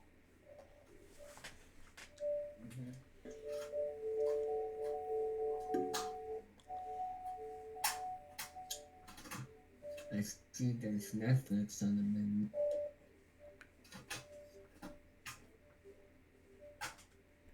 There we go. Alright, here comes Mario Super Sluggers.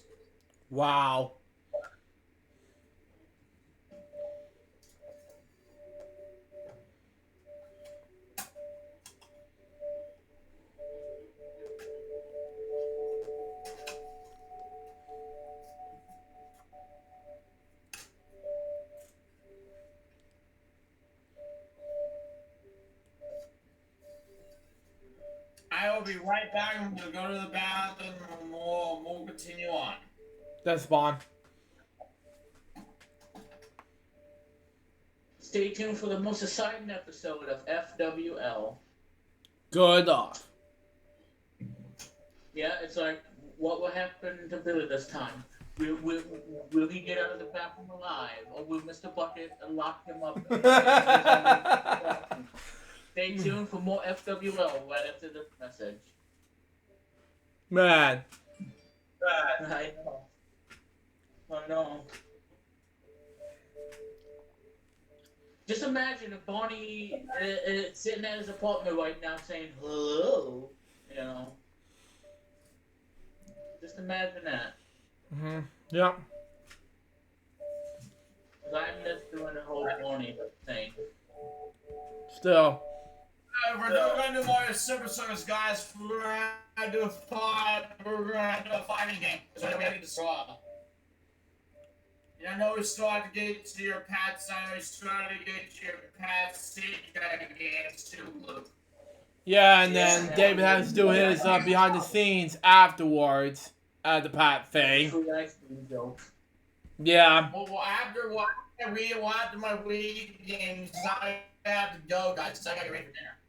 That's fine.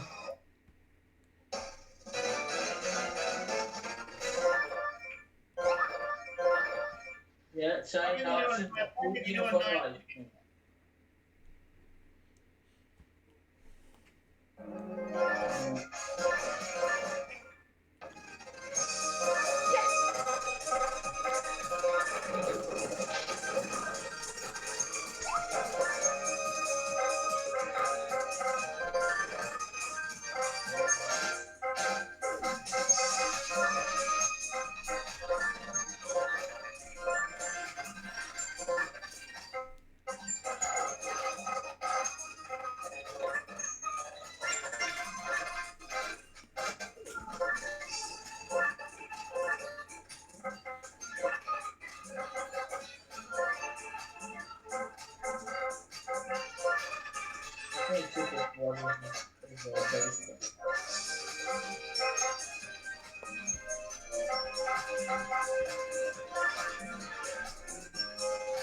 Nine-inning game, guys. Wow. Hammer pitching first.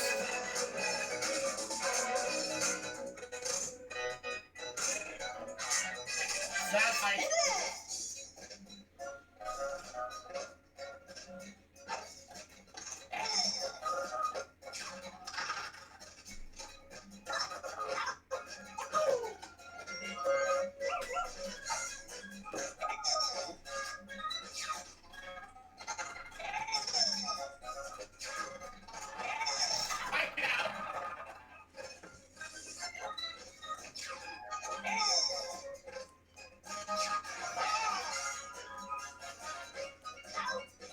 Nice out, Luigi.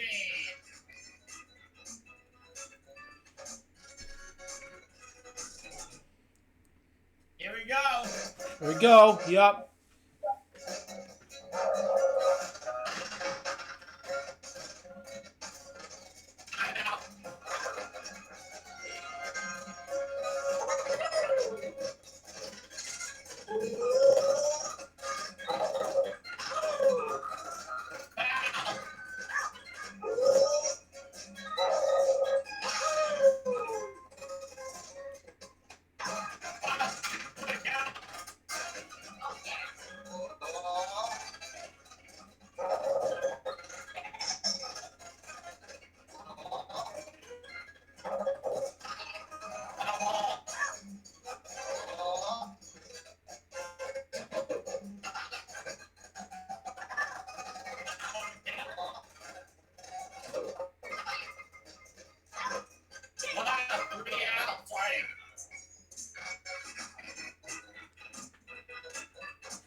Double fighting.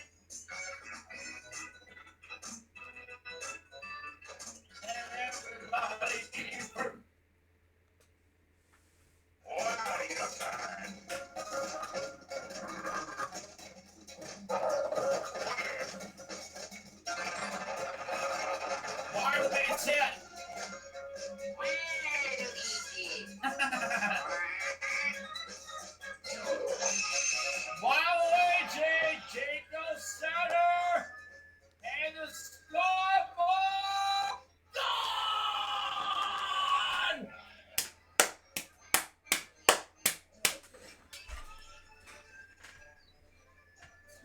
Nothing already. Oh boy. Waluigi!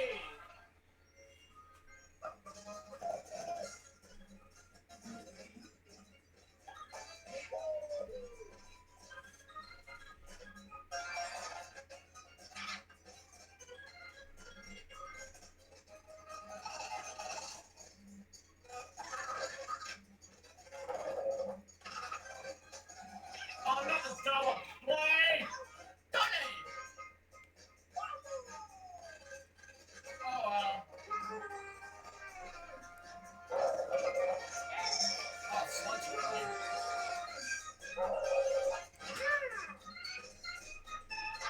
3 outs.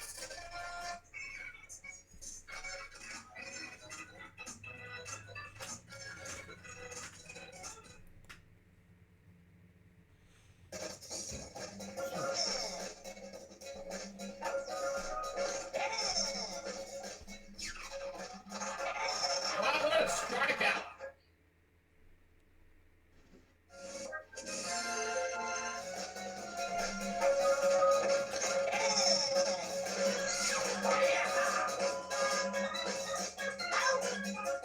There you go, there's your 2 up.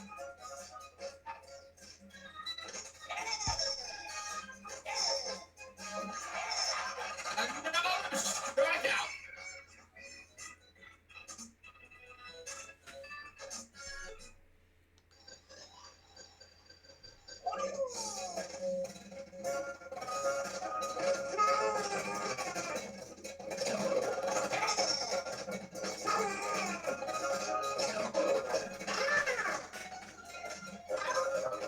Oh, that was balls in his butt.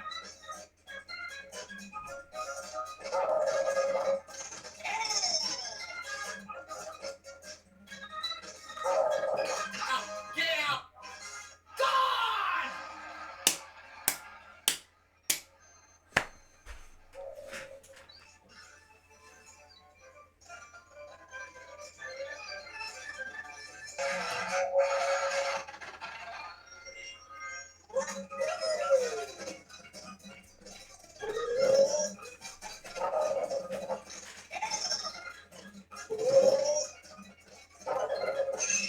Oh, get out! Get out! Gone again! Nothing, guys.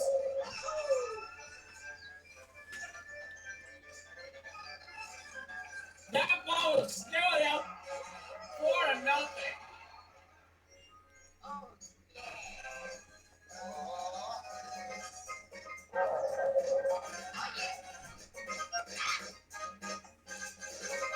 Two home runs in 1 inning.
What's going on?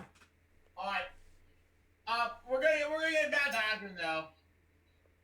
I'm pausing the game real fast. Okay.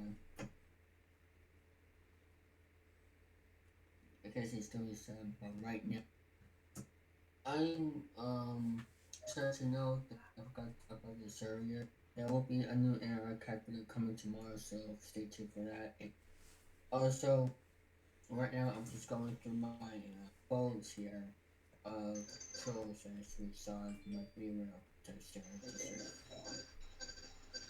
That's fine. There we go. Yep.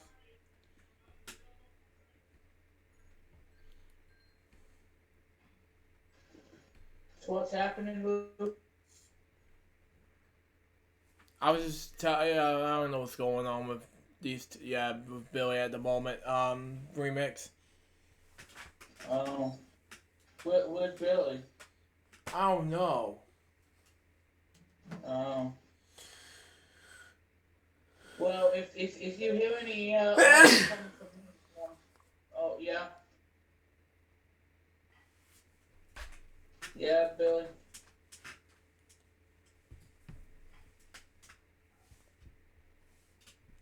You guys there? I'm still there. I'm just hearing sneeze in the background from my end. Well, no, I was gonna say if you hear anything in the background, I'm playing a game. Yeah. And David's doing his thing while I'm here. Sluggers. Yeah.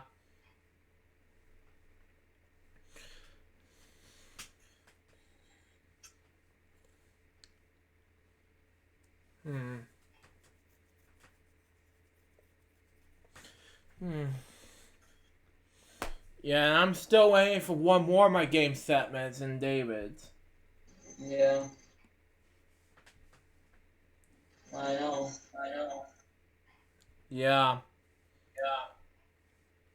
Uh-huh.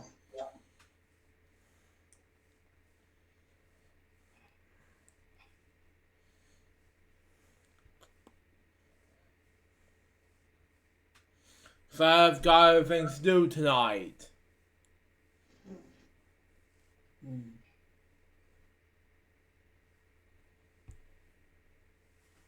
Alright. And someone is Twitch streaming and goes by the name of a friend of mine named Reptile124. Yeah. And we'll be right back, everybody, as we see the tips now for 800. Oh, God!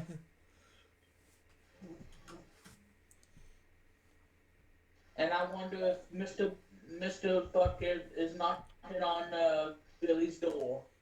Saying, I want to come in. Oh, man. I know, it'd be disturbing. Find out what happens to Billy as FWL continues right after this. And your dreams. And your I dreams. know. Poor Billy. Yeah. Oh, you might be wondering how come my Discord server is not. Well, that's because of the trolls. That when I've been looking through the screenshots, I'm like, wow, that channel was that back then, and that's why I had to close that. That's why I had to close my Discord server private. But maybe when the coronavirus is over, I might make it public. But 2, 3, 4, 5. We've been taping for 6 hours. Wow. Or maybe 5 hours, I don't know. And we're still waiting for Billy to finish up, you know? I don't know.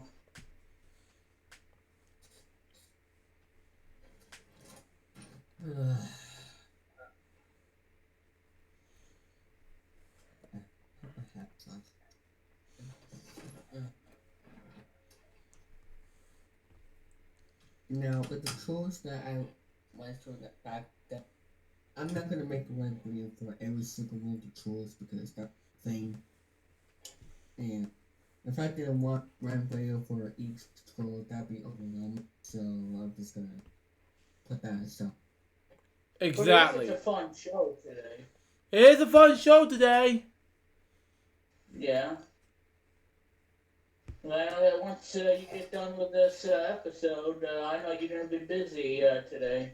Yeah, spending time with family and things like that. Yeah. Which is a good sign. Yeah, I agree. And I don't know what I'm going to be doing tonight, but we'll see what happens, I guess. Yep. I mean, who knows? Who knows? Yep. Maybe I'm here to record this for the behind the scenes of LukeJ62895. Yeah. And when David said, I'll be here late, I said that I'll be taping this expectedly for him to be late. And for you guys to be here.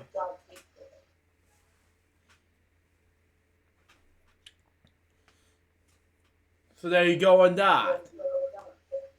Right.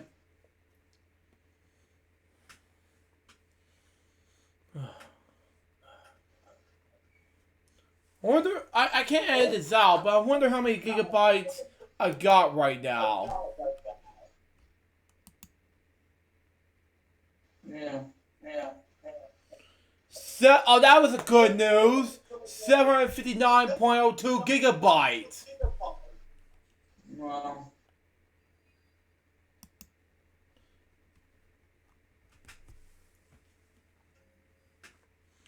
That's something we can do while I'm waiting. That's nearly 800 gigabytes.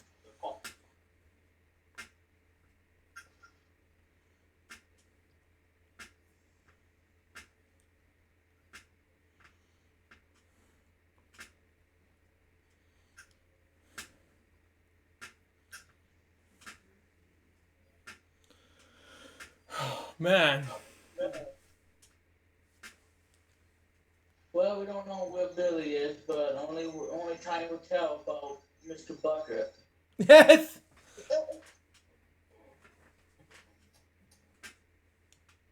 Does Mr. Bucket want to play 1, 2, 3 ABCs, or is Mr. Bucket doing something that he's not supposed to? Yes. Stay tuned, everybody, for more FWL with Luke Jeffers right here, coming your way after this brief message, or 2, or 3. Or 4, or 5, all the way up to 1 million. And now a word from our sponsor, and that is Count Von the Count from Sesame Street. It's like a 1, a 2, a 3, a 4. Oh my God, I got a splitting headache.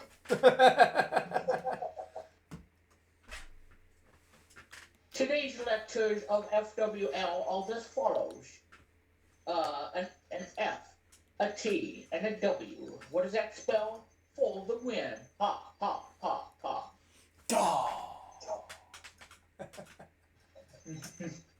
I know. Ain't that the truth? Yeah.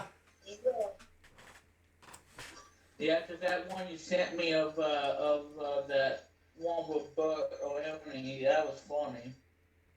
Yeah. Oh, and speaking of Bert and Ernie, if you guys haven't saw Family Guy, you know what I mean by the way I see it about this homicide of life on the street, and so it's sponsored by the letter H, and it's on Family Guy, by the way, and you may watch it. So there you go. I'm gonna send the link of it after the episode's over. But there you go.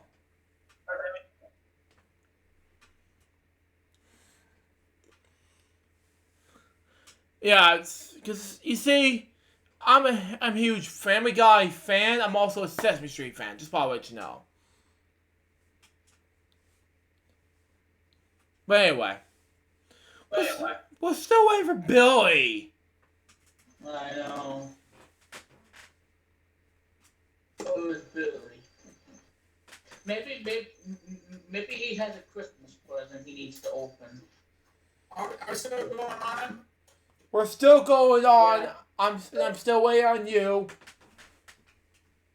Alright, well, we now return to Billy's Way on the FWL channel. Yeah.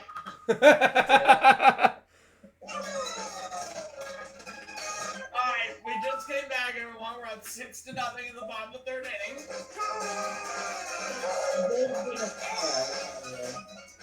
It's still one out. Because Billy has missed the bucket. It's not taking nothing. They don't bad.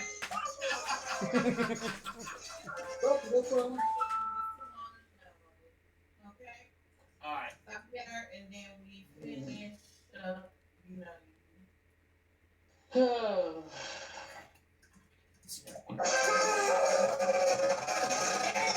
boy. Ain't nothing right now.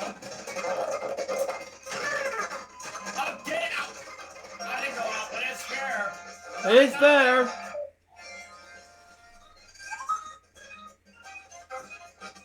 I'll change the defense. Next move on.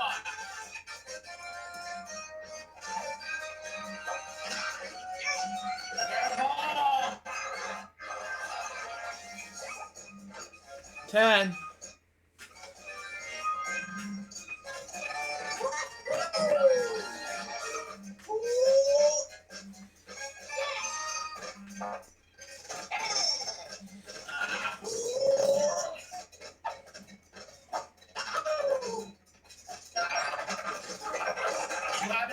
I'm safe.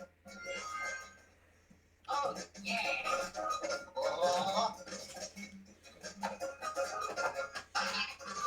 Foul ball. Oh wow.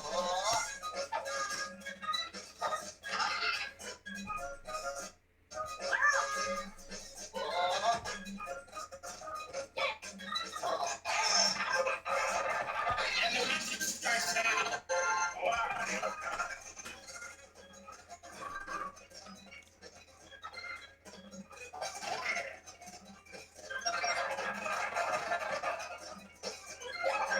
Nothing has to score now. Yeah, now they're quick to start out. Foul ball.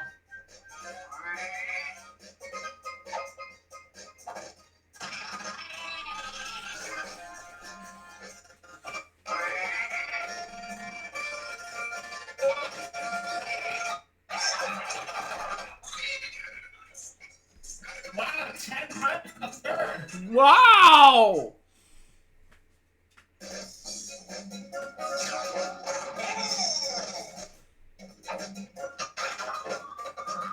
Catch the ball.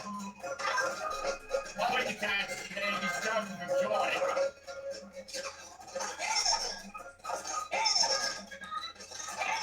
And Bella strikes out.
Yoshi!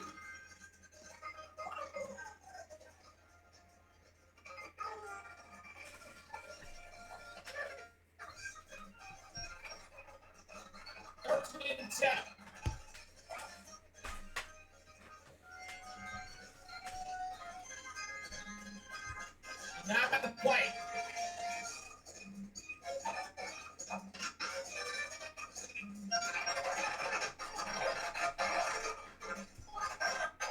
It's nothing.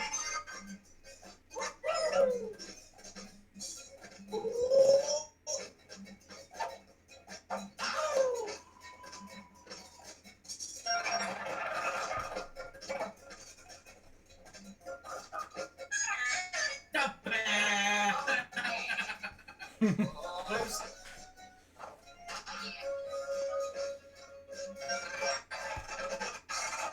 16 now. Yeah, the 17.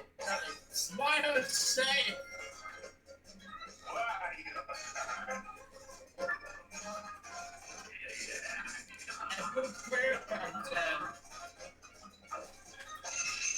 Wario! Deep set at the wall! Good! Bye! It's gone!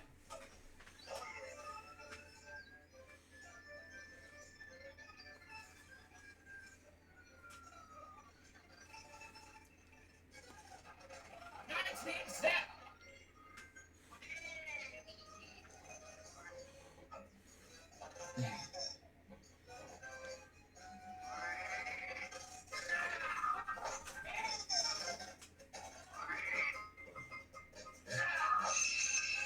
Waluigi! Deep right! Back wall track! Gone! 20 another cross!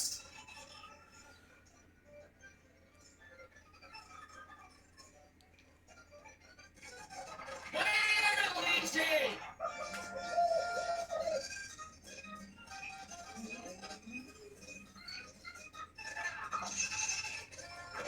Whoa! I did it again! That ball's gone! 21 nothing!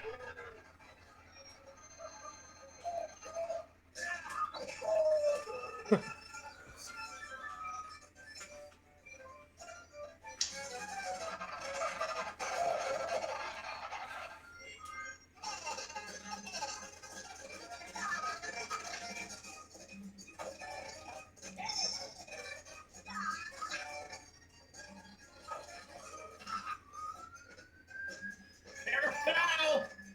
Without the Giants going deep on!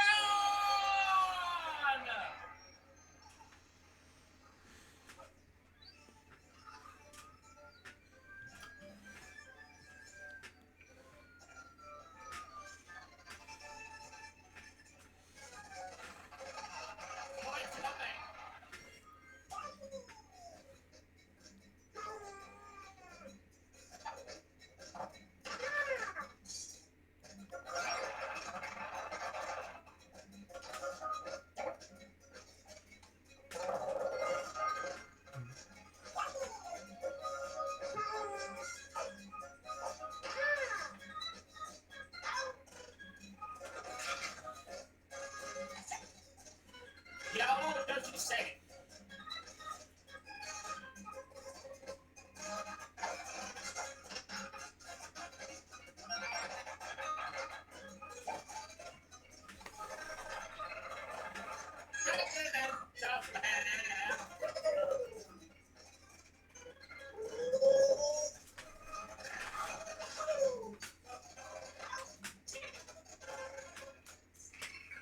Now, play. Wow.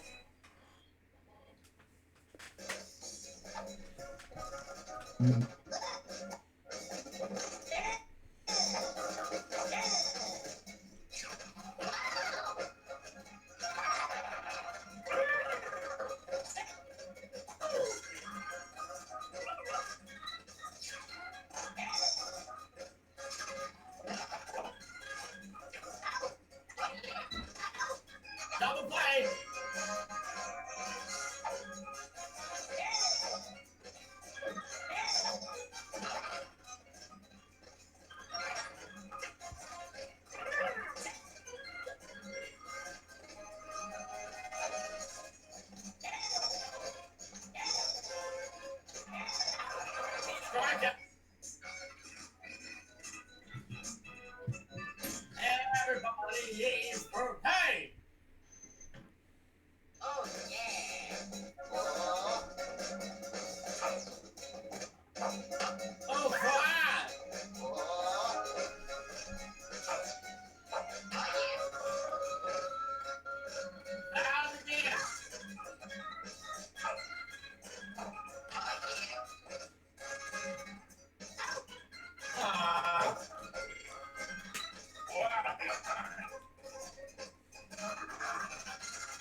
Waluigi has to stumble one on top of the bottom of the fifth.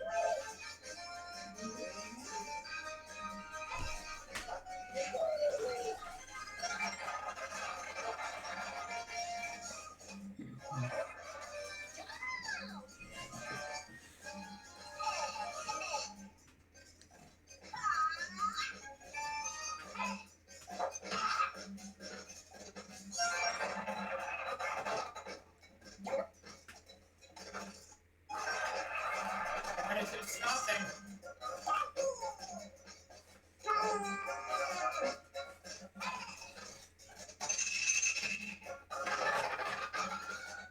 D to right. God!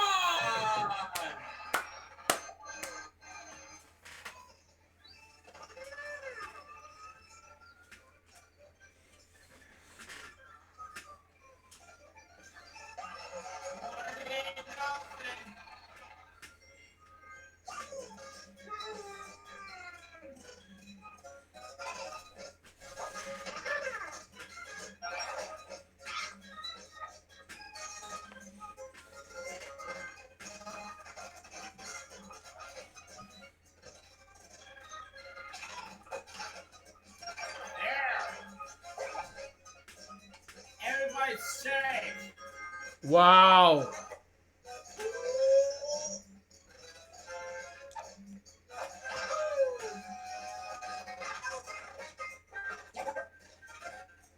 2 out. First, second, 2 out.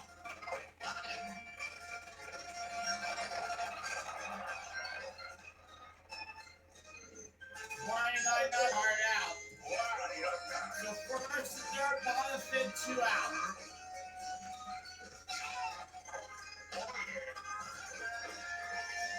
Foul fair. Foul.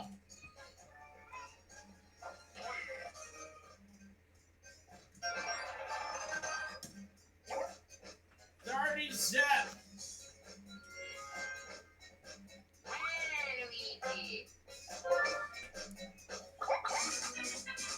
Paratrooper comes on down.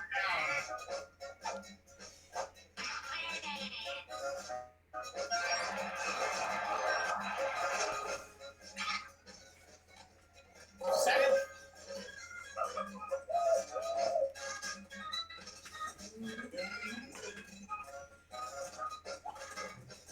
Foul ball. Strike 1.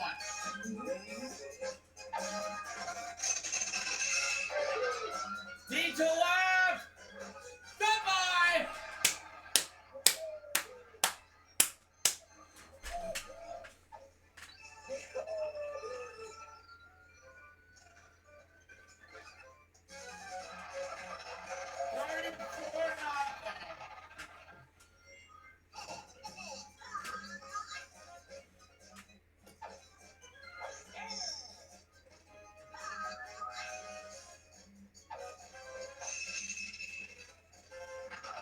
That's the junior hit to deep. Hits it well. It is gone.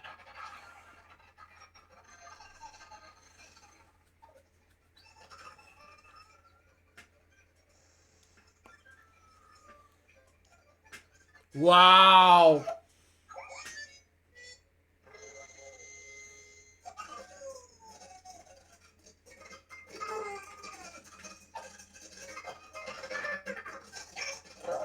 Finally, the third out of this. 12?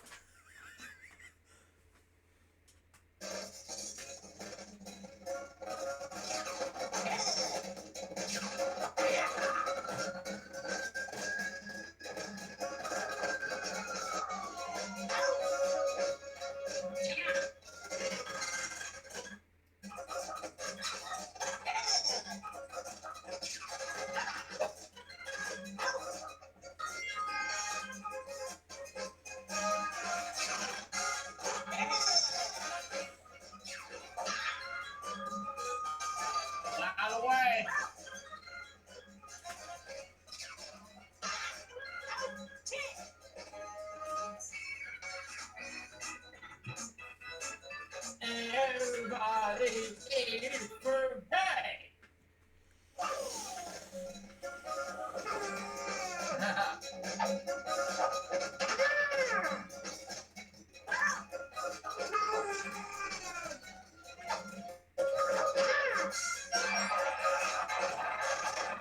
A stand level for Yoshi.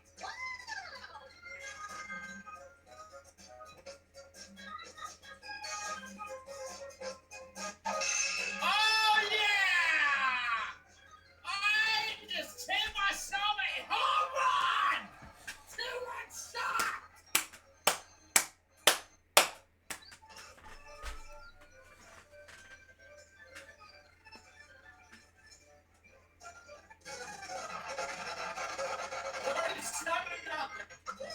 Oh boy! And one drive box is coming out.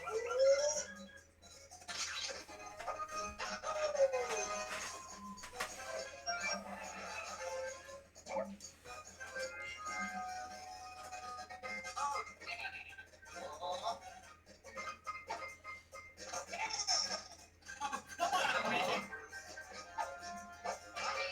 There we go. Mario is safe. 2-1, nobody out.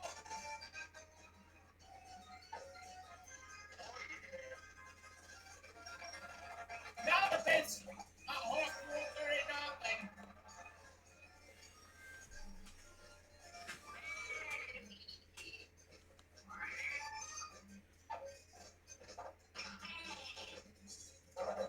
Oh, Bowser threw it away!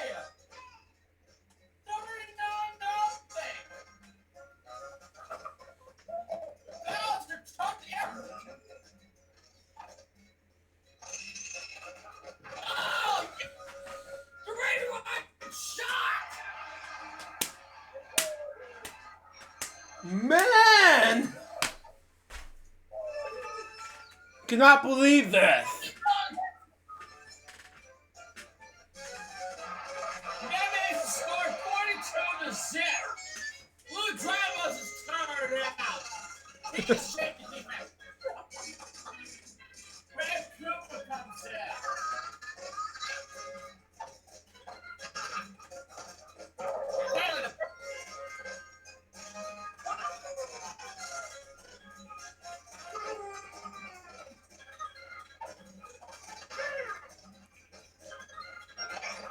It's there. A single.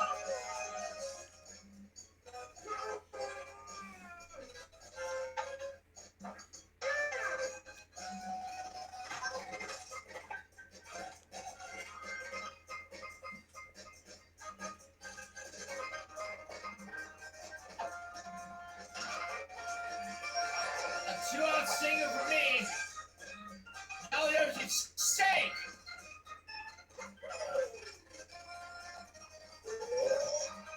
I believe we're gonna be here until midnight now.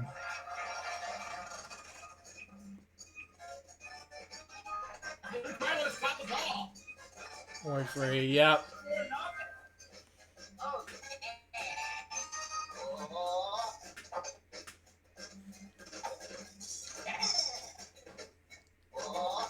I think we're going in here until midnight. Yeah, exactly. A remix is back with us.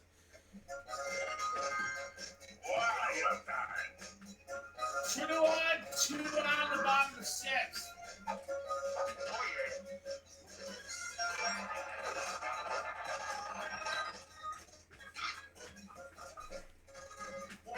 Coming down.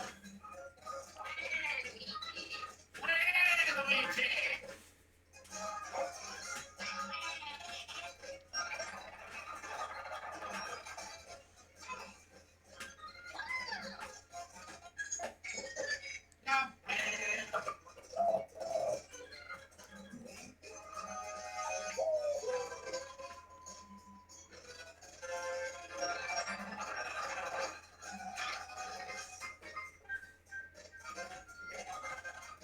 I'm playing Arcade Arcade for the NES. Okay, remix.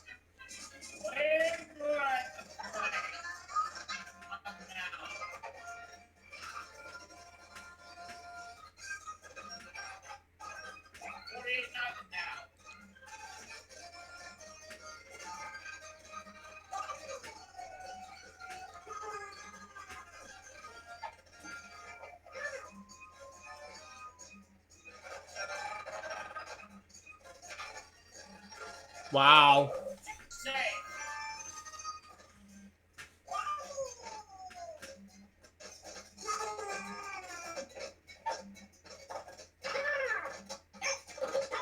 Final inning is over. 14 runs. Wow.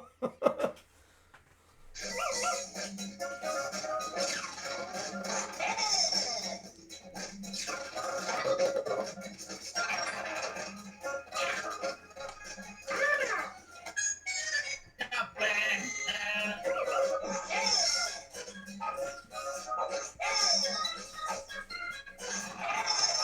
Strike out.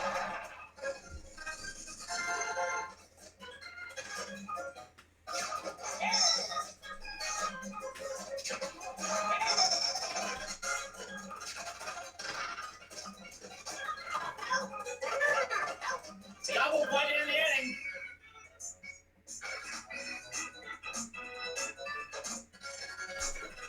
Everybody for day. Yep.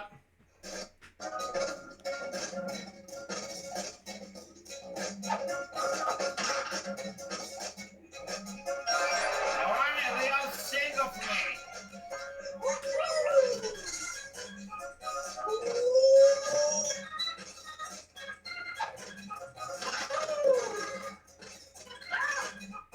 Just foul.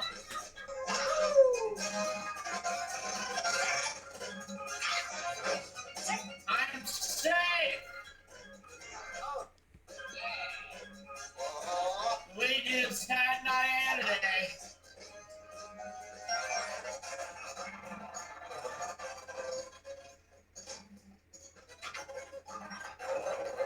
Fire safe.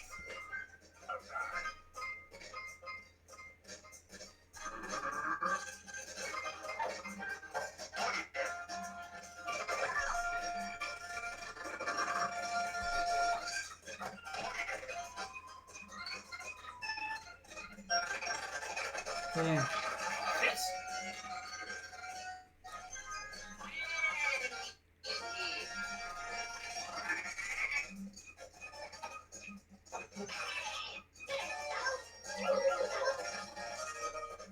Double play.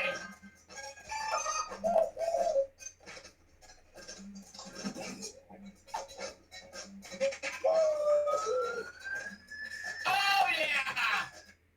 Oh, let's go! Home run again!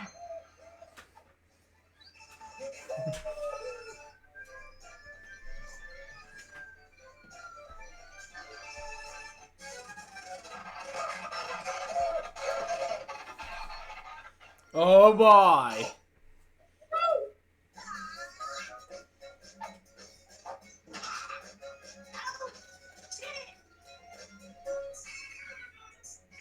This time we only got 4 runs.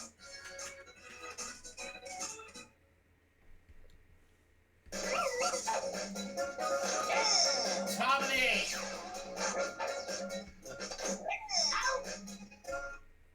And a strikeout.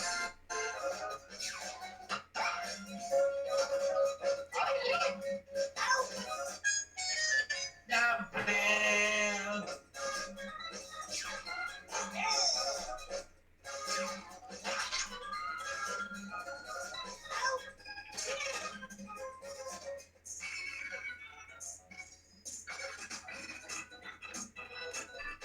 Everybody eat fruit.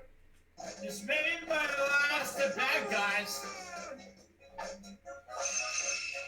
Yo, Yoshi, goodbye, home run,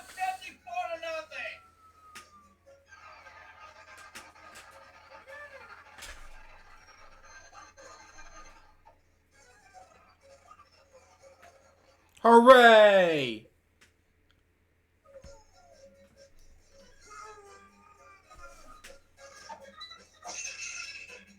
55-0 now. Deep right, gone.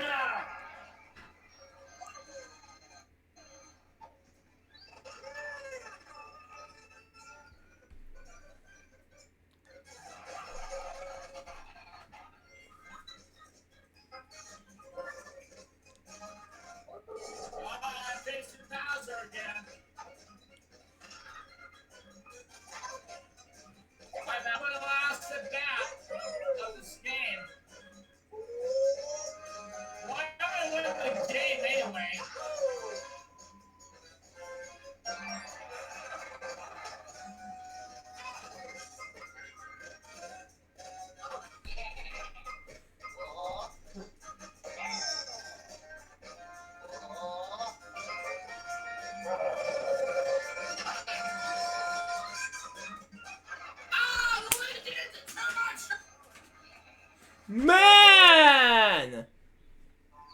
About time, Luigi had a home run.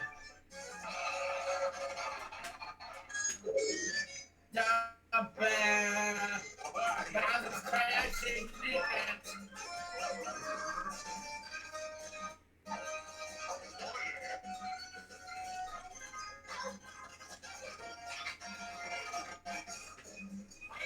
One round ran to the ninth.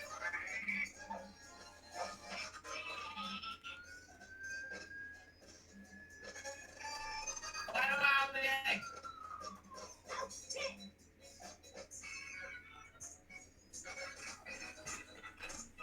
Once again, 4 home runs. Everybody rip.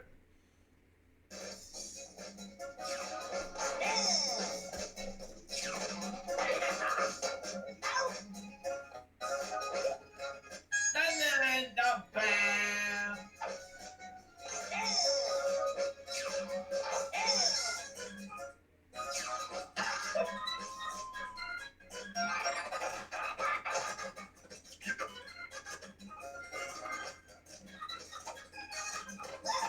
No plans it. There's one. There's 2. Ball game. Mario wins 57-0.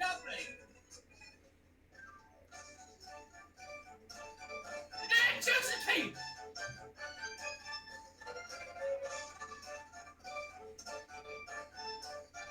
Hooray!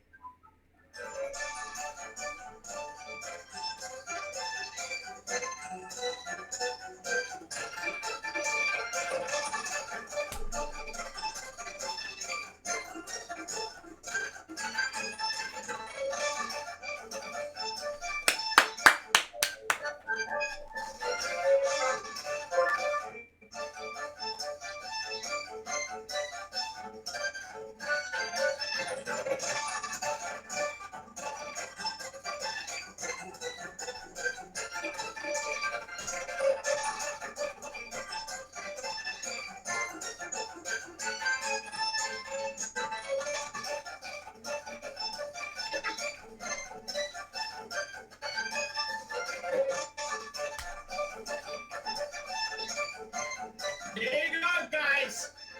Yep.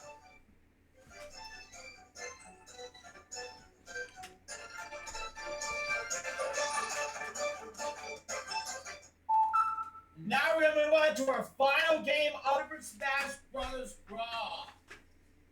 Oh yeah, awesome game. Yep. And this one won't require a classic control or a classic controller, so I can use it at any time. Wow. The Smash Brothers game on the Switch is the best game ever made.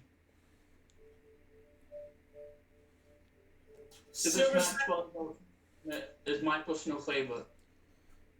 Yep. Well, my personal favorite is Super Smash Bros. Brawl.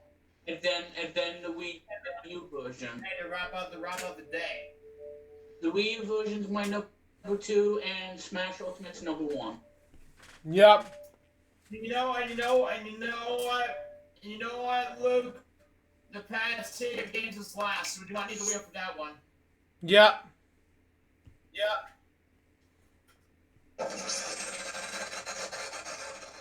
Yeah. I like Brawl, but I like the Wii U one and the Switch version. Because the Switch version, you get to play Splatoon character. Because I love Splatoon. Yep.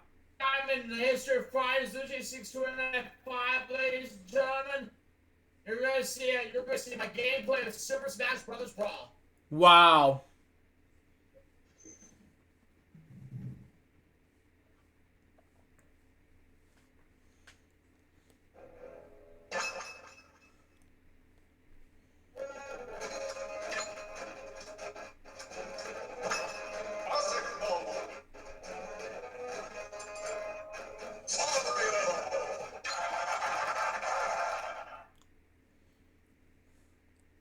Versus She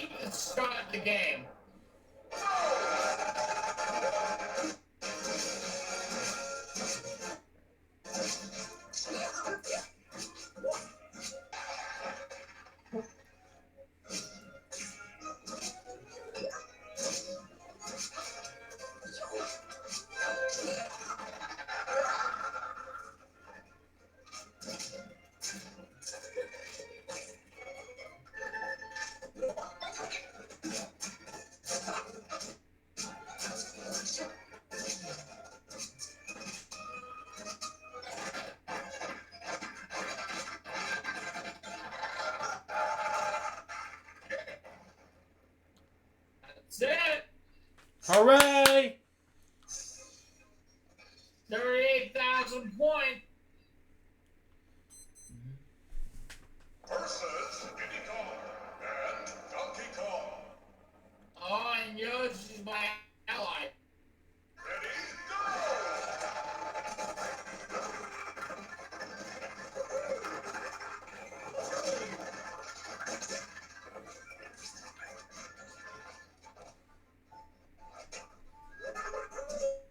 Got Yes, James, they became rivals, Mario and Donkey Kong. Wow. It's 1994.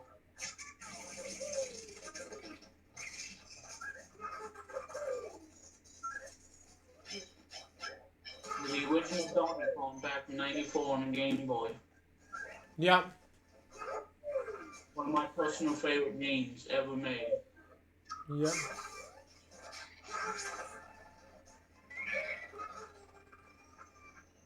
that's it. 65,800 points. And Charizard's my ally. Yeah.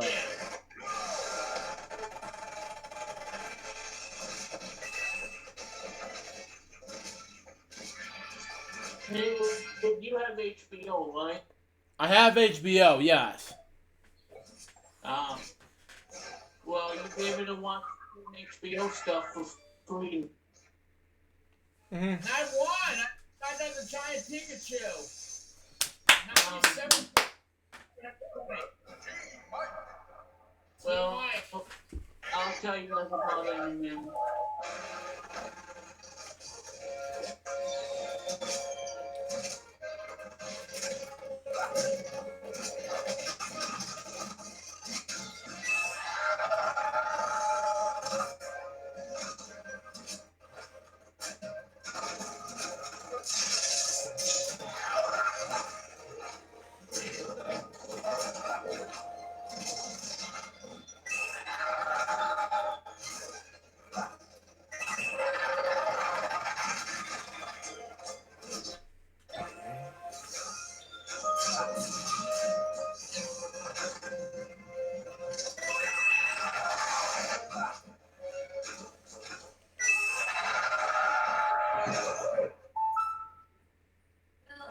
I've been calling and calling. Pick your phone. What's going on? I'm trying to get this done. Where's today's? Yeah, still waiting.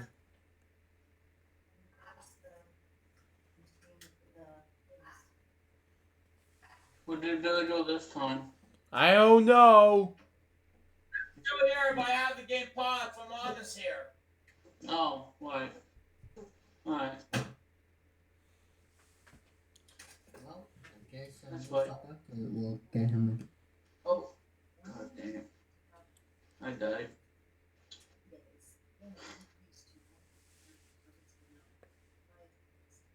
Oh, come on. I died again. Yep. So, why did you not take Thursdays?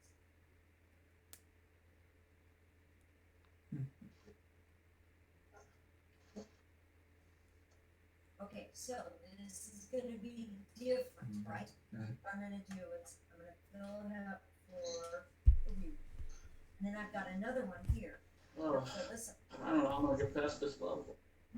but I'm gonna take this stuff home and I'm gonna do it at home from now on. Okay? Yeah, okay. Now I'm gonna turn up the speed and kill the boss.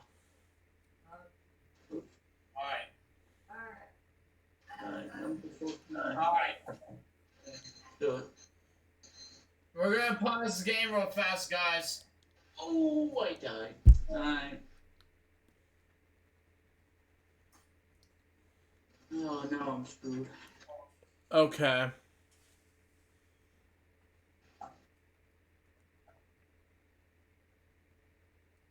And I'm down to my last life, and I gotta get more.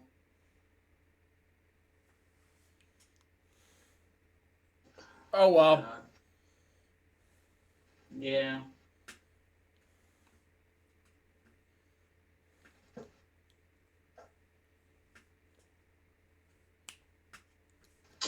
No, game over.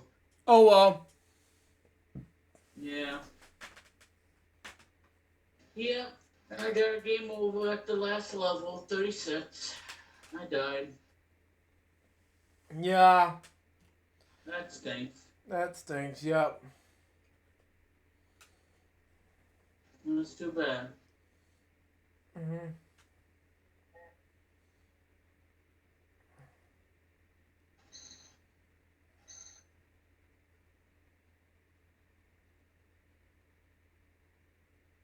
Yeah, game over. Yeah. Yeah, that stinks. Now we've been recording for nearly 6 hours. Yeah. Yeah. Hopefully you have enough storage on your hard drive, Luke. Yeah, currently I have, let me check how many storage I have. It is 814.67 gigabytes now. Okay, So well, that's good news.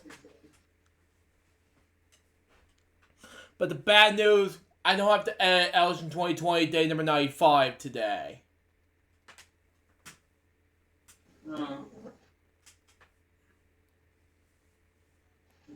The actual retail price, $16,969.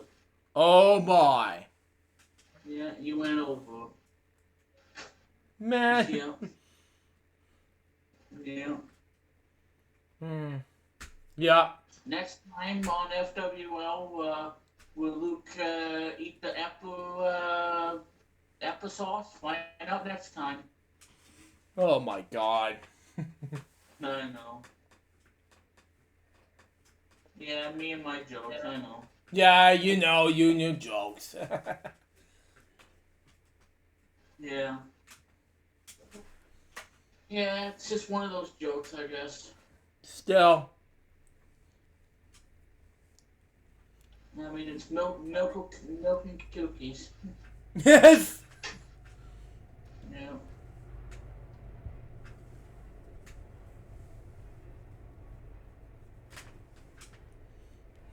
Something like that. Something like that, yup.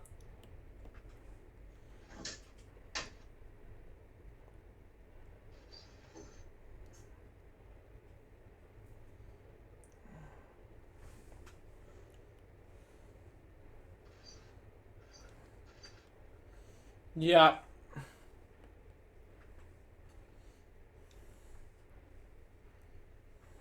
Love the skateboard. What's going on? Oh, no.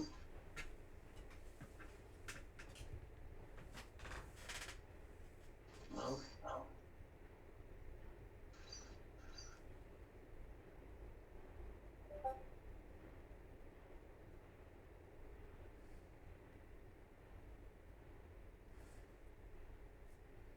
Oh, no, Luke. You're fine. I'm just trying to figure out what's going on.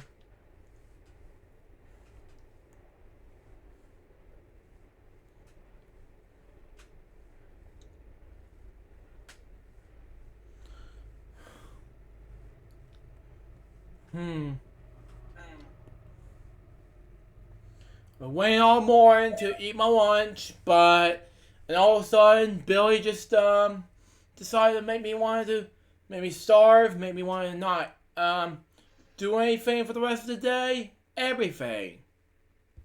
Yeah.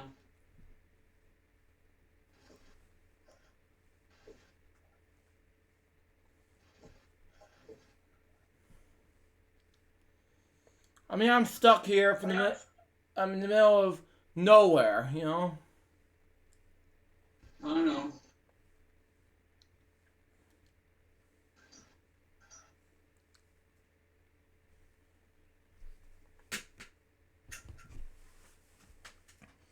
Oh man.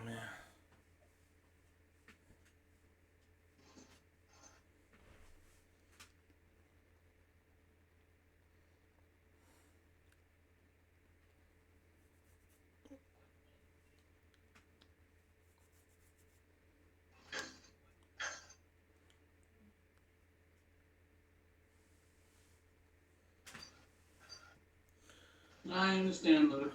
Yeah. It's just one of those days. It's like live streaming time. It's a different way I'm doing it with the way I want to make the FWL episode 287 different. You know? Yeah. And now with, it's like episode 1, 2, 280, 200, oh, now Billy and David hung up still. Oh, I know. Yeah.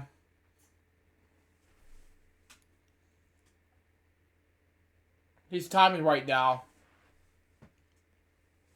Well, it happens, Luke.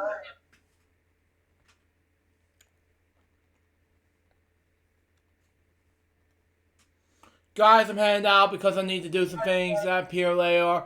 But we'll see you later. Okay, David. Yeah. Well, it's just you, Billy, and me until Billy signed out, and then you and I until we finish the show. I know. Because for the rest of the show, guys, we gotta do one more game segment, and we'll end off with the notes segment. We'll wrap up the show. Stand by. Indeed. Yeah, we won't do the David 3000 behind the scenes for the rest of the day. Yeah, David had to leave. Yeah.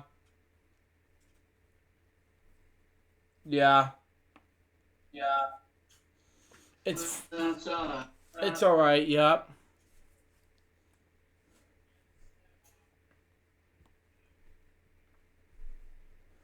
Looks like Billy's back. Yeah, I'm sure he is. Oh, crap. Oh, come on, you stupid frog. Stupid idiot.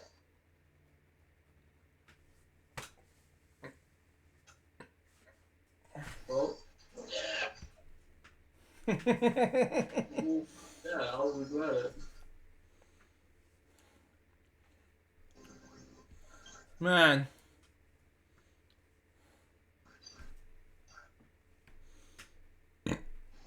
Yeah, I haven't played this, though. Yeah, though I doubt it.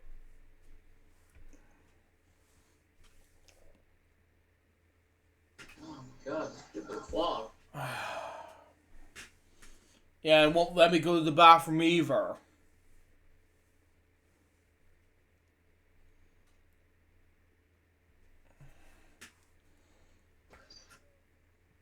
Oh, the frog dropped me. Yeah. Stupid frog. Stupid frog indeed.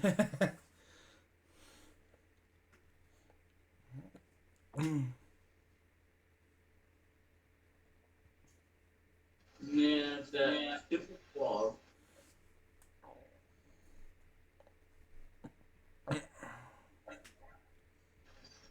I know. Yep. It's like next time, Luke Jeffers tries to count with the Count Dracula. Oh my. Oh, I gotta fly to this. Oh my. Yeah, I so gotta like, fly to this. yeah. Oh, that's not nice. That's not nice. No. Yeah, I died. You died. Yeah. Yeah. Man, this is so boring. Well, like I said, you can edit it. You can edit out, Luke. You Well, know, the part you just edit out the video. Well, not necessarily remix because if you see if I edit it out, then you're not gonna see the screenflow document. It will not respond on me. Otherwise, just leave it there, No, it's up to you.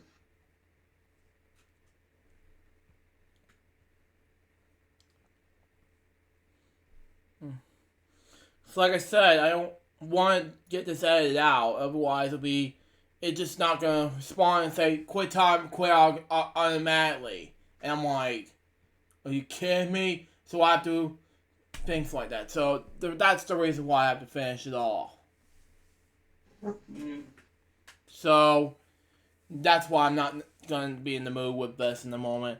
Like I said, it's like a live stream. It's like the difference of the way, but hope I won't have it again on episode 288, folks. Yeah, I can understand. Well, we do want to thank David for being on today's show. Yep. I mean, it's nice to have him on. It's nice, yeah. It's just because, and all of this slowing down issue it's gonna slow my Friday show down. I know.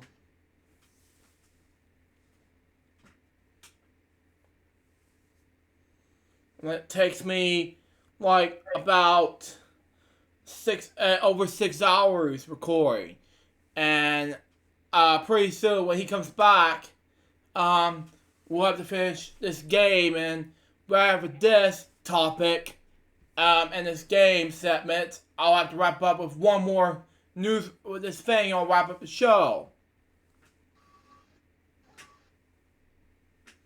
Right now, I don't know what to do. Well, it's up to you. Okay, Billy's back now.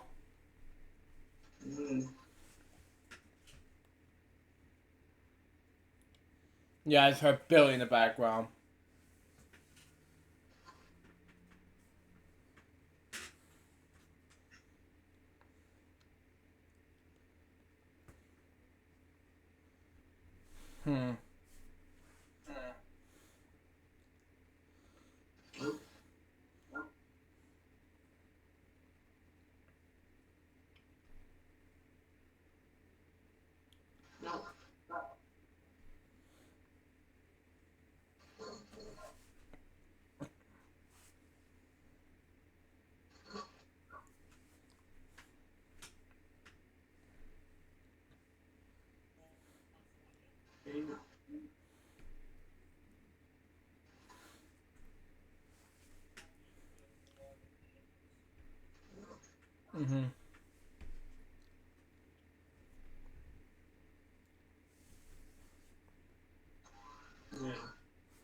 Yeah.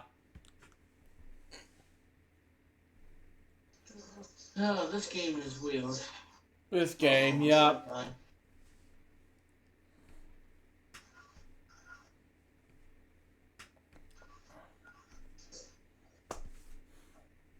This is the weirdest puzzle game I've ever played. Yep, exactly. Let's do. This is the weirdest game I've ever played. Yep. Came out in 1995, I think. Yep. I want to. Oh crap! I'm gonna die. Yep.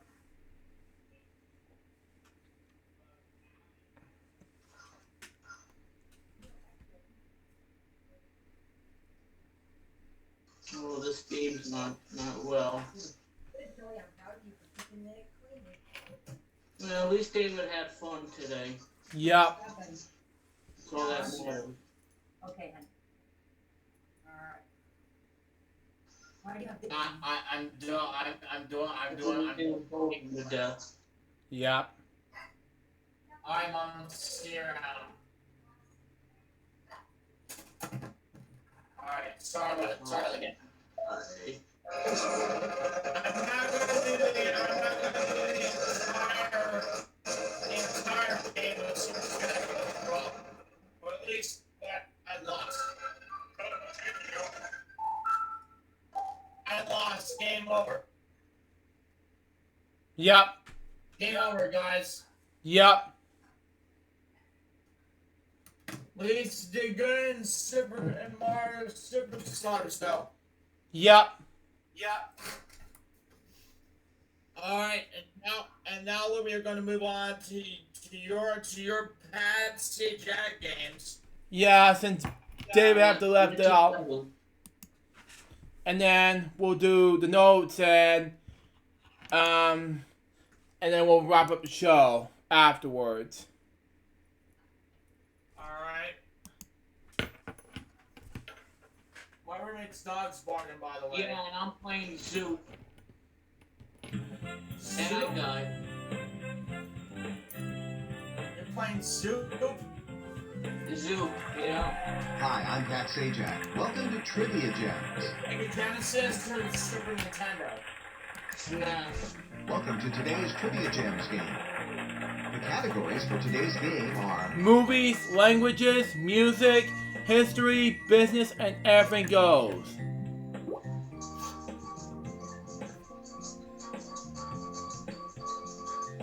Let's see here. Let's use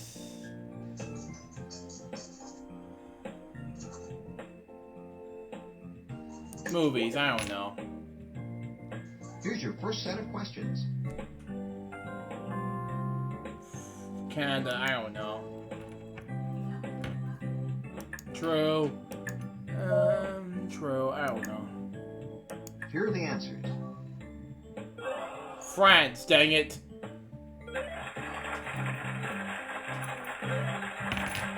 Nice job. Hooray! $4,000. You remember Zoop, right, Billy? Okay, get ready. Here they come. Yeah, it was on SNES, Genesis, it was all over the place. Who's Sarah James? I don't know. So like PlayStation, I think.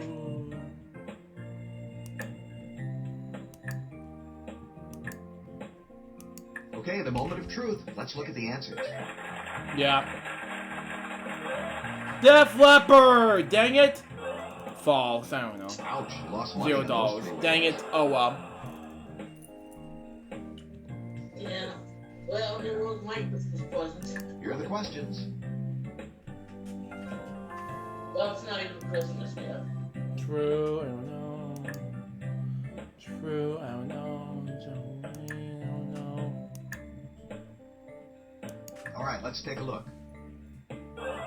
False. Dang it! Giant candy. Oh well. True. Oh well. I'm glad this isn't my money. Oh, wait, it is. Oh well. Okay, get ready. Here they come. True. I don't know. Oh. I don't know. Yeah, left tear. I don't know. Cross your fingers. Here come the answers. Got it.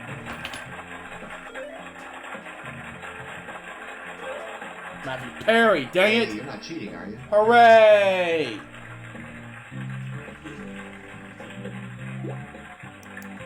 Ready for a little brain spinning fun?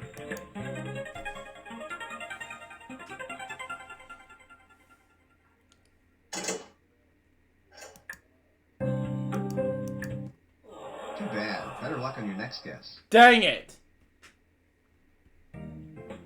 Oh well. Here are the questions.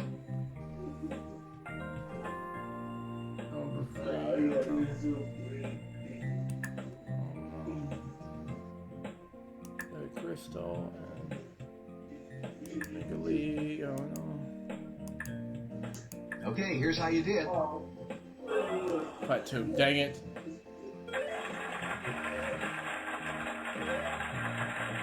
Well, you got 66.6. Pat, come on!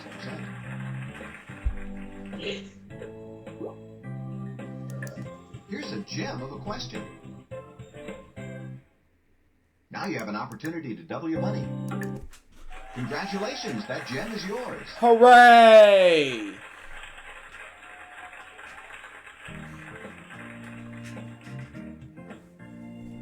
Here are the questions. I don't know.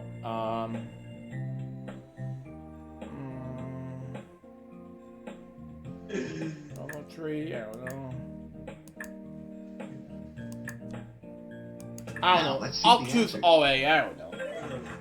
Hey, I got it. Shanghai, dang it. Cat, dang it. Sorry, those were difficult questions. $10,000. Oh well.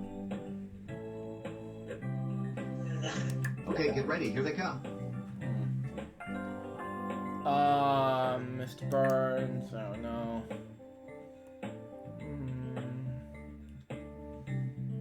Bray, I don't know. And I don't know what Karu. And the answers are... Karu 24-hour rings. Alan Bray, dang it. Oh, I see. That was good wagering. Hooray! $14,000. Oh well. Okay, get ready. Here they come. No, this is Felix and Barton Tanner. I don't know.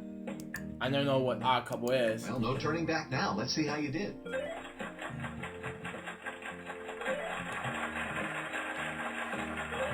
Dang it, Sports Wire. 2 out of 3's not bad. Oh well, $18,000 not that bad. Congratulations, you climbed to the top step. Your loyalty streak bonus is... $22,000. Your trivia IQ bonus is... And your 38,800. IQ ranking for this game is... Keen, it's not bad. What was it? What was the IQ? Welcome Key. to the Power Gem bonus round. Key. Okay. That one was Colgate, difficult. dang it. Oh well. But that's okay. 38,800.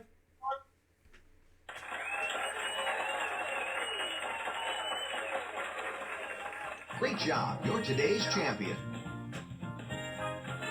Thanks for Brandon, playing I've our been waiting online for a game. long For even time. more fun, I hope you'll try out the download version of Trivia Gems. The download version has lots Yeah, more right, features, Brandon. more gameplay choices, championship games, full screen display, exciting options, and free ice cream. Please click the download free trial button and give it a spin. Although I was only kidding about the ice cream. Pat, come on!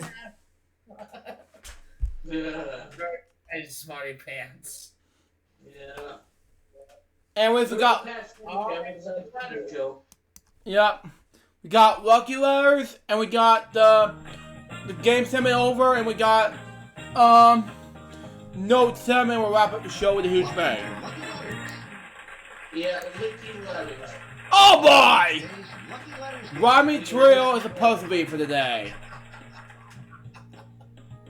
And we're Okay. gonna lick the blood V. Licky letters. Yeah, the letter V. 1V. Oops, there's 1V. Okay. Ready? Here comes the puzzle round. 2F. Okay.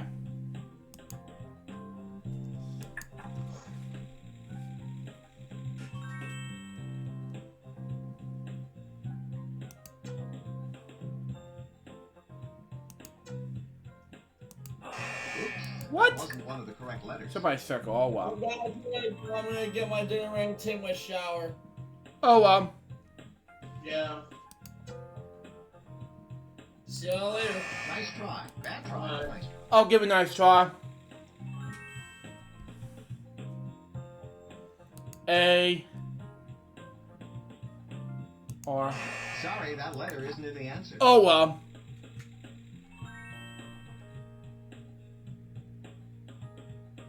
E. A. You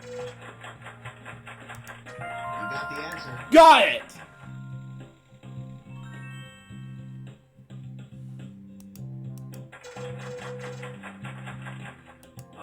Oops, that wasn't one of the correct letters. Oh well.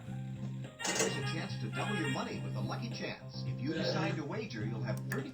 Being a little. Nice try. No! Nice try. Dang it. Oh well. But I did not wager all of it. That's a good thing.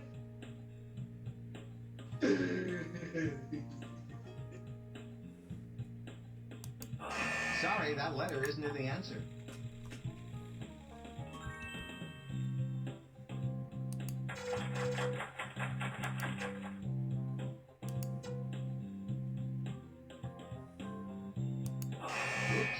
wasn't one of the correct letters. Oh well.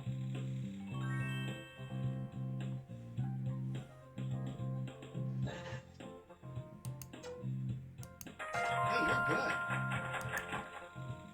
Ouch, okay.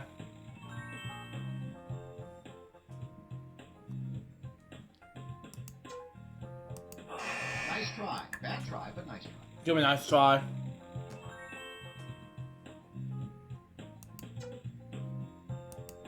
Wow, good going. Get ready, it's the lucky lightning round, and you'll need to think fast.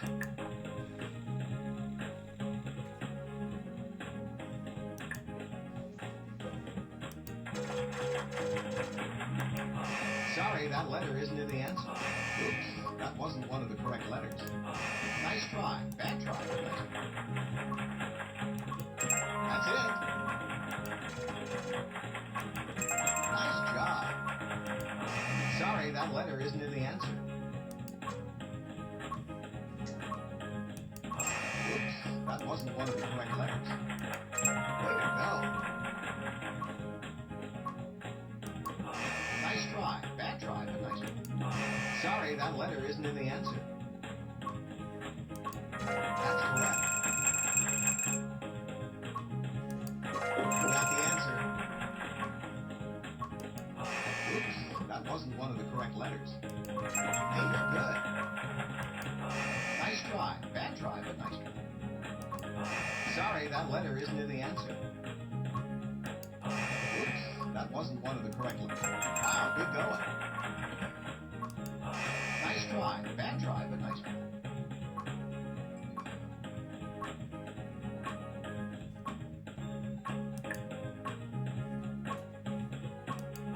Sorry, that letter isn't in the answer.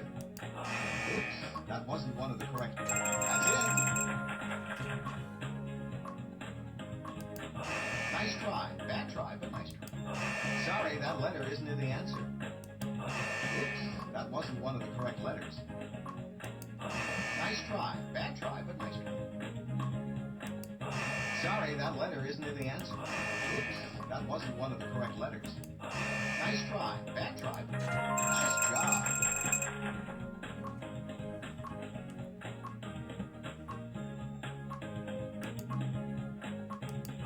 Sorry, that letter isn't in the answer. Scare me to death, boy! Oh, too bad. You ran out. Oh well.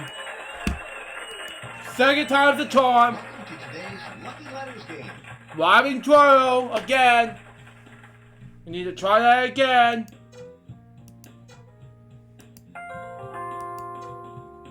Ready? Here comes the puzzle round.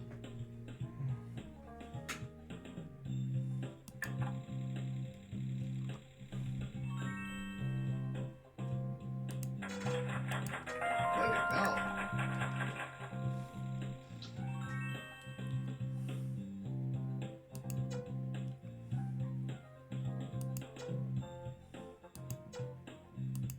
That's correct.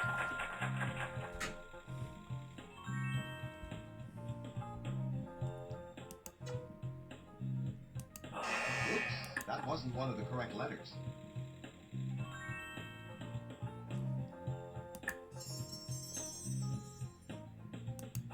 Nice try. Bad try, but nice try. Oh well.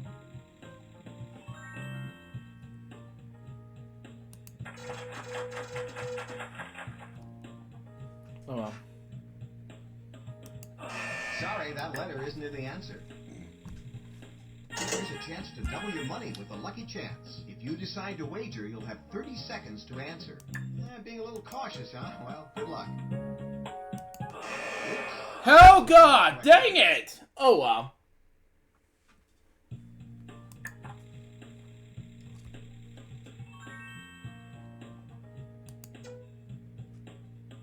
Arena.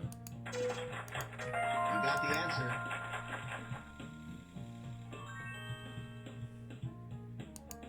Hey, you're good.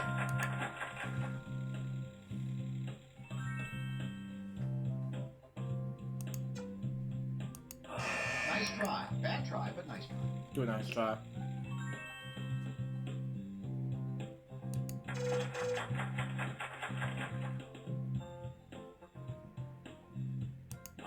Sorry, that letter isn't in the answer.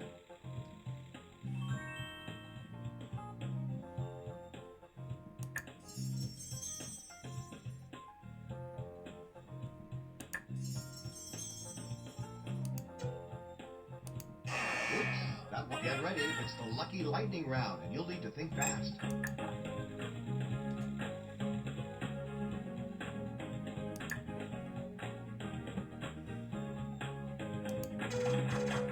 Wow, good going.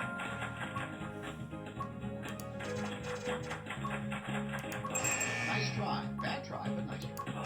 Sorry, that letter isn't in the answer. That's it. Oops, that wasn't one of the correct letters.